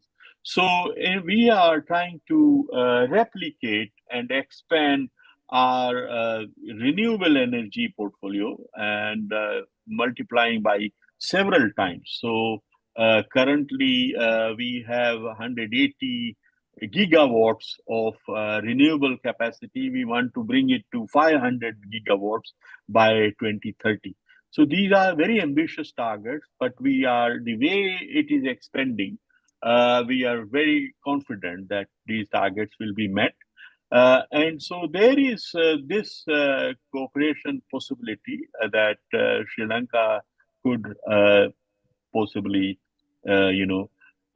get some experiences shared in developing very rapidly the clean energy transition possibilities.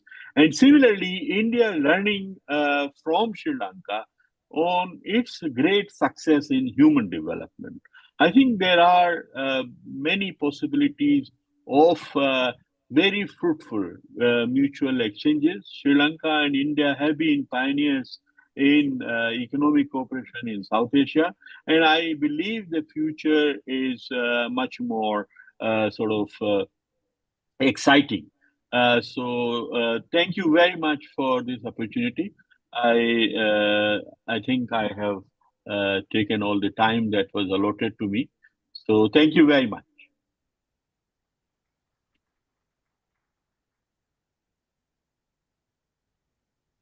Thank you.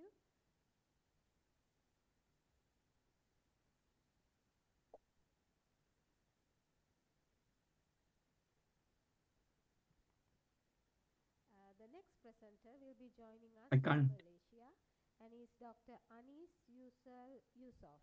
He is the Executive Director at the International Institute of Public Policy Can't hear you. and Management, Yeah. and Director at the Center for Leadership No, can't. specializing in human and social development. Are you muted? No. Actually, they have muted from their side. Oh, okay. Yeah. But Chandra, I can hear you now very well. Can you hear? Yeah. Yes. All right. And Yeah. I see Professor Dhananjay saying online also, the member secretary of ICSR. Hello, Professor Singh. Hi, Professor Kumar. So good to hear you. Over to you, Dr. Yusuf.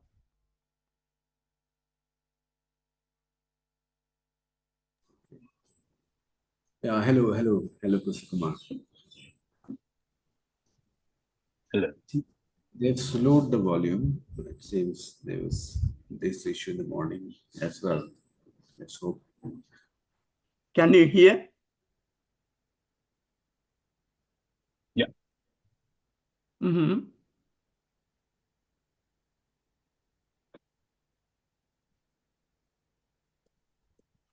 Yes, doctor, we can hear you.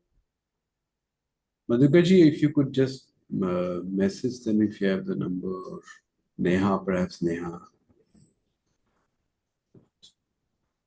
Yes, just Can I make a comment? If you can hear. Yeah. I can hear you very well, Chandra. If others can hear, I very much enjoyed Nagesh's presentation. I would like to make, particularly I like the point you made about gains from FTAs. If a country does not improve supply side capability, there is no point in signing FTA. Exactly.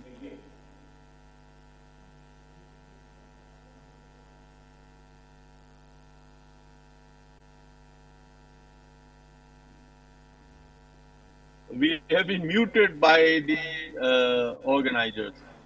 Chandra, I can't hear you now.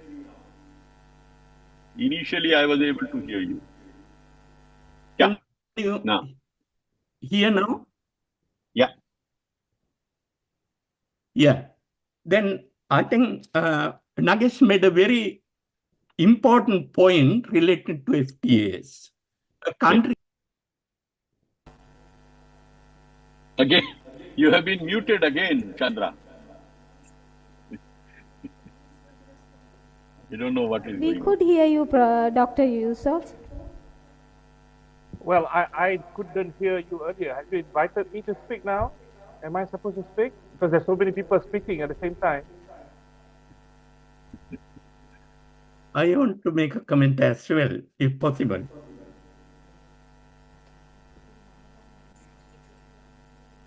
Hello, can you hear me now?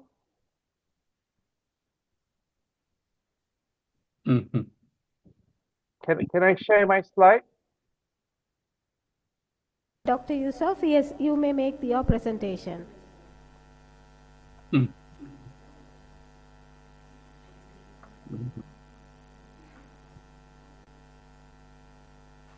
Can you hear me now? Hello? Yes, we can. We can, okay. So thank you so much. I couldn't hear earlier the introduction, but because there was other people speaking in the other room. Basically, thank you so much, the organizer, for inviting me to share. Basically, what I want to do this afternoon is to share the role of social science in shaping Malaysia's public policy on good governance, integrity, and anti-corruption. In particular, addressing the economic crisis and promoting sustainable growth, and the experience of the last 20 years that I have had. Of course, I should start by saying Ayuboya. A bit about the biography, but the experience that I had is coming from the one highlighted in yellow, where I have served in the Prime Minister's office, serving in those institutions where we deal directly with governance. So that's where I'm coming from for this afternoon. Let me start with some quotes of writings that I have done related to governance. Many have asked me, how can we eradicate corruption? And I often reply that it is an impossible thing to do until we understand what motivates different people and get them to instinctively behave with integrity. For decades now, we have made a virtue out of the pursuit of material self-interest. We know what things cost, but have no idea what they are worth.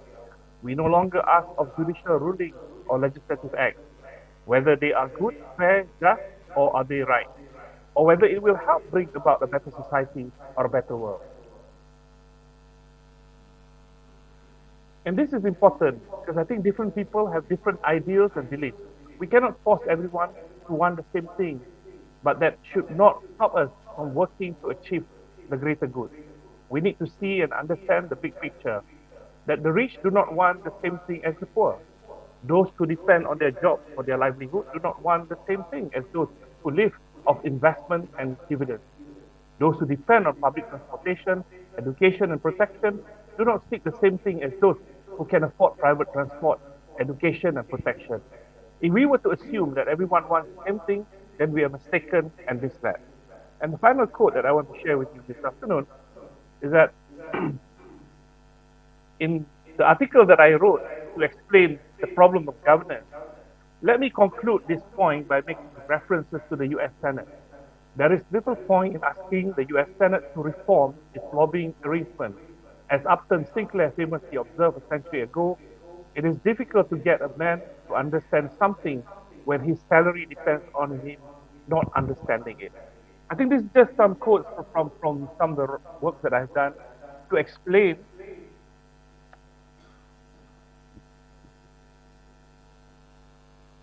my slide is not moving.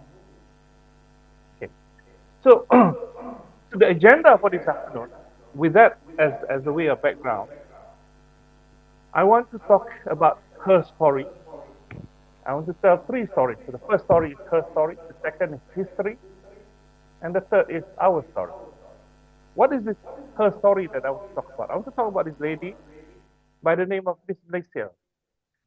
It's important that when you want to understand complete governance perspective, is that you look at how people perceive the country. In this case, in the context of Malaysia, I'm using three indexes. One is the Human Development Index, second is the Global Peace Index, and the third is the Corruption Perception Index. When we look at the Human Development Index, Malaysia is 63 out of 193 countries, with life expectancy at 76.3, and expected years of schooling at 12.9, and gross national income per capita is about $27,000. The Global Peace Index, however, put us the number 12. This is I'm using the 2022 data to make sure that it's comparable. But the most recent data, Malaysia is ranked as number 10 out of 163 countries. A very peaceful country. But we are worried about this corruption index because that's where our score has been hovering at 50, and in 2022 was at 47. So why this is important? Because if you want to get people to come and invest in Malaysia, we have to understand some of this, how people perceive us. I took the liberty to also look at the data for Sri Lanka. And good for you to know also to emulate some of the experience that we had here, that you know where you are, your strength in terms of Human Development Index, because it looks at the education, the health, and the income together, versus the Global Peace Index, where in this context, of course, you've been perceived, Sri Lanka being perceived as not very peace, and therefore these are some of the things that you need to understand and how to work. And corruption too, your score is at 36, certainly way lower than Malaysia, but how do we address some of this issue is important, and what I'm going to share are things that we have learned from other people that we thought useful, and this component, some of the research work done are very much based on social science work. The Corruption Perception Index, if we were to take the last 20 years, Malaysia had been going on a kind of roller coaster ride. There was 50 down, up, down, and we went up to 2053 when I was in the Prime Minister's office, then it went down again. But South Korea, if we compare South Korea, at one point South Korea was at par with us, and you can see how South Korea was moving all the way up, and now they are surpassed us. But our neighbor Indonesia was way down in 2006 at 24, but look at how Indonesia is coming up and up and up. And if we are not careful, Indonesia will surpass us. Why? And this is important.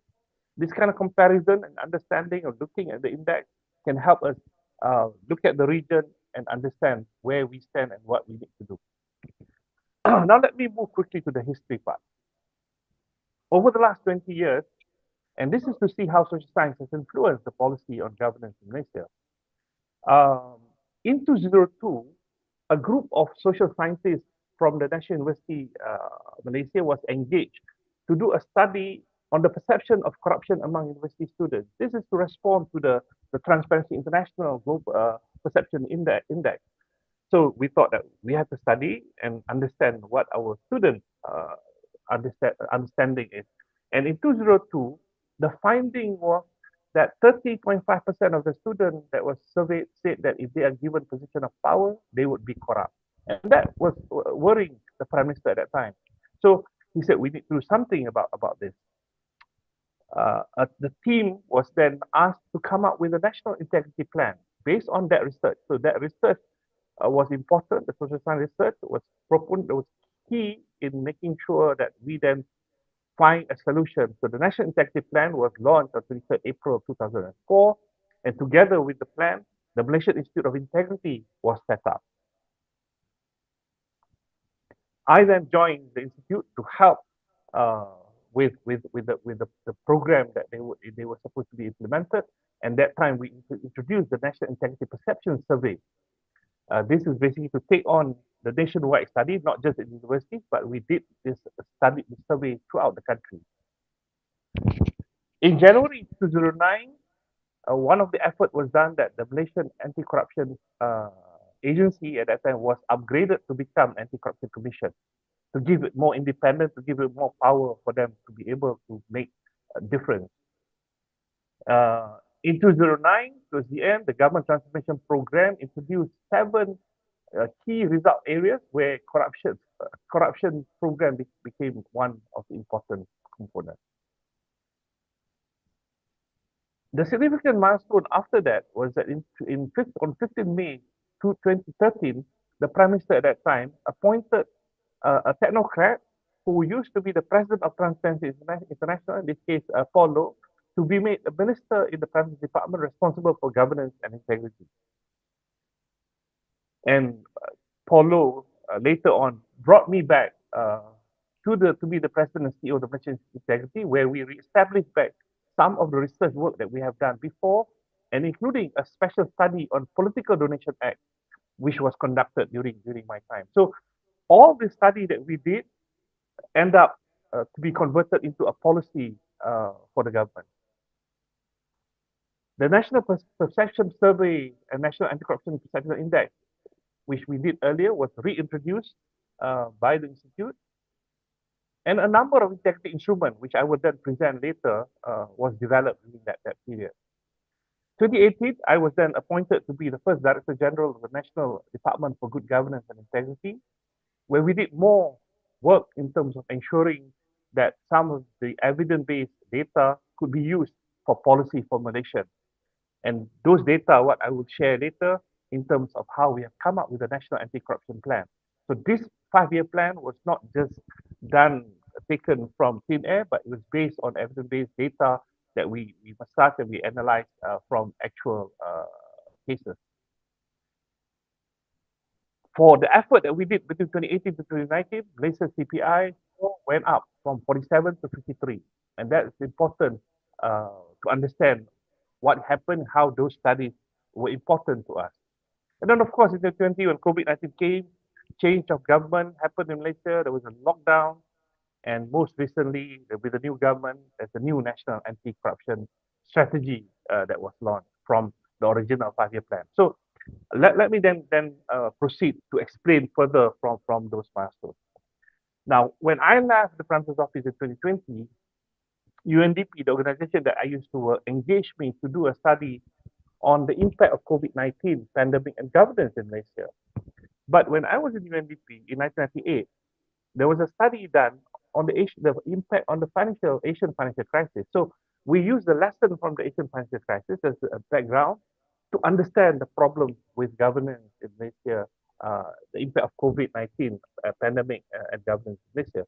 And that report became an important advisory policy brief where there was the university press published that work into a book. So this is available. University of Malaysia Press published this as a publication. There's a lot of lesson from the past that we managed to address the current problem. But this is key. Going back to how the social transformation that we went through in terms and the challenges for us, where the research and policy nexus became important. So the story of the National Integrated Plan, as how I tried to alluded earlier on, started with the history, which is the research done in 2002. So from that research, it was translated into the National Integrity Plan, which helps the institute to then roll out the plan in order to come up with a proper social change. So this is from academic analysis to policy formulation to public advocacy. You can see the process of how these things are being done. Secondly, the National Integrity Perception Survey, which I mentioned earlier, which we introduced, became a national product that we were able then to produce on an annual basis, and it could help us to understand where every state in Malaysia is in terms of the integrity level. The Malaysian Integrity Profiling was another instrument that we developed to profile individuals to see what is the level of integrity of that person, which I will then, this is basically an effort using psychometric analysis. The fourth component that we have developed is an integrity assessment tool. If the Malaysian Integrity Profiling profile the individual, the integrity assessment tool looks at every organization. I will explain this further. And another initiative based on social science research is the community integrity building, of how we bring the community together in an effort for us to address some of the governance issue at hand. And finally, sixth is the integrity dashboard that we developed in order for you to be able to monitor the changes in every state in the country. So this is the Malaysian experience. So the National Integrity Plan, we came up with the turtle model where there are 8 sector focus. That means the head of this turtle is the administrative department where controlling, managing the administration part of the country. The economy is the private sector and the political sector. These are the two important sectors, but you don't want them to collude together, because if politicians and economy get together, the society, the country will have a problem. The backbone of this turtle is the family institution, because you want to inculcate integrity, you have to start at home. The civil society and the community sector support that initiative. And the religious institution basically became the propel to keep this turtle on the right path with the social culture. So these 8 sector focus help us to roll out a program that is sector specific. And that is basically the gist of the National Integrity Plan in Malaysia at that time. I'll pass this quickly. So the integrity dashboard that I mentioned, once you roll out, you need to be able to monitor, to understand where things are. So this is using Tableau, and it was able to dissect at every state. So we were able to know, like if I were to zoom to a particular state, in this case Sarawak, in Sarawak, I'm able to know where the program, the education program or the training conducted to address corruption cases and integrity, to promote integrity. And we know exactly what kind of program is being done, but we then do a correlation with the index. The one on the right part is the index. So if you see the red area, that's where the problematic area for that particular state. And we can then insist that program must be done to address those problems rather than something unrelated to it. So this is again from research, we have translated it and make this into the dashboard that we are able to monitor and understand where the problems are. These are additional data that we have, the cost, where things are coming from in terms of the crime rate. You can monitor things are changing in terms of the cases, even divorce cases by state. We're able to know the broken family can be a good problem for us to understand further. So these are some data that we monitor from the dashboard. The community integrity building is basically is a locally driven approach where we involve community to come and help monitor some of the development project. In this case, the pilot project that we did was to look at waste collection and grain trading and grass cutting. All these services have been basically privatized. So the local council no longer do this, and they basically privatize to a private company. So the private company can sometimes claim that they will clean the drain, do all the things, but instead they bribe someone at the local council to just sign off that they have done, they have collected the rubbish and the whole thing, and get away with murder. They did not do the job. But with the community now doing the special collective, the community integrity building project, all that cannot be done. They cannot hide behind bribing because people are checking every day, and you can see the before, the during, the after of the team that went around, and they are reporting, and immediate action has been taken. So this is a simple kind of a project, but nevertheless, it's quite effective in how we are addressing a governance project. I mentioned earlier, if the profiling earlier to look at individual, the integrity assessment tool basically look at the organization. So you go to one organization and you run this using this tool, where you look at this 12 dimensions and you ask different parts of the organization, the top level leadership, the middle level, as well as the support staff, and you will understand where each organization stands. So the score will position whether this organization is 100% ready with best practices and ethics, or they are still, zero ethics level. And then intervention can be made in terms of preparing this organization to be more ethical. So again, these are some of the efforts that we have been using, and that one was based on Dubinsky's study. This is Dubinsky and Richter Ethics and Integrity Benchmark. A research work started, how we translate it into an instrument in order for us to do this assessment. Now, the last part of this is the national integrity profile which we developed. This is using a psychometric analysis to look at the tendency of somebody doing wrong. So for this test, we know exactly if they fall in the green area, that person is good. Basically, more organizations will need people in the green area. If they fall in yellow, which is not bad because they are highly integrity person, but they're just not acting that they should. But those in the blue, they know what is right, but are not doing it.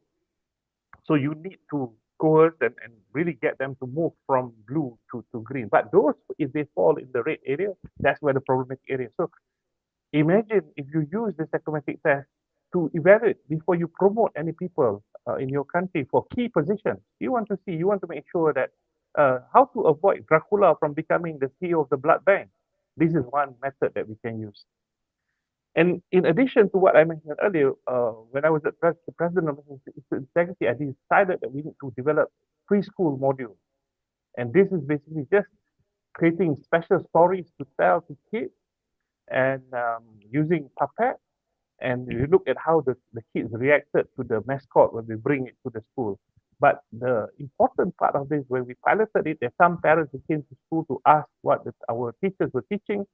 Why? Because some of the kids went home and told their mother, "Mom, you have no integrity." I mean, kids, sometimes they are the best teachers because they take whatever lesson and they think it is wrong, it's wrong. So we are using the kids to also teach the parents through this program. In 2019, while I was in the Prime Minister's office, we developed the National Integrity Anti-Corruption Plan. This is moving away from the National Integrity Plan into the one developed in 2004, because we think over the years, we find the problems kept cropping and we need to address it. So 2019, but how we developed the National Anti-Corruption Plan for 2019-2023 was based on actual data. But we started with a foresight. So we said, if we're going to have a plan, we need to look 20 years ahead of time. And this foresight basically look at the future scenarios. So understanding the future now in terms of with the technology, are we prepared? Is our anti-corruption agency equipped with knowledge, with the equipment to catch people that's using all the latest technology. You know, now people talk about big data, artificial intelligence, blockchain. So if the anti-corruption agencies are not prepared or don't understand what is coming, then we have a problem.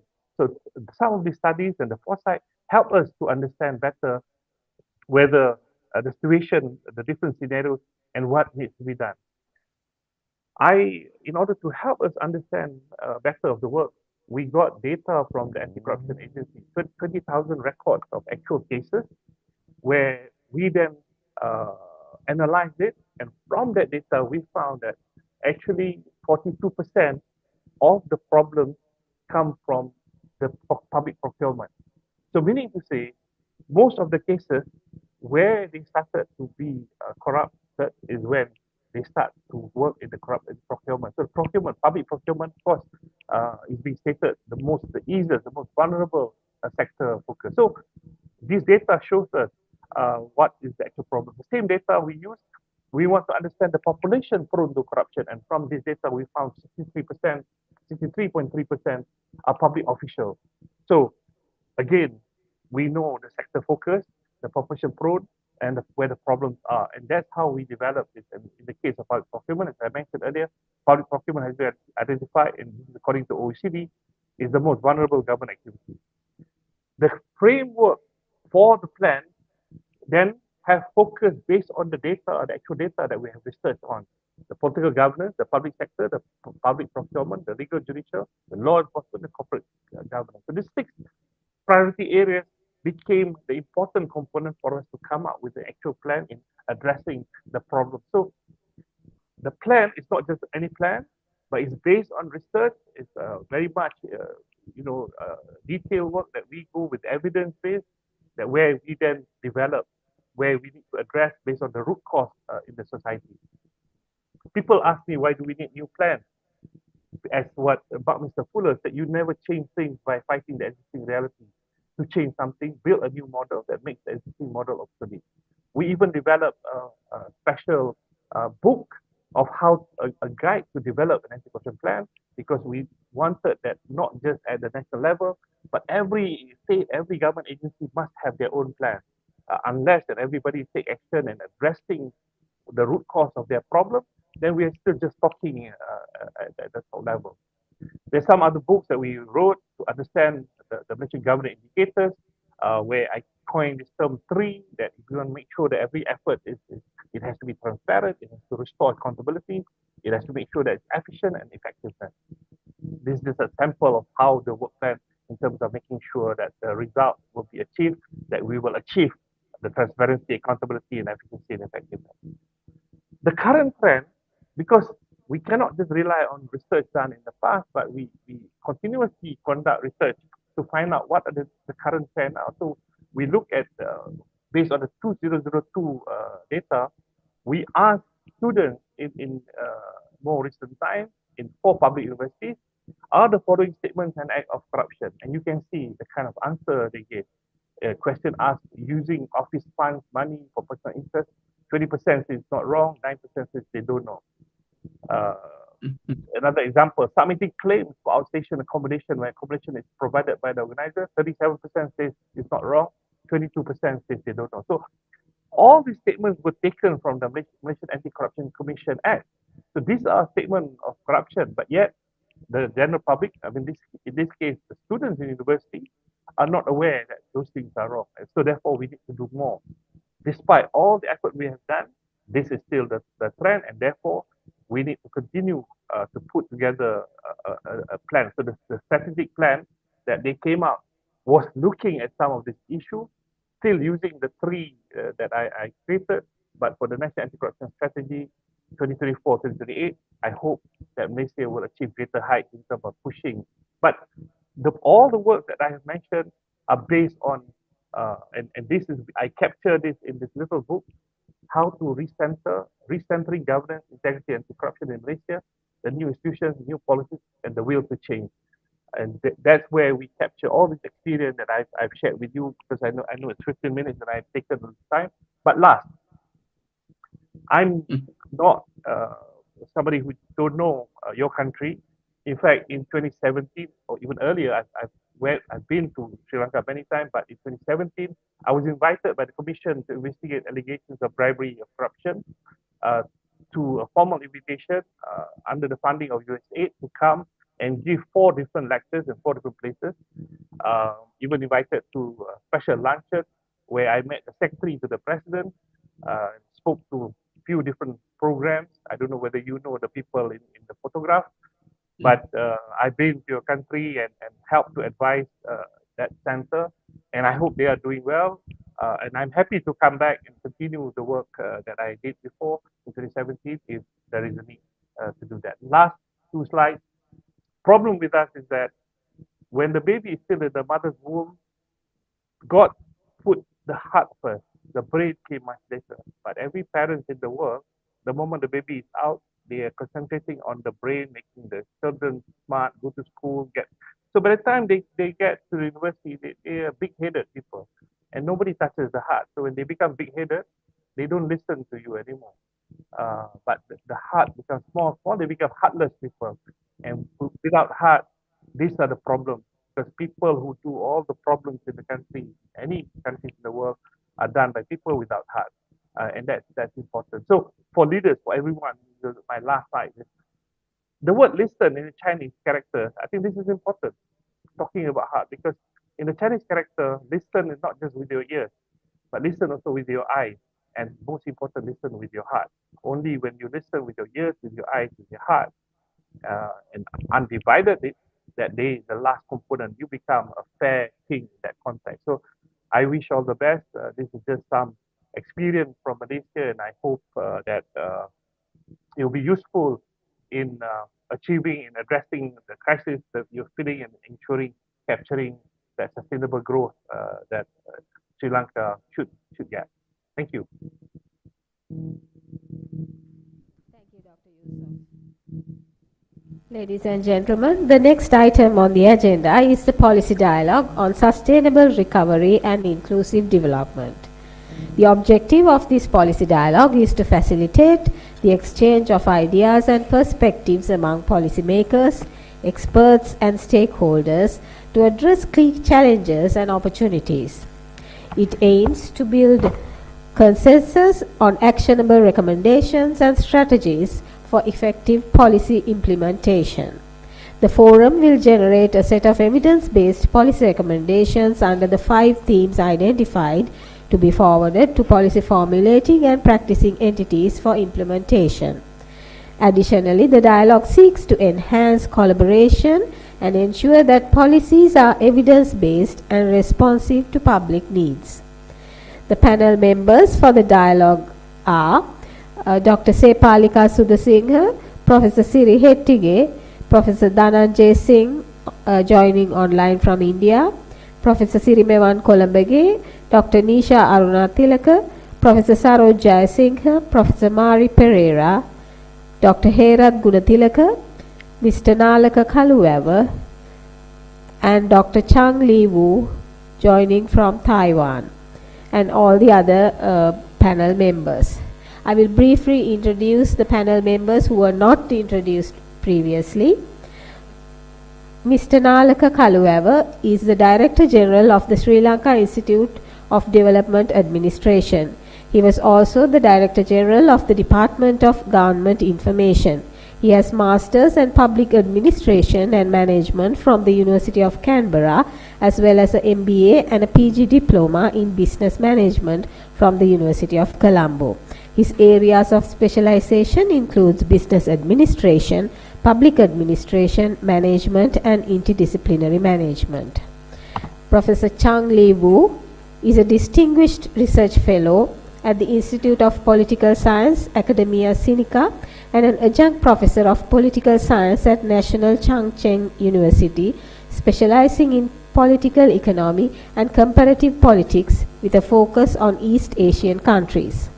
His research interest spans American politics, electoral studies, urban and minority politics, and international relations. Also, Dr. Sepalika Sudasinghe, who is the Director General of National Science Foundation, is an expert in development administration and policy management. She has served as the chairperson of the National Policy Drafting Committees of recently adopted National Tourism Policy, the National Traditional Medicine Policy, and a facilitator for the Social Security Policy of Sri Lanka. She is a practitioner and a researcher. Now I will hand over to Professor Siri Hettige to moderate this policy dialogue.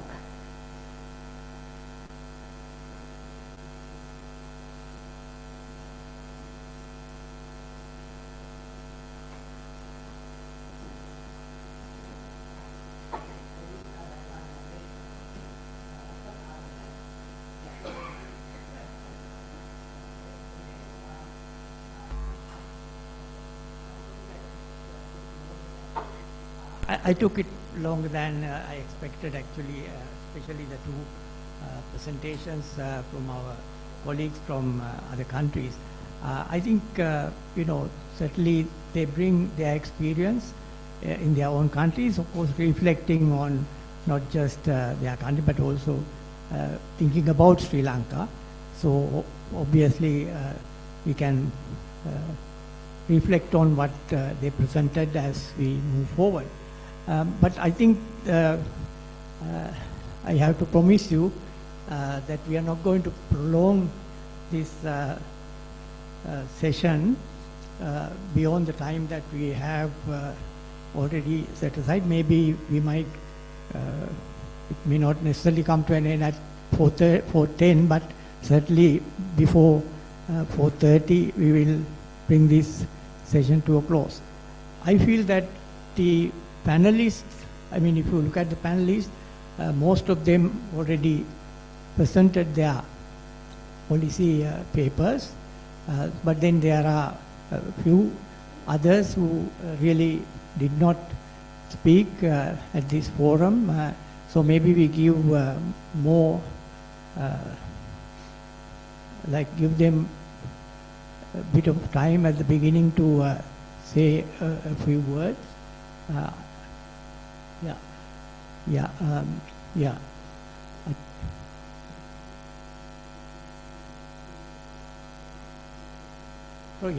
We have Professor Premchand Rathukola, my friend from Canberra, and I think he is there, I guess, online, and we can give him a few minutes to make his intervention. But I think our panelists can remain in the background, and I think when we have questions or comments coming from the participants, I think we will be able to really get their responses. And then of course we will give each panelist at the end a few minutes each to really say whatever else by way of bringing their contribution to a reasonable end. So let me see whether Professor Rathukola is there. Is Premchand Rathukola is there?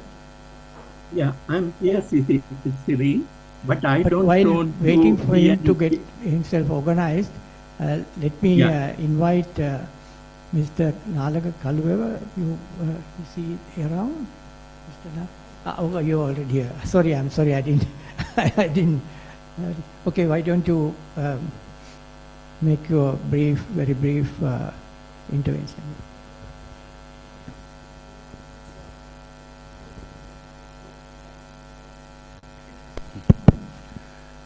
Good afternoon, dear Professor and all very eminent academics and all other professionals. Thank you very much, Dr. Sepali and National Science Foundation for organizing this very timely kind of a dialogue.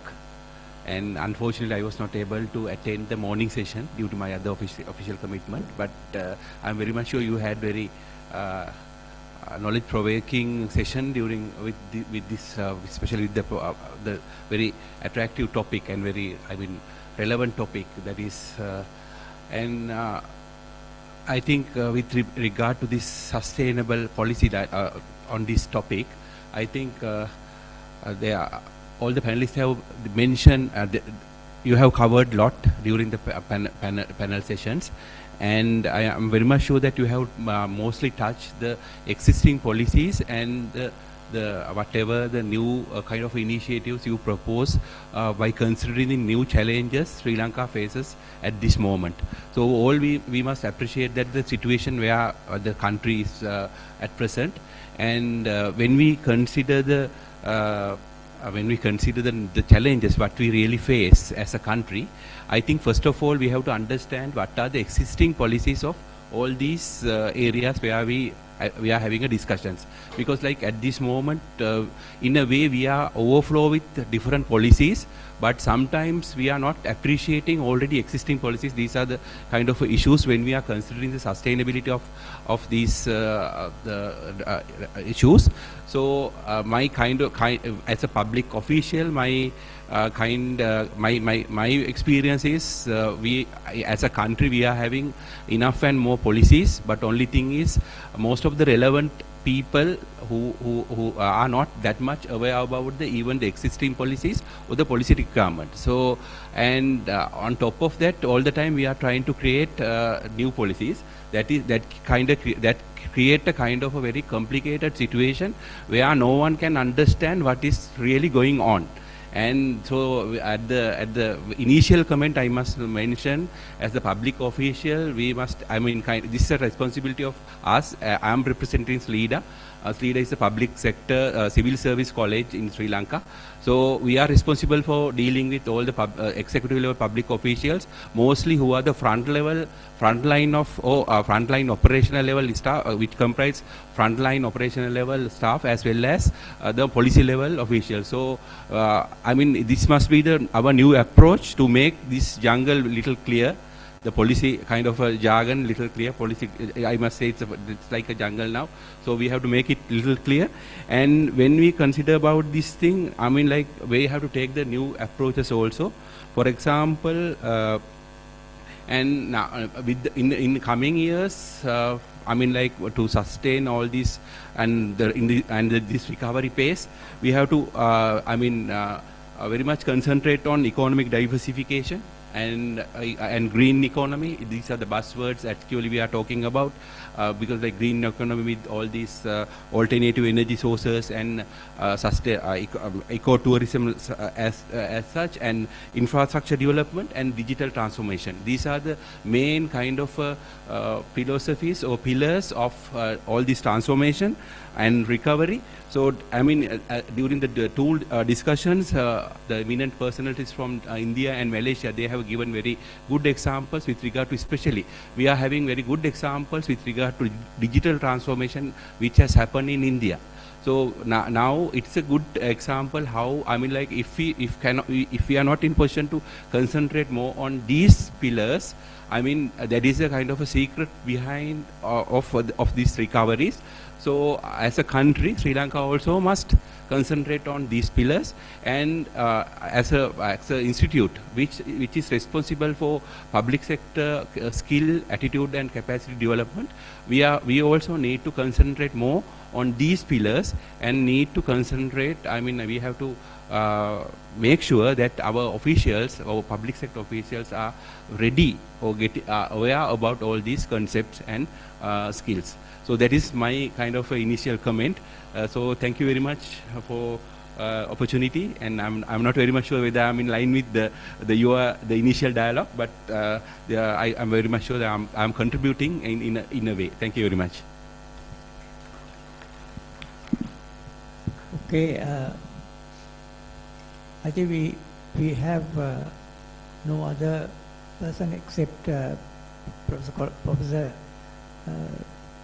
Pemachan Ratkola is there. If not, is he online? Okay, maybe we can invite him to take a few minutes. Yeah, Siri, I am online, but I would like to listen to other. I don't want to be an intruder in the discussion.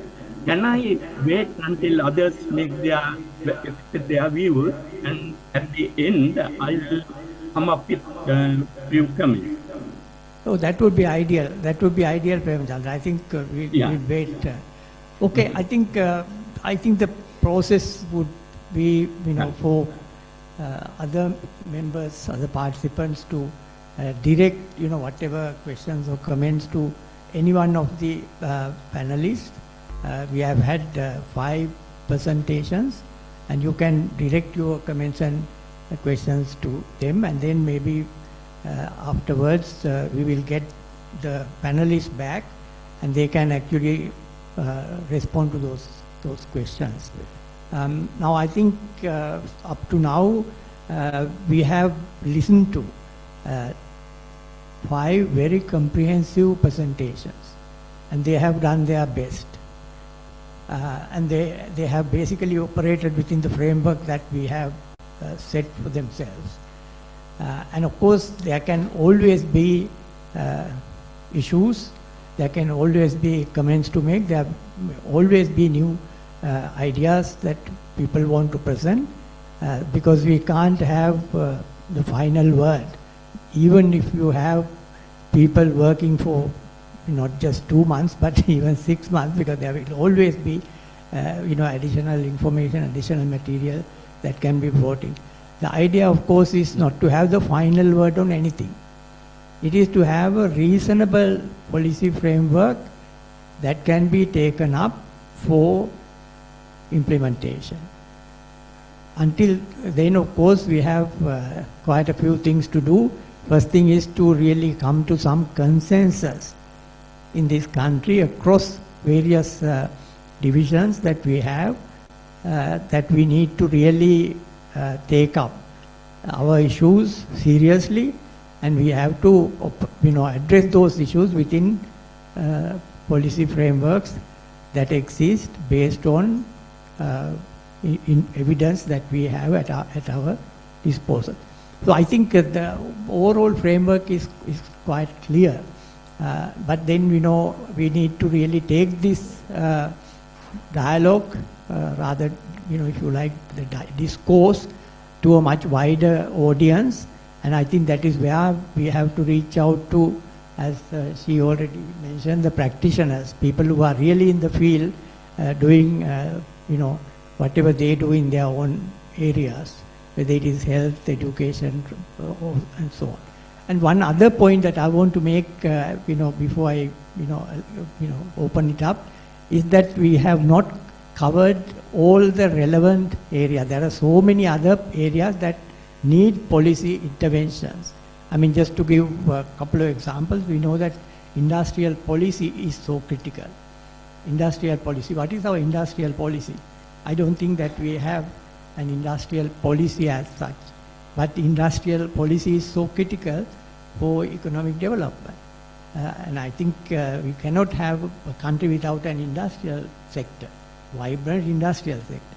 And then we also have to concentrate on other services like transport. Transport is so critical. It is a cross-cutting issue that we have in this country and so on. So it is on the one hand very important for people, but it is also important for the economy, and it's important for all the other services as well. So anyway, so it means that what we have done is here to concentrate on selected areas, but then once you get over these areas, we might be able to really take on other areas as well. So with that, let me open up for comments and questions. Anyone anyone can really, from wherever they are seated, can come forward. And if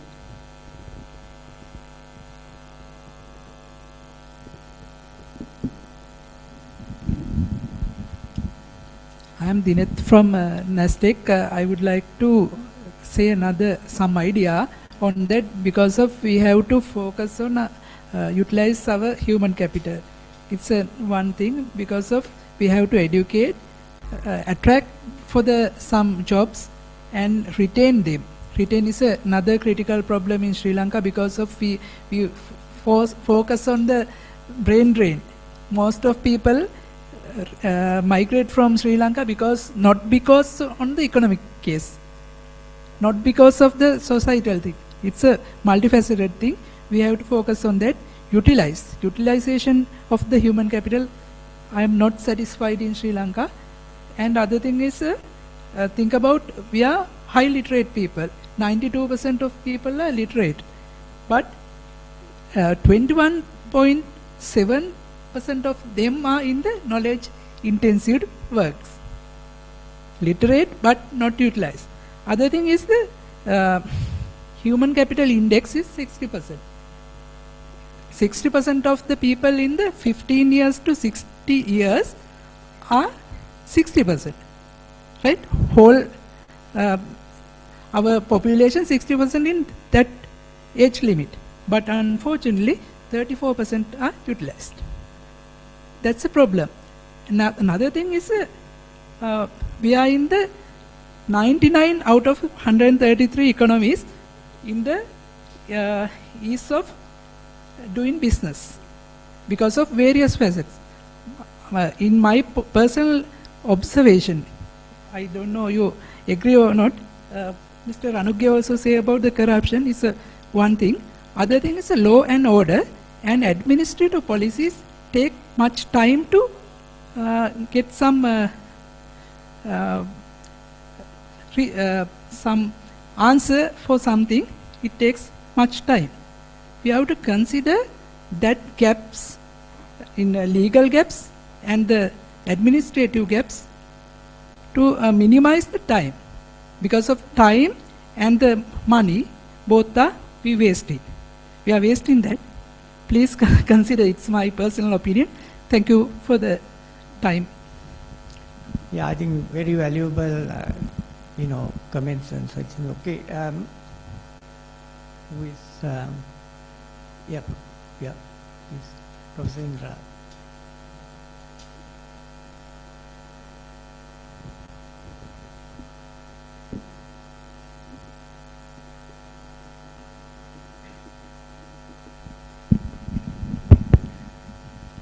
Actually, interesting presentations, but I have a question for the economics as well as for the health is concerned.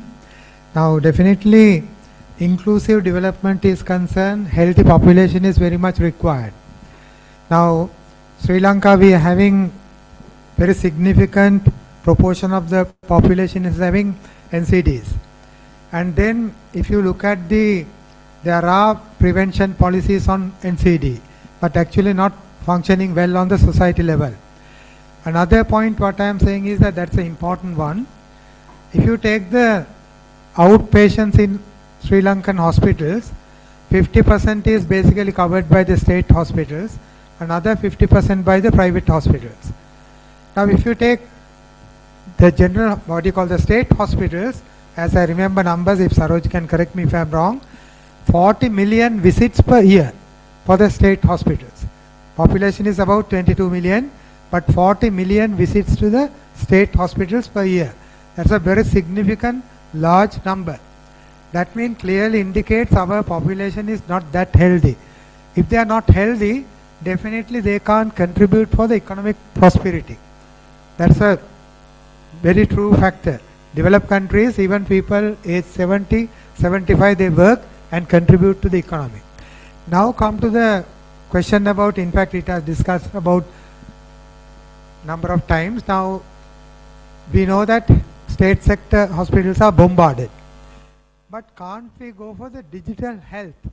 Now many countries are with the AI and also technology moving to the digital health.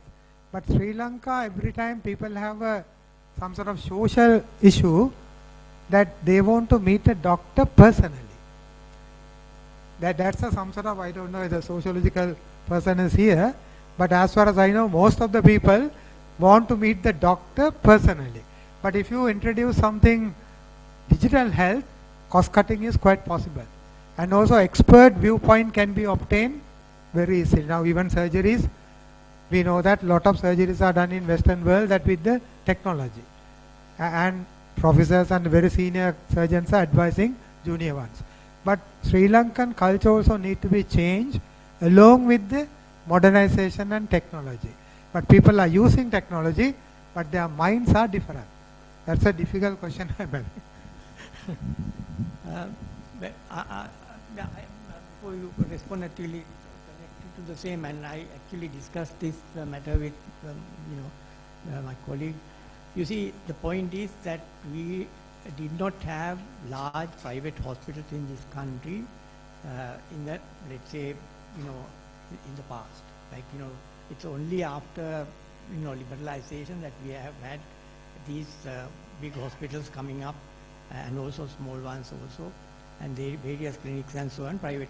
So the point is that we have lot of pressure taken off the public system, not necessarily by poor people, low income people, but the middle class and above, and even lower middle class and above, I would say. So the point is that the pressure that they have taken off the public system should also be taken into account. I'm not saying that private health should be kind of promoted in the way that we have done, but on the other hand, I think that should be also taken into account, because we were talking about how efficient our public health system is and so on. I mean, most of it is granted, but I think this factor also has to be brought into consideration. My view. You can actually now come in.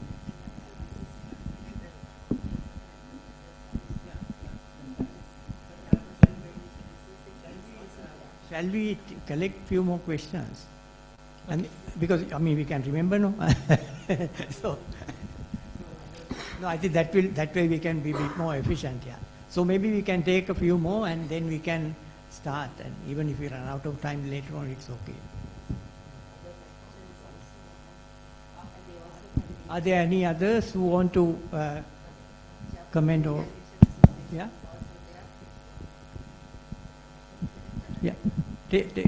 Yeah. I mean, quick comments and questions so that we will have enough time for our panelists to respond. I was listening to a whole presentation from the morning. So we were talking about evidence-based policies. So we were looking at one angle, whatever policies were there in last 30, 40 years, sometimes didn't work, some work, and learning things like that. But now we are talking about, like, because of something happened, because of pre-COVID, because of structural and other things, previous policies, and because of COVID and the economic crisis, social and other issues. Now we are trying to put it different approach here. My one is, like, we had some economic crisis, but at the last minute, the general public or media or no one knows about the situation. That means the monitoring is an issue, or the person who is looking at or authority maybe not get the warning. So monitoring is needed, whatever we are trying to introduce now. We don't know exactly. We will be, we will be putting it very good policies or whatever. So it has to be done the monitoring one. After that we have to do the evaluation.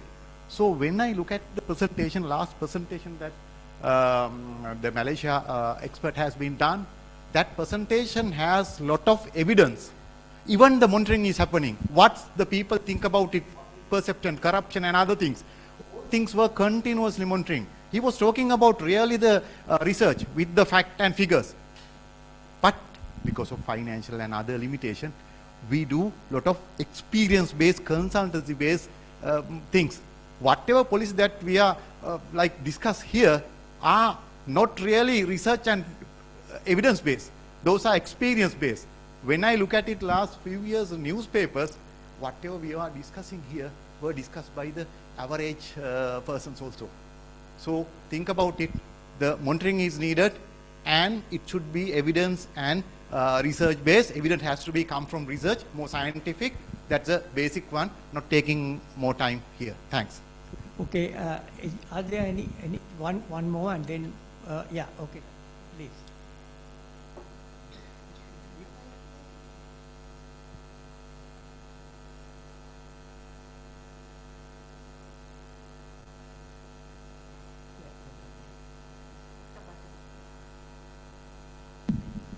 Thank you.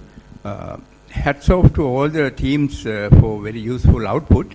My question is whether it would be possible for the teams to present the recommendations as policy statements so that we can see or we can foresee the results and then have some indicators that if these policies are implemented, and this is how it would be seen, so that it is easy to check and then get some views, surveillance, checking, and then commenting, and then even suggesting things easily.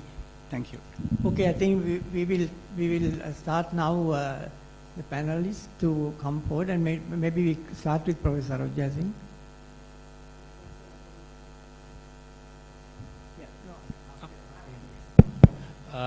As regards to the question about NCDs, yes, prevention is key, and the primary care centers, which was part of the primary care strategy, is meant to screen and give advice on NCDs and bring about some sort of change in the behaviors of the people in those areas. But you have to remember that in addition to screening, which these primary centers can do, and more efficient treatment, which will require more funding, the important thing to realize is that the determinants of NCDs are outside the health system, and unless the people realize this and agitate for changes in the legislations, the laws of this land, we will be just managing the end result. We are just managing the people who have fallen down the precipice and who come down. If you want to stop this NCD epidemic, we have to control smoking, we have to restrict alcohol, and more importantly, sweetened beverages. IPS has done a lot of work on that, and unless we bring in systematic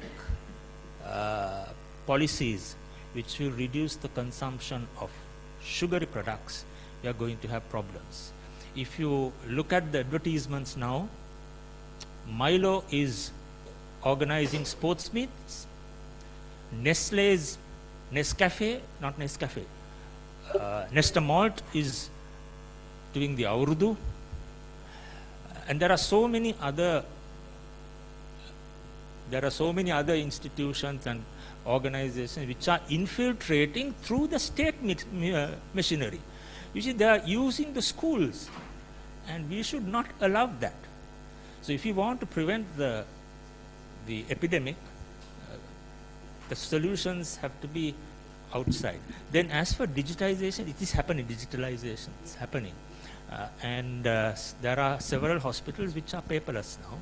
They started with Dompet, Trinco, and a few like that, but now it's spreading, and they're trying their best. And telehealth, yes, it has its advantages, but it has its disadvantages also. But certain things can be done through communication, rather than people having to come.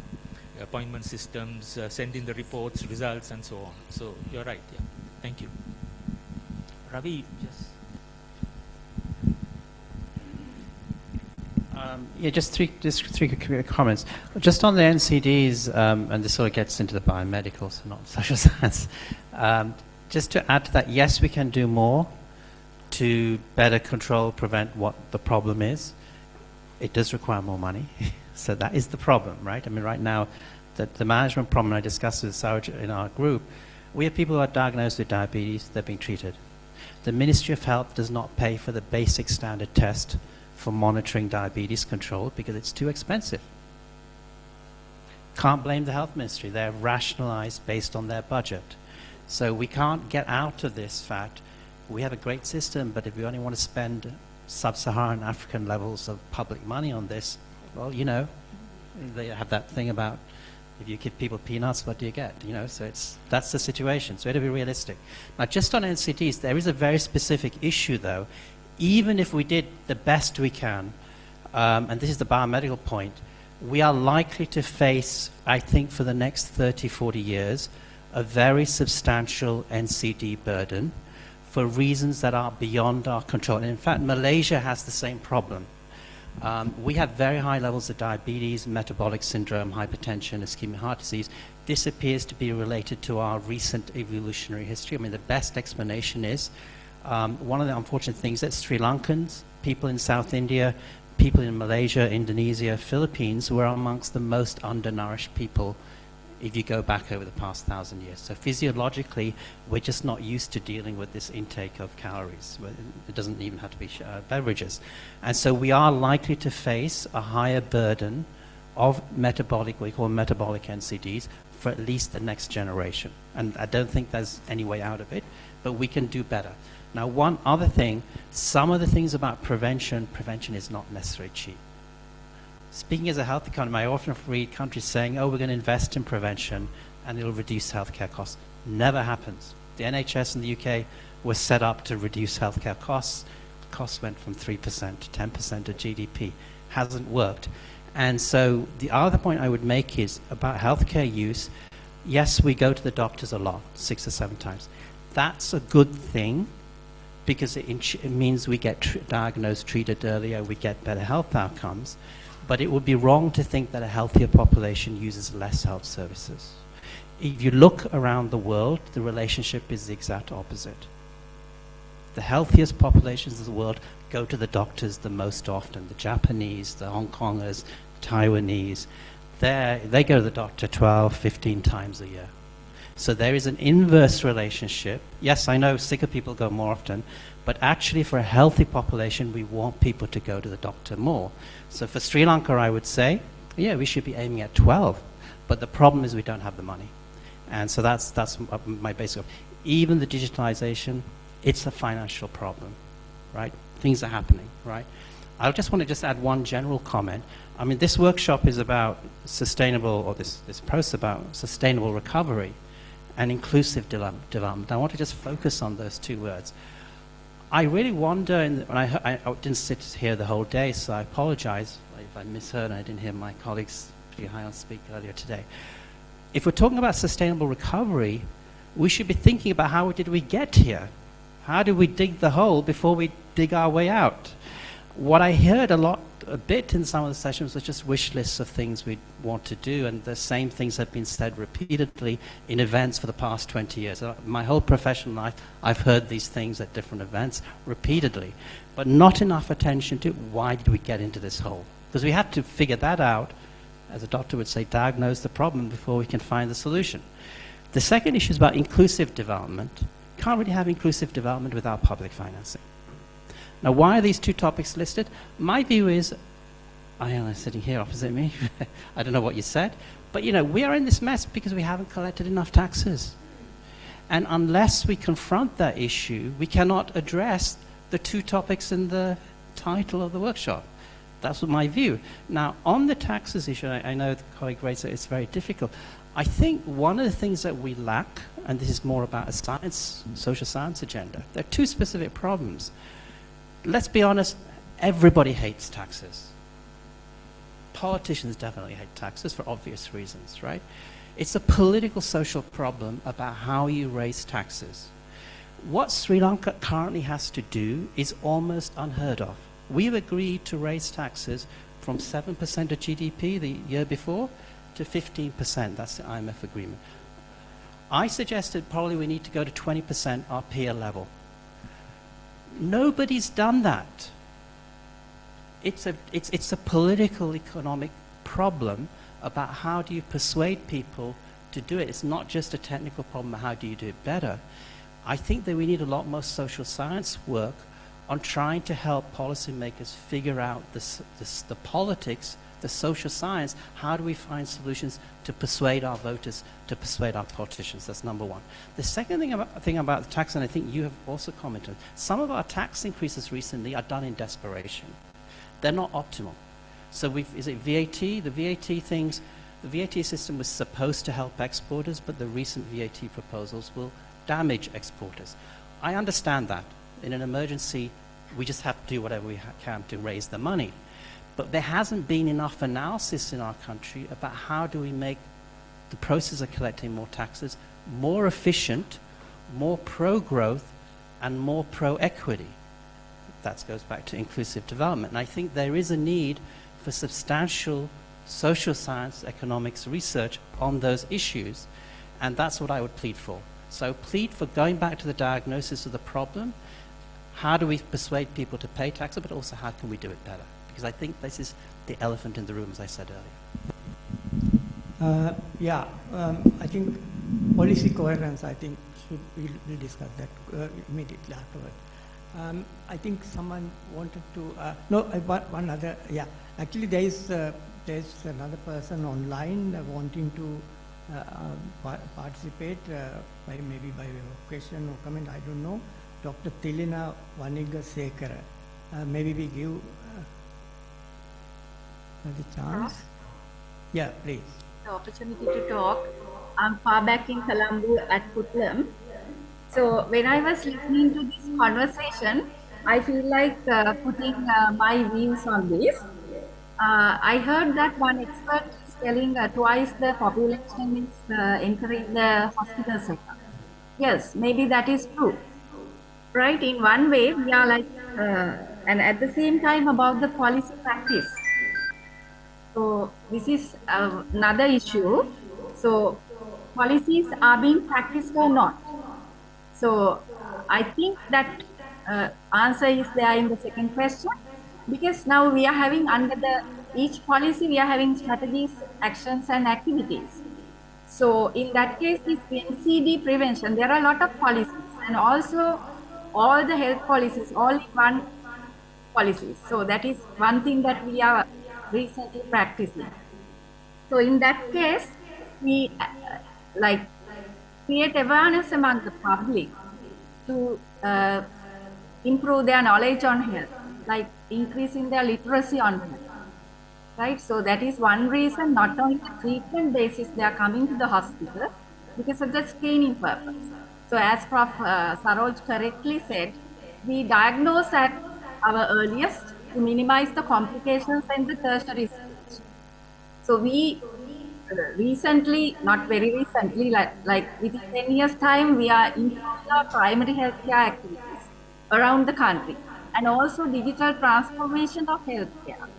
We are sending those facilities to the ground level, grassroots level to practice.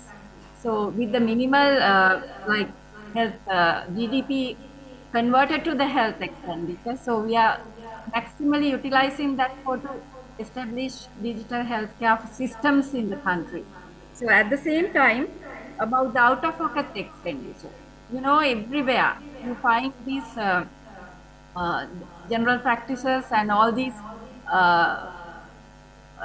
like on-the-counter, over-the-counter facilities to take the medications, and also transport costs, and also the inflation, all other things have been increased the rates of expenditure, right? All these things are contributing to the out-of-pocket expenditure rather than the expenditure, especially targeting, focusing on to the health expenditure, right? So, and all the things are governed certain extent. We cannot say that it is 100% because there are things to be established within the system.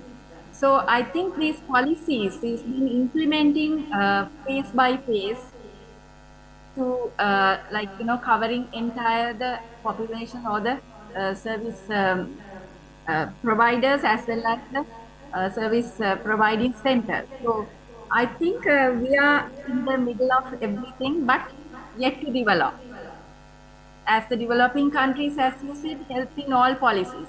So we talk only about it, but in other countries like Malaysia, South Korea, and countries like that, where they are having a lot of development with the digital transformation, we see all the sectors are together developing the health. As Professor Saroj correctly said, health can't achieve with the health sector, because there are so many things to be decided within the community level, and also the making policies covering entire areas, including health, where these other NCD the forces are being related to. So I think we all have to get together to achieve this task. finally the universal health care for all. So I think I have given my views on this. Thank you very much for giving me the opportunity, Prof. Okay, I think there was a person who raised his hand there. Can you please?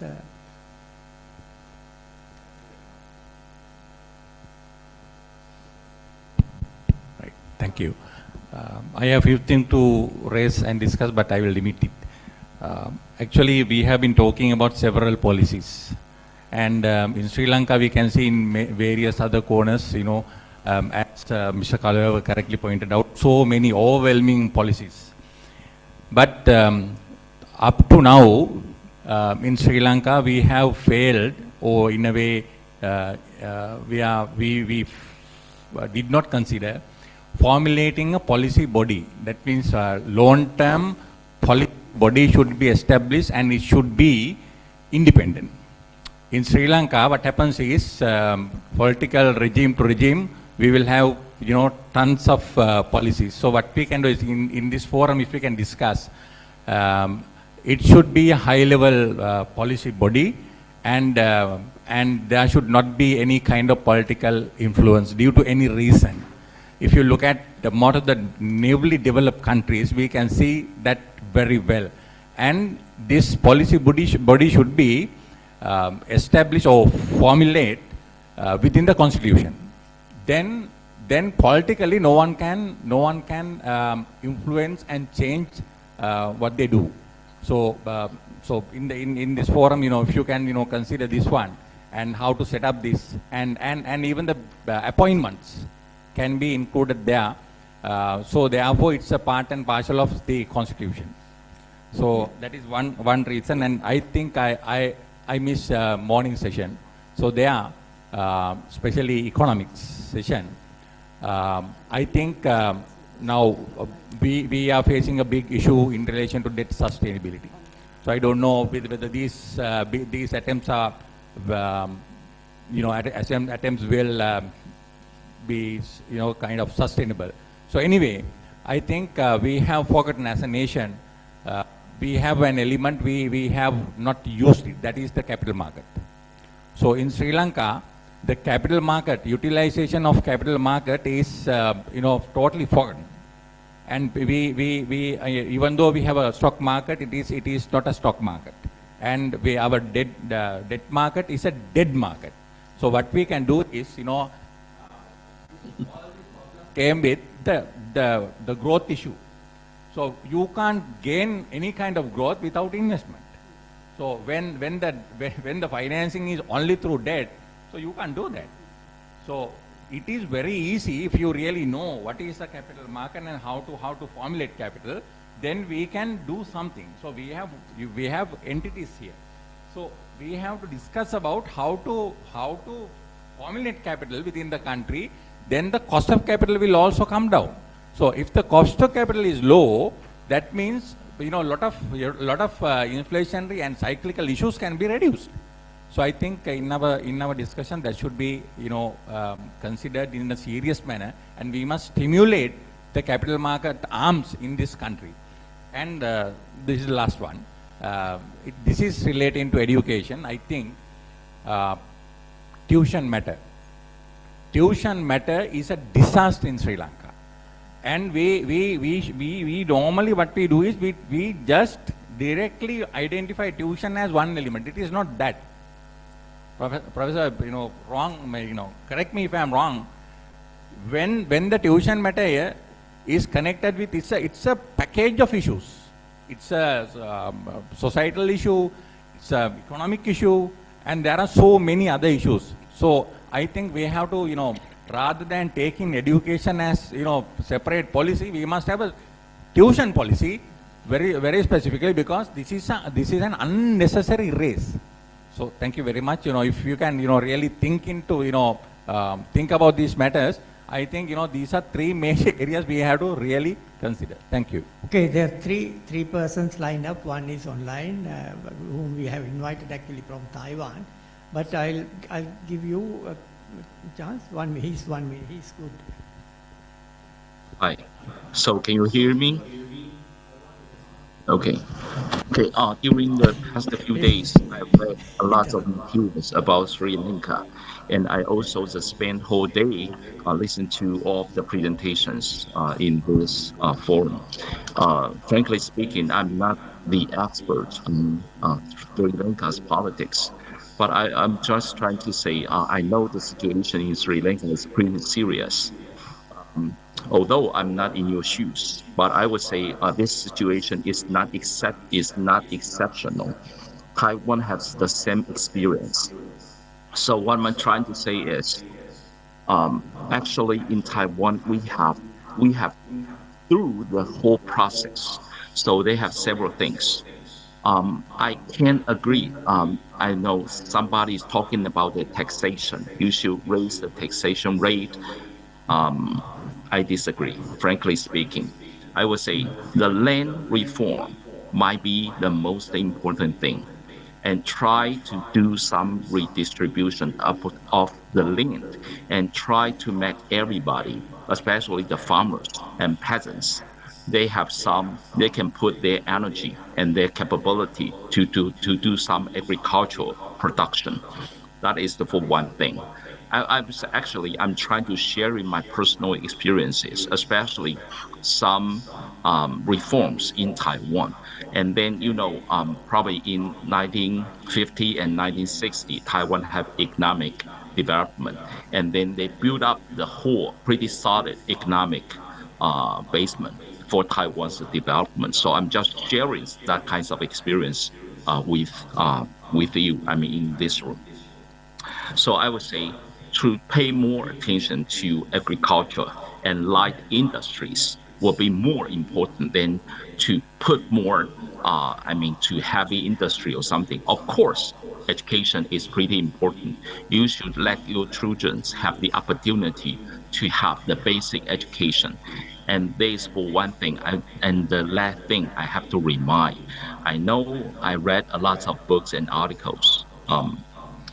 I have to point out the corruption seems pretty serious in Sri Lanka. I would say the political leaders have to try to control the pollution and the dark side, especially the impacts of the corruption. Otherwise, all of the efforts will be in vain. Okay, so I'm just trying to share my personal experiences. Of course, I learned a lot from today's conversation and dialogue. Thank you very much. Thank you very much, Dr.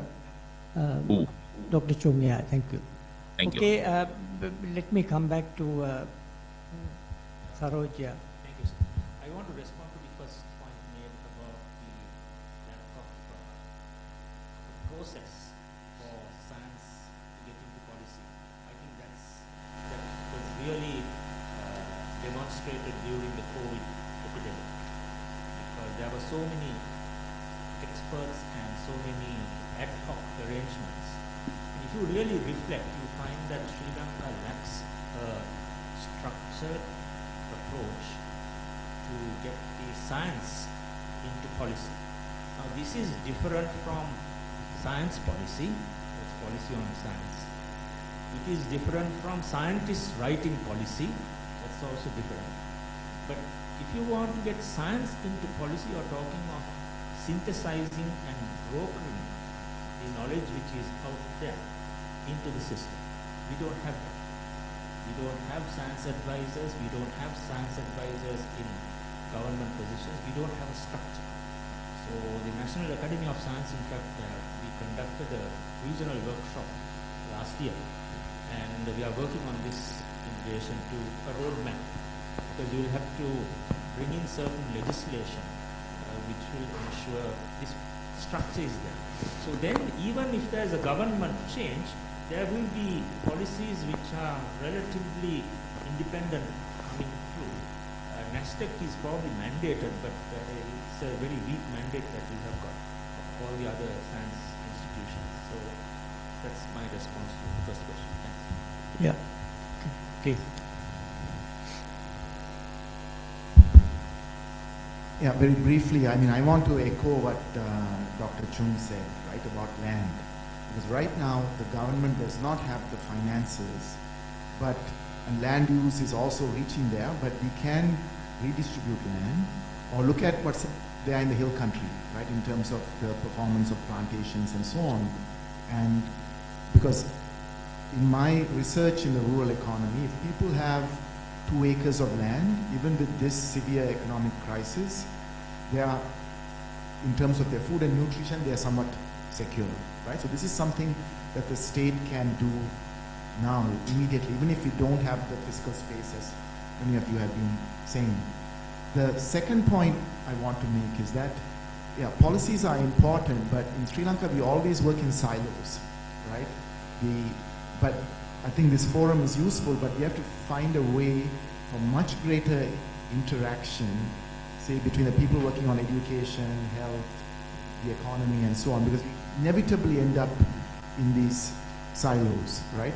So on the one hand, people might say, we need employable graduates, but if there are no jobs, you can create all the employable graduates that you want. But if our economic policies are not going to generate the jobs, it's not going to help at all. And the same is true the other way around. So how are these different sectors going to work together? How are we going to get that policy coherence? And that then relates to the kind of priorities that we want, right? We can want to wish away politics all we want, but politics is always going to be there, right? But how are we going to manage that with a vision where all the political actors would have to come into that track of priorities, right? We can't, just by making, even if we make a, there's a law and we make some kind of a technocratic committee, politics is still going to overdetermine unless there is ownership among the people with these kinds of priorities where they are going to hold the politicians. And then, one caution about corruption, I think when we don't understand a question, we say it's corruption. So let's be careful with that, right? That what are the real reasons for different sectors, the lack of policies, because corruption can become this, this fog that kind of gives the answer for everything, and it doesn't. Even if we get rid of corruption to zero today, we are not going to get out of the economic crisis, right? We need policies to get us out of this economic crisis, and we spend a lot of time in all the forums just talking about corruption. So I just want to put that as a caution. Thank you. Yeah, just be brief. Yeah.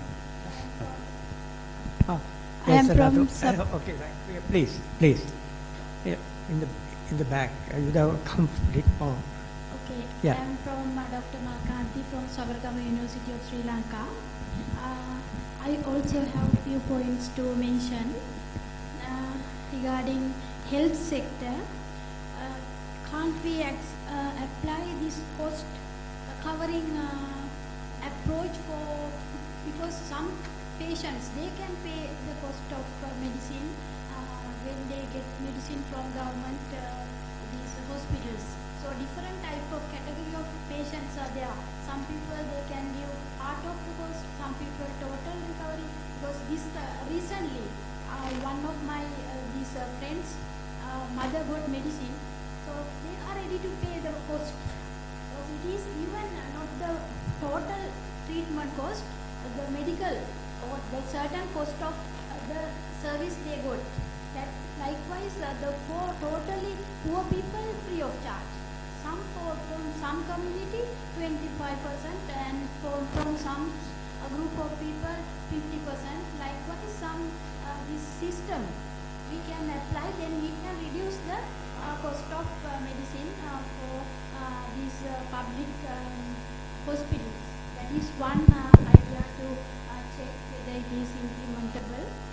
And another area is the introduction of indigenous medicine. Because during our childhood, we got a lot of simple medicines from our home garden, like ginger and many things. So we can promote people to use a lot of these indigenous medicine, and that way we can reduce these final medicine costs, and also this income for people. Some people can cultivate these things, and nowadays ginger, I think ginger 1 kilo is 4,000 rupees. That way we have to combine Western medicine plus indigenous medicine together. So a lot of cost we can reduce to development and interaction of promotion of local medicine, indigenous medicine. That is the 2 points for this medical health sector. And regarding education, tuition is a headache and very disaster. We have to get action, as one resource person mentioned.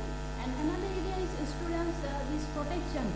Nowadays, drugs and alcohol is spreading very rapidly, even in the schools. Without those these things, we can't develop our this younger generation. That is one area. Their protection, especially lot of these drugs, alcohol, and also these other these problems for the children. There's sexual harassment and lot of problems even from teachers, principals. That is another area to we have to pay attention. And the health and hygiene of students, other than this normal educational procedures. And the preschool, they also, the preschool teaching, a lot of unnecessary burden for children, small children. And these regulations, monitoring of preschool education and activities. That is for education sector.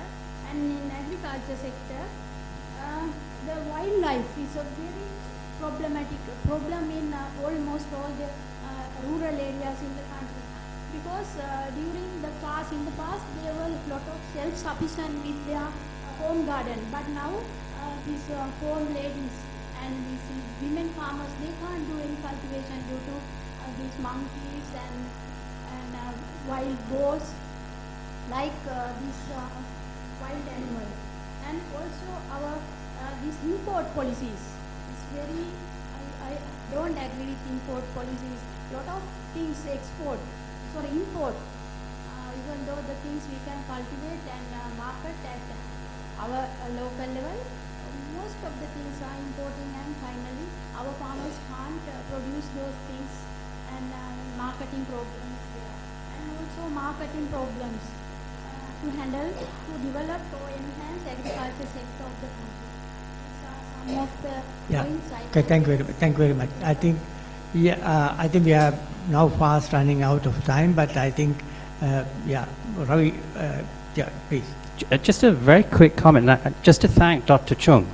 He made a very brief intervention, but an absolutely important intervention about land reform. And it's worth, I don't think Sri Lankans understand this. The social basis for rapid economic growth and industrialization and transformation in East Asia, Japan, Korea, Taiwan, and also China, also Vietnam, was very substantial land reform. And we're not talking about Sri Lankan land reform. Sri Lankan land reform in the 70s was 50 acres was the limit, right? 50, if you're a couple, you get 100 acres. In those countries, including Taiwan, I think the effective average land limit was 3 acres. A country as big as Sri Lanka with a similar population, that's what Taiwan is, it's a very similar size to us, they had land reform, and I have to say probably at gunpoint, because it was enforced by the Kuomintang through the government, through hard power, 2 to 3 acres. Now we didn't do that, and I think, to be honest, the bus has passed on that, the train has left the station. Hong Kong and Singapore didn't have paddy land, but they invested public money in public housing. That's the equivalent to land reform. Now why is this so important? If you have a society where wealth has been redistributed, one thing about land reform, it's a form of wealth taxation, very punitive taxation. So it's not that Dr. Chung says no taxation, no. Taiwan did its taxation at the beginning. It taxed the rich and the middle income people substantially, redistributed wealth. Once you do that, you do not need subsequently very high tax rates, because people are pretty much equal, and you don't have to do so much redistribution to achieve all the other things like health and social security. Now, the fact is that we haven't done that politically. It's a bit difficult. So I think for us, because we didn't do that initial taxation in the 70s by taking property from people, like the Taiwanese did, this is not a JVP strategy for those who think about this. This was a capitalist economic development strategy supported by the US government, the Pentagon, the US military in the case of Japan. They backed it, right? They backed land reform. So I think given that, we have to do taxation today, but we also need to understand that one of our problems that this wealth inequality that we have today creates very deep structural problems to doing effective policy, because there is a very rich group who essentially determine policy. And our political system is not responding to the majority of Sri Lankans anymore. So we need to fix that ultimately. Yeah. Okay, I think we are, I think we are really under time pressure now. I mean, even if you continue for another 2-3 hours, we are not going to say that we have done it. So therefore, I will, basically sort of do justice to a couple of people who are online, and they have been waiting, and our colleague from Canberra, actually, Prem Chandra, our mutual friend, I think we have to give him an opportunity. He was very patient, and he has been there, very attentive and so on. And then there is also the Nanjay from JNU, from the association, the Asian Association. So maybe we maybe give Premchandra a call for, to come in for. I mean, we have no child, we have no choice. We have to be very brief. Premchandra, can you please? Can you hear me? Can you hear me? Yeah. Yeah. Now, I learned a lot by listening to this presentation, and I want to make a general observation about the current situation of the economy under the IMF program and the development aim beyond the IMF program when it completed in 2027. People are happy that the economy has become stabilized. I think it is, in fact, the economy has not been stabilized. We have actually avoided the precipitous fall of the country, right? And our per capita income level is below the per capita income level in 2009.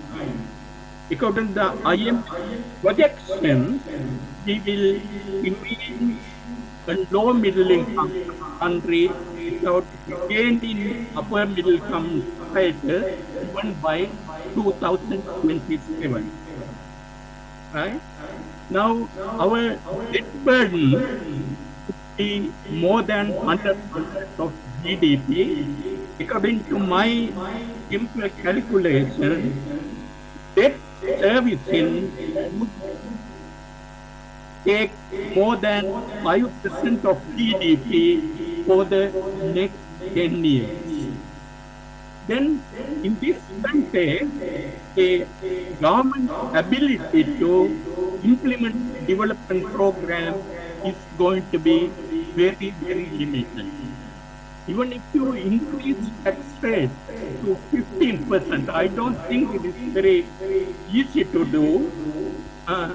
Still, government's hand would be high. There won't be limited opportunity to allocate money for development expenditure. Investment expenditure still falling rapidly and as percentage of government expenditure. In this, and again, even if the government is going to generate surplus, which is going to be very difficult to meet debt obligations, we need foreign currency. Our debt is foreign debt is entirely denominated in US dollar and other foreign currency. But the IMF has not looked at the balance of payment situation of the country. What they expect is that after the program is completed, country has to borrow. They have projected that in 2027 we have to raise $1.5 billion by issuing sovereign bonds. I mean, these are from IMF. In this context, what you mentioned at the beginning, industry industrial development and agricultural development through private sector initiative is crucial. Without this development, actually tax base is going to shrink. I mean, how can you achieve an increase in tax revenue? It is impossible. Without private sector-led development in export-oriented manufacturing, and as Professor Donnelly correctly pointed out, in agriculture. I really like Professor Chemlu's point at our prominent agricultural economist, Professor Yogaratnam, always used to compare Sri Lanka with Taiwan in talking about agricultural development policy. When I look at recent data from Taiwan's statistical yearbook, even though Taiwan, agriculture share had declined dramatically, its successful industrialization, Sri Lanka's agricultural growth rate in real terms has been lower than in Taiwan. I mean, it's an amazing point. I mean, we need to focus on agricultural development as pointed out by Manoj Ipotiwai in the presentation. Sri Lanka is sixth among middle-income countries in terms of dramatic decline in agricultural share in GDP. It is less than 7% now. It is called premature de-agriculturalization. Why it has happened? There are many points. One important point within one of the and even though it is very comprehensive, is our monocrop emphasis. Price self-sufficiency is important. But rice is one of the lowest productive products in agriculture. In Taiwan, productivity has come from export-oriented high-value food items like shrimp and asparagus and various other things. But our development strategy has not focused on diversifying agriculture. Then relating to industrialization, I think the points made by Professor Nagesh Kumar are very important for us. Now the country is thinking about signing FTAs virtually every country, including Bangladesh, and perhaps Nepal later on, right? But you can't achieve export expansion without improving supply side capability. That is one of his key messages of his lecture. And let me finally make one point. And our policymakers are very worried about globalization, slowing globalization pattern and retreat from globalization in the world economy. But this is not what we learned from the East Asian experience. I am writing a book on East Asian development process. Countries like Vietnam, even war-ravaged Cambodia are recording rapid growth through export-oriented industrialization. Now we have the opportunity to attract foreign investment resulting from the trade war between the US and China. Investment bases are shifting from China to these countries. And we are not very placed to benefit from these advantages. We have to think about it. BOI is virtually moribund because destroyed by politicians over the last 15 years. The 10% commission story everybody knows. And we have ample opportunity to attract labor-intensive manufacturing to electronic industry. I interviewed about 10 electronic firms in Sri Lanka, and they are very happy about the Sri Lankan skill base and all that. But the investors do not like to come because of the moribund, restrictive foreign investment regime. Yeah. Then to sum up my point, for the next 10 years, government hands are tied because they are a huge servicing burden. We need private sector-oriented growth in manufacturing and agriculture. As Professor John Liu pointed out, we have learned from Taiwan and other countries in that area. Without doing fundamental reform, talking about investing in education, healthcare facilities, and these things, they are nightmares. You can't do it without doing this. Thank you. Okay, thank you. Thank you, Premchand. Okay, let me ask Dhananjay whether he would like to make a quick comment. Dhananjay?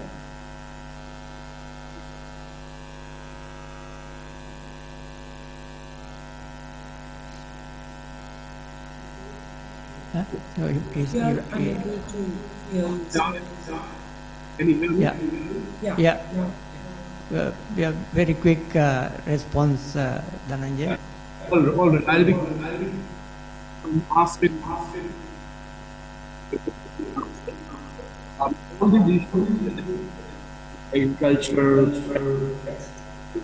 I believe in it. Cooperation is a social research and something that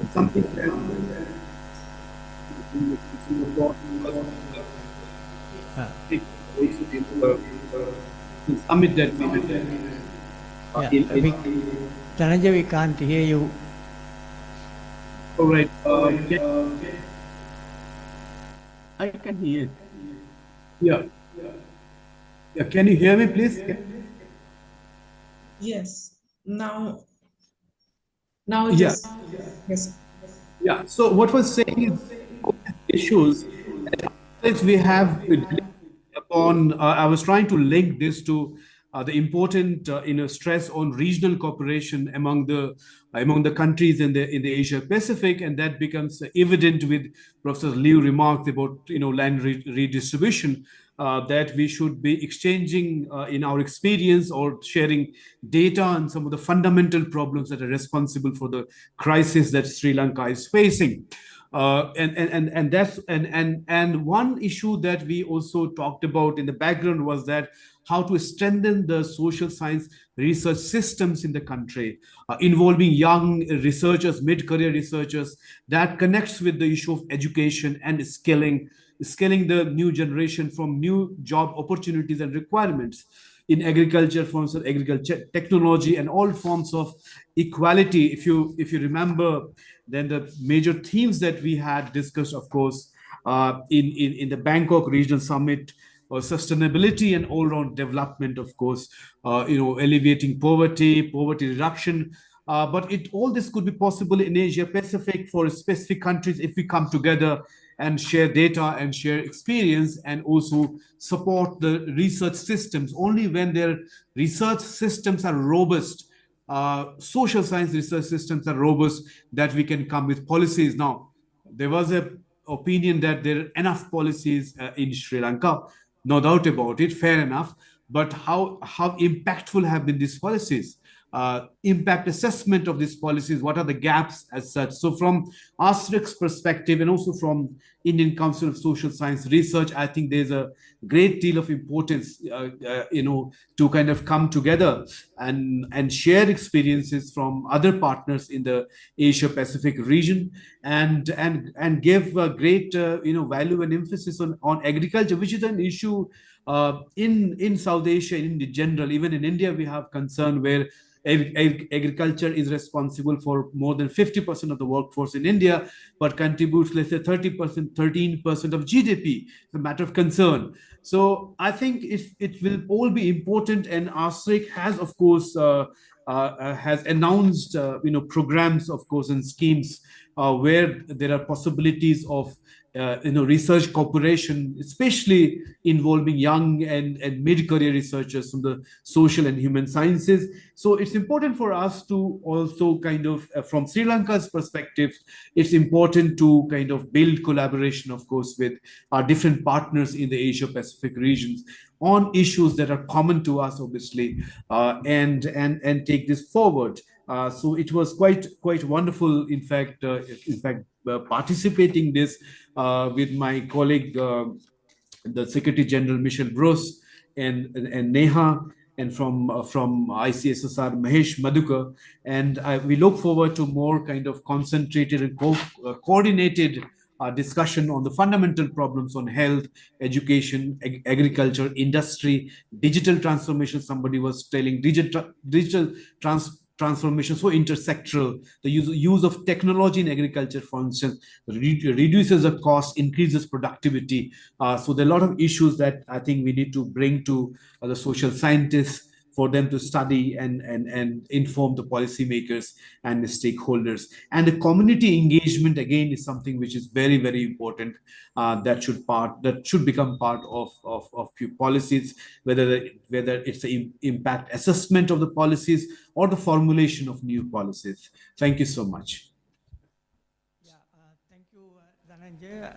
I think he mentioned about the research collaboration within the region. And in fact, SUSREC has finalized the collaborative research program. Yesterday we had the grant review committee meeting where we finalized the list of grantees and younger researchers. And in fact, I saw, 2 or 3 Sri Lankan colleagues, younger colleagues, having got shortlisted, and they will be working with regional partners and so on and so forth. So I think that initiative, I think, is also very important because it is a learning experience. It's an opportunity to exchange experience, and I think here we are having 3 persons participating from outside and basically sort of providing us with their insights and so on. So I think we have come to a point where we can no longer continue this discussion any longer because we have really run out of time. But it shows that that we are really very much concerned about the situation, and we really want to have a breakthrough. And I think this is really an opening, and I think we have to build on this opening that we have initiated. And I'm quite sure that that people who are around here, and also, of course, there are many others who are out there who would want to really participate in this initiative. And I want to say that this is really the beginning. This is not the end. I'm not following that the lyrics of that particular song, but the point is that we certainly have to take this forward. And I don't think that there's any other way, because if you really look at the experience of the rest of the world, there has not been any other way. And actually, like societies are driven by 2 things: ideas generated by intellectuals, scientists, and others, on the one hand, and vested interests. So the point is that it's the balance between these 2, and of course we lost the balance in this country, and it's vested interests that have basically driven, and then of course the whole governance structure. I mean, we started in 1957 with the National Planning Council, and it was abolished in 1978, I think, if I am not mistaken. But the point is that there have been major efforts ever since to bring this kind of an institution back in, and twice it reached to the final point, and then when the final document came, it was dropped. And it happened twice. I don't want to mention the instances when it happened. I myself have been very much part of that process. But on the other hand, it has been just dropped 20 and 2021. So anyway, I think we will not have any more questions. I think let's assume that we will, continue on, on these lines, and we will certainly pay attention to a lot of the very important points that were made, particularly policy coherence. I think that is something. And, policy coherence, I think, like if you have policies at cross purposes, and that is exactly what we have right now, transport policy and health policy, education policy, development policy, and then the other policies as well. So I think, we have to really get the policies aligned. I think unless and until we accept that and come up with evidence-based policies as we have attempted to do during the course of the day, I think we will not really make much headway. So I think whatever we said and done, recovery, and then the development process would depend very much on whether we succeed in what we have initiated or not. So therefore, we have a very deep interest in trying to somehow getting this out into the wider public. Also because that is, people also should know that this is the way forward for improving governance in the country, and of course all the others. So then for final words, I would go to hand over to our Thank you, Professor. And let me first of all thank all the experts who are here and produced papers within a short period of time. It was really a difficult task. And we didn't expect that much also from your end because of the time limitations that we had. Actually, from NSF, the purpose of this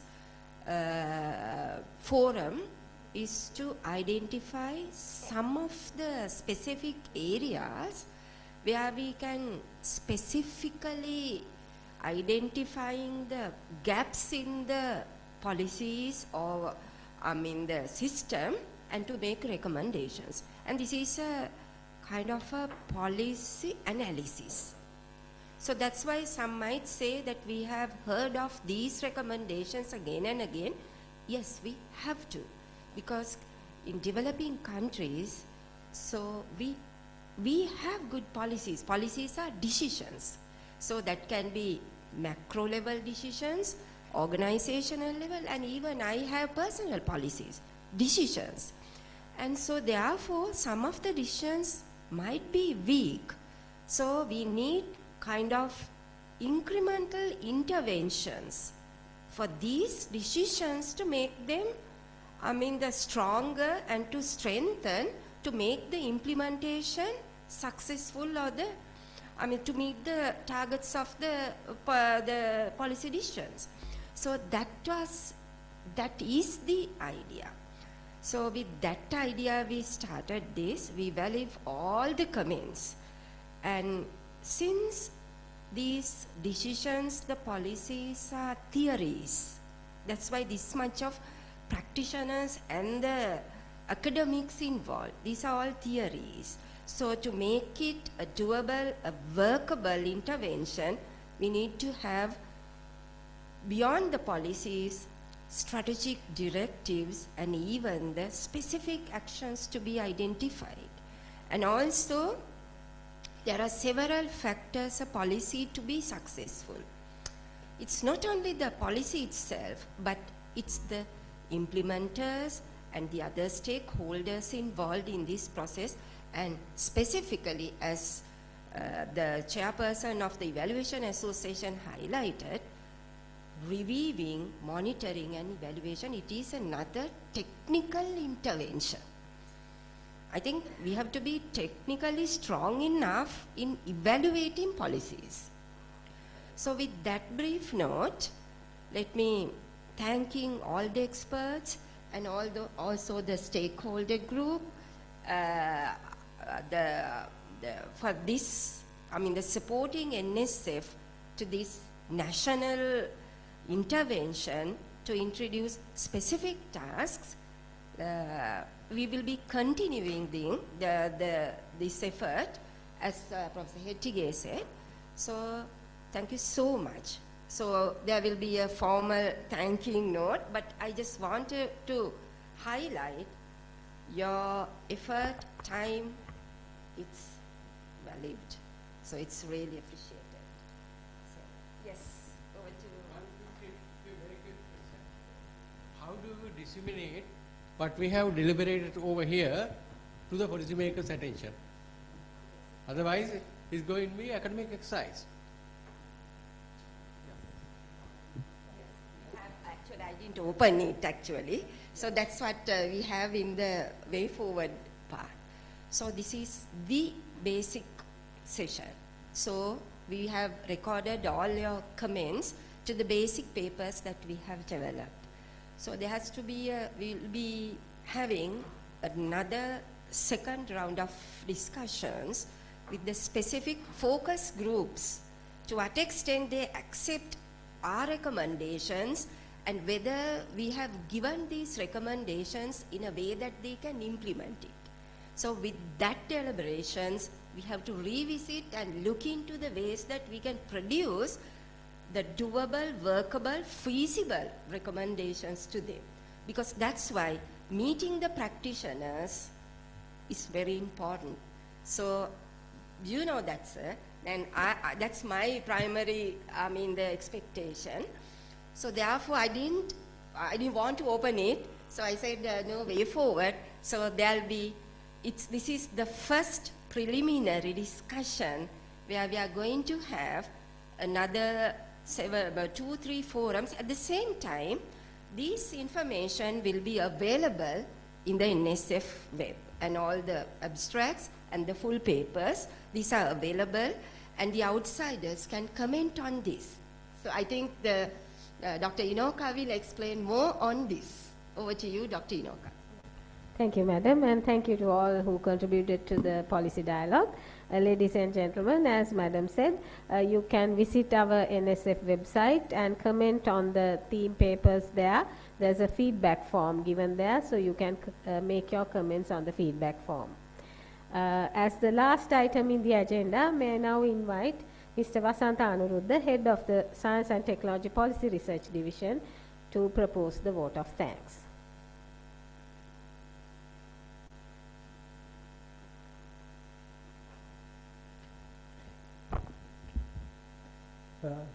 Thank you, Inoka. Good evening, ladies and gentlemen. We have now reached the last item of the agenda. On behalf of management, let me propose the vote of thanks at the end of this memorable day. First of all, I must extend my gratitude to the Additional Secretary, Mr. Rohit Uduawala, who came to the event representing the Secretary, Ministry of Education, accepting our invitation despite his commitment. I appreciate the presence of senior administrative officers, policymakers, practitioners, who represented the respective government and non-government stakeholder institutions. The issues you have raised, recommendations proposed, and your valuable inputs are highly commendable. These will definitely be considered at the next stage, as mentioned by our DG. Therefore, we will be in touch with you for your insights and feedbacks in finalizing these policy recommendations. I cannot forget the experts, academics, and researchers who attended this forum and contributed immensely for the enhancement of this discourse. Though I feel I must thank you individually, I hope you will understand that it's not possible at this junction. The foreign delegates nominated by Association of Asian Social Science Research Council, we call it SUSREC, Professor Nagesh Kumar from India, Dr. Anis Juzal Yusuf from Malaysia, Dr. Chung Lee Wu from Taiwan. Thank you very much for sharing your case studies in the Asia Pacific region as success stories, together with your thoughts and views with us. I am glad to say the partnership with SUSREC has added flavor to this event. The President SUSREC, Professor Dhananjay Singh, the Secretary General, Mrs. Michelle Bruce, and the team, your contribution with the NSF in this endeavor is very much appreciated. Let me appreciate the efforts and contribution made by the team leaders of 5 teams, Professor Siriman Kolambage, Dr. Nisha Arunathilaka, Professor Saroj Jayasinghe, Professor Mara Pereira, Dr. Manoj Tibbatuava, and the respective team members during this 2-month period for these endeavors as resource persons. I must mention here that their commitment in this exercise is carried out on honorary basis. Professor Siri Hettige, as the chairman of Working Committee of Social Sciences, played an immense role committing time and effort to make this exercise a success. Let me thank all the other members of the committee for their advice and valuable inputs. This program would not have become a success if not for the support extended by the Board of Management of the NSF for giving us necessary directives, guidance being the backbone of the NSF. I must thank the Director General, Dr. Sepalika Sudhasinghe, for her enthusiasm and her active engagement in this active throughout this period, and the Chairman, Professor Randit Senaratne, for his leadership. The inputs and contribution made by Dr. Shantasiri, the Additional Director, have also been very effective in organizing this forum. In addition, I thank all the media personnel for covering the event and hope they will make the public aware on this national consultation on sustainable recovery and inclusive development forum by disseminating the knowledge generated here. This consultation program is a collaborative effort of number of divisions, units of the NSF. First, I thank the administration, IT and finance divisions for providing the necessary logistical assistance. I must also thank the heads of the divisions for their support by accommodating their staff members when and where necessary to engage in work related to organizing this event. At this point, I also extend my gratitude to all the staff of the Science and Technology Policy Research Division, STPRD, for their dedication and hard work as a team. My special thanks go to the coordinator of this activity, Ms. Chamika Dharmasena, scientific officer. I appreciate her enthusiasm to fulfill this objective of this exercise. My thanks should also be extended to all the other officers and staff members of the NSF who contributed in numerous ways towards the success of this program. Very special thanks should go to Dr. Inoka Sandanayaka for being an excellent compere for the event. Thank you for being with us. Have a nice day. Thank you.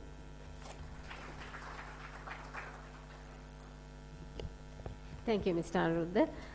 Ladies and gentlemen, that brings us to the end of a very engaging National Consultative Forum. You're all invited for tea and refreshments at the cafeteria. I will leave you with a quote from Mahatma Gandhi. I quote, "All good ideas and thoughts mean nothing without action," unquote. Therefore, let us take steps to take action from here onwards. Thank you and a very good day to you. Yeah.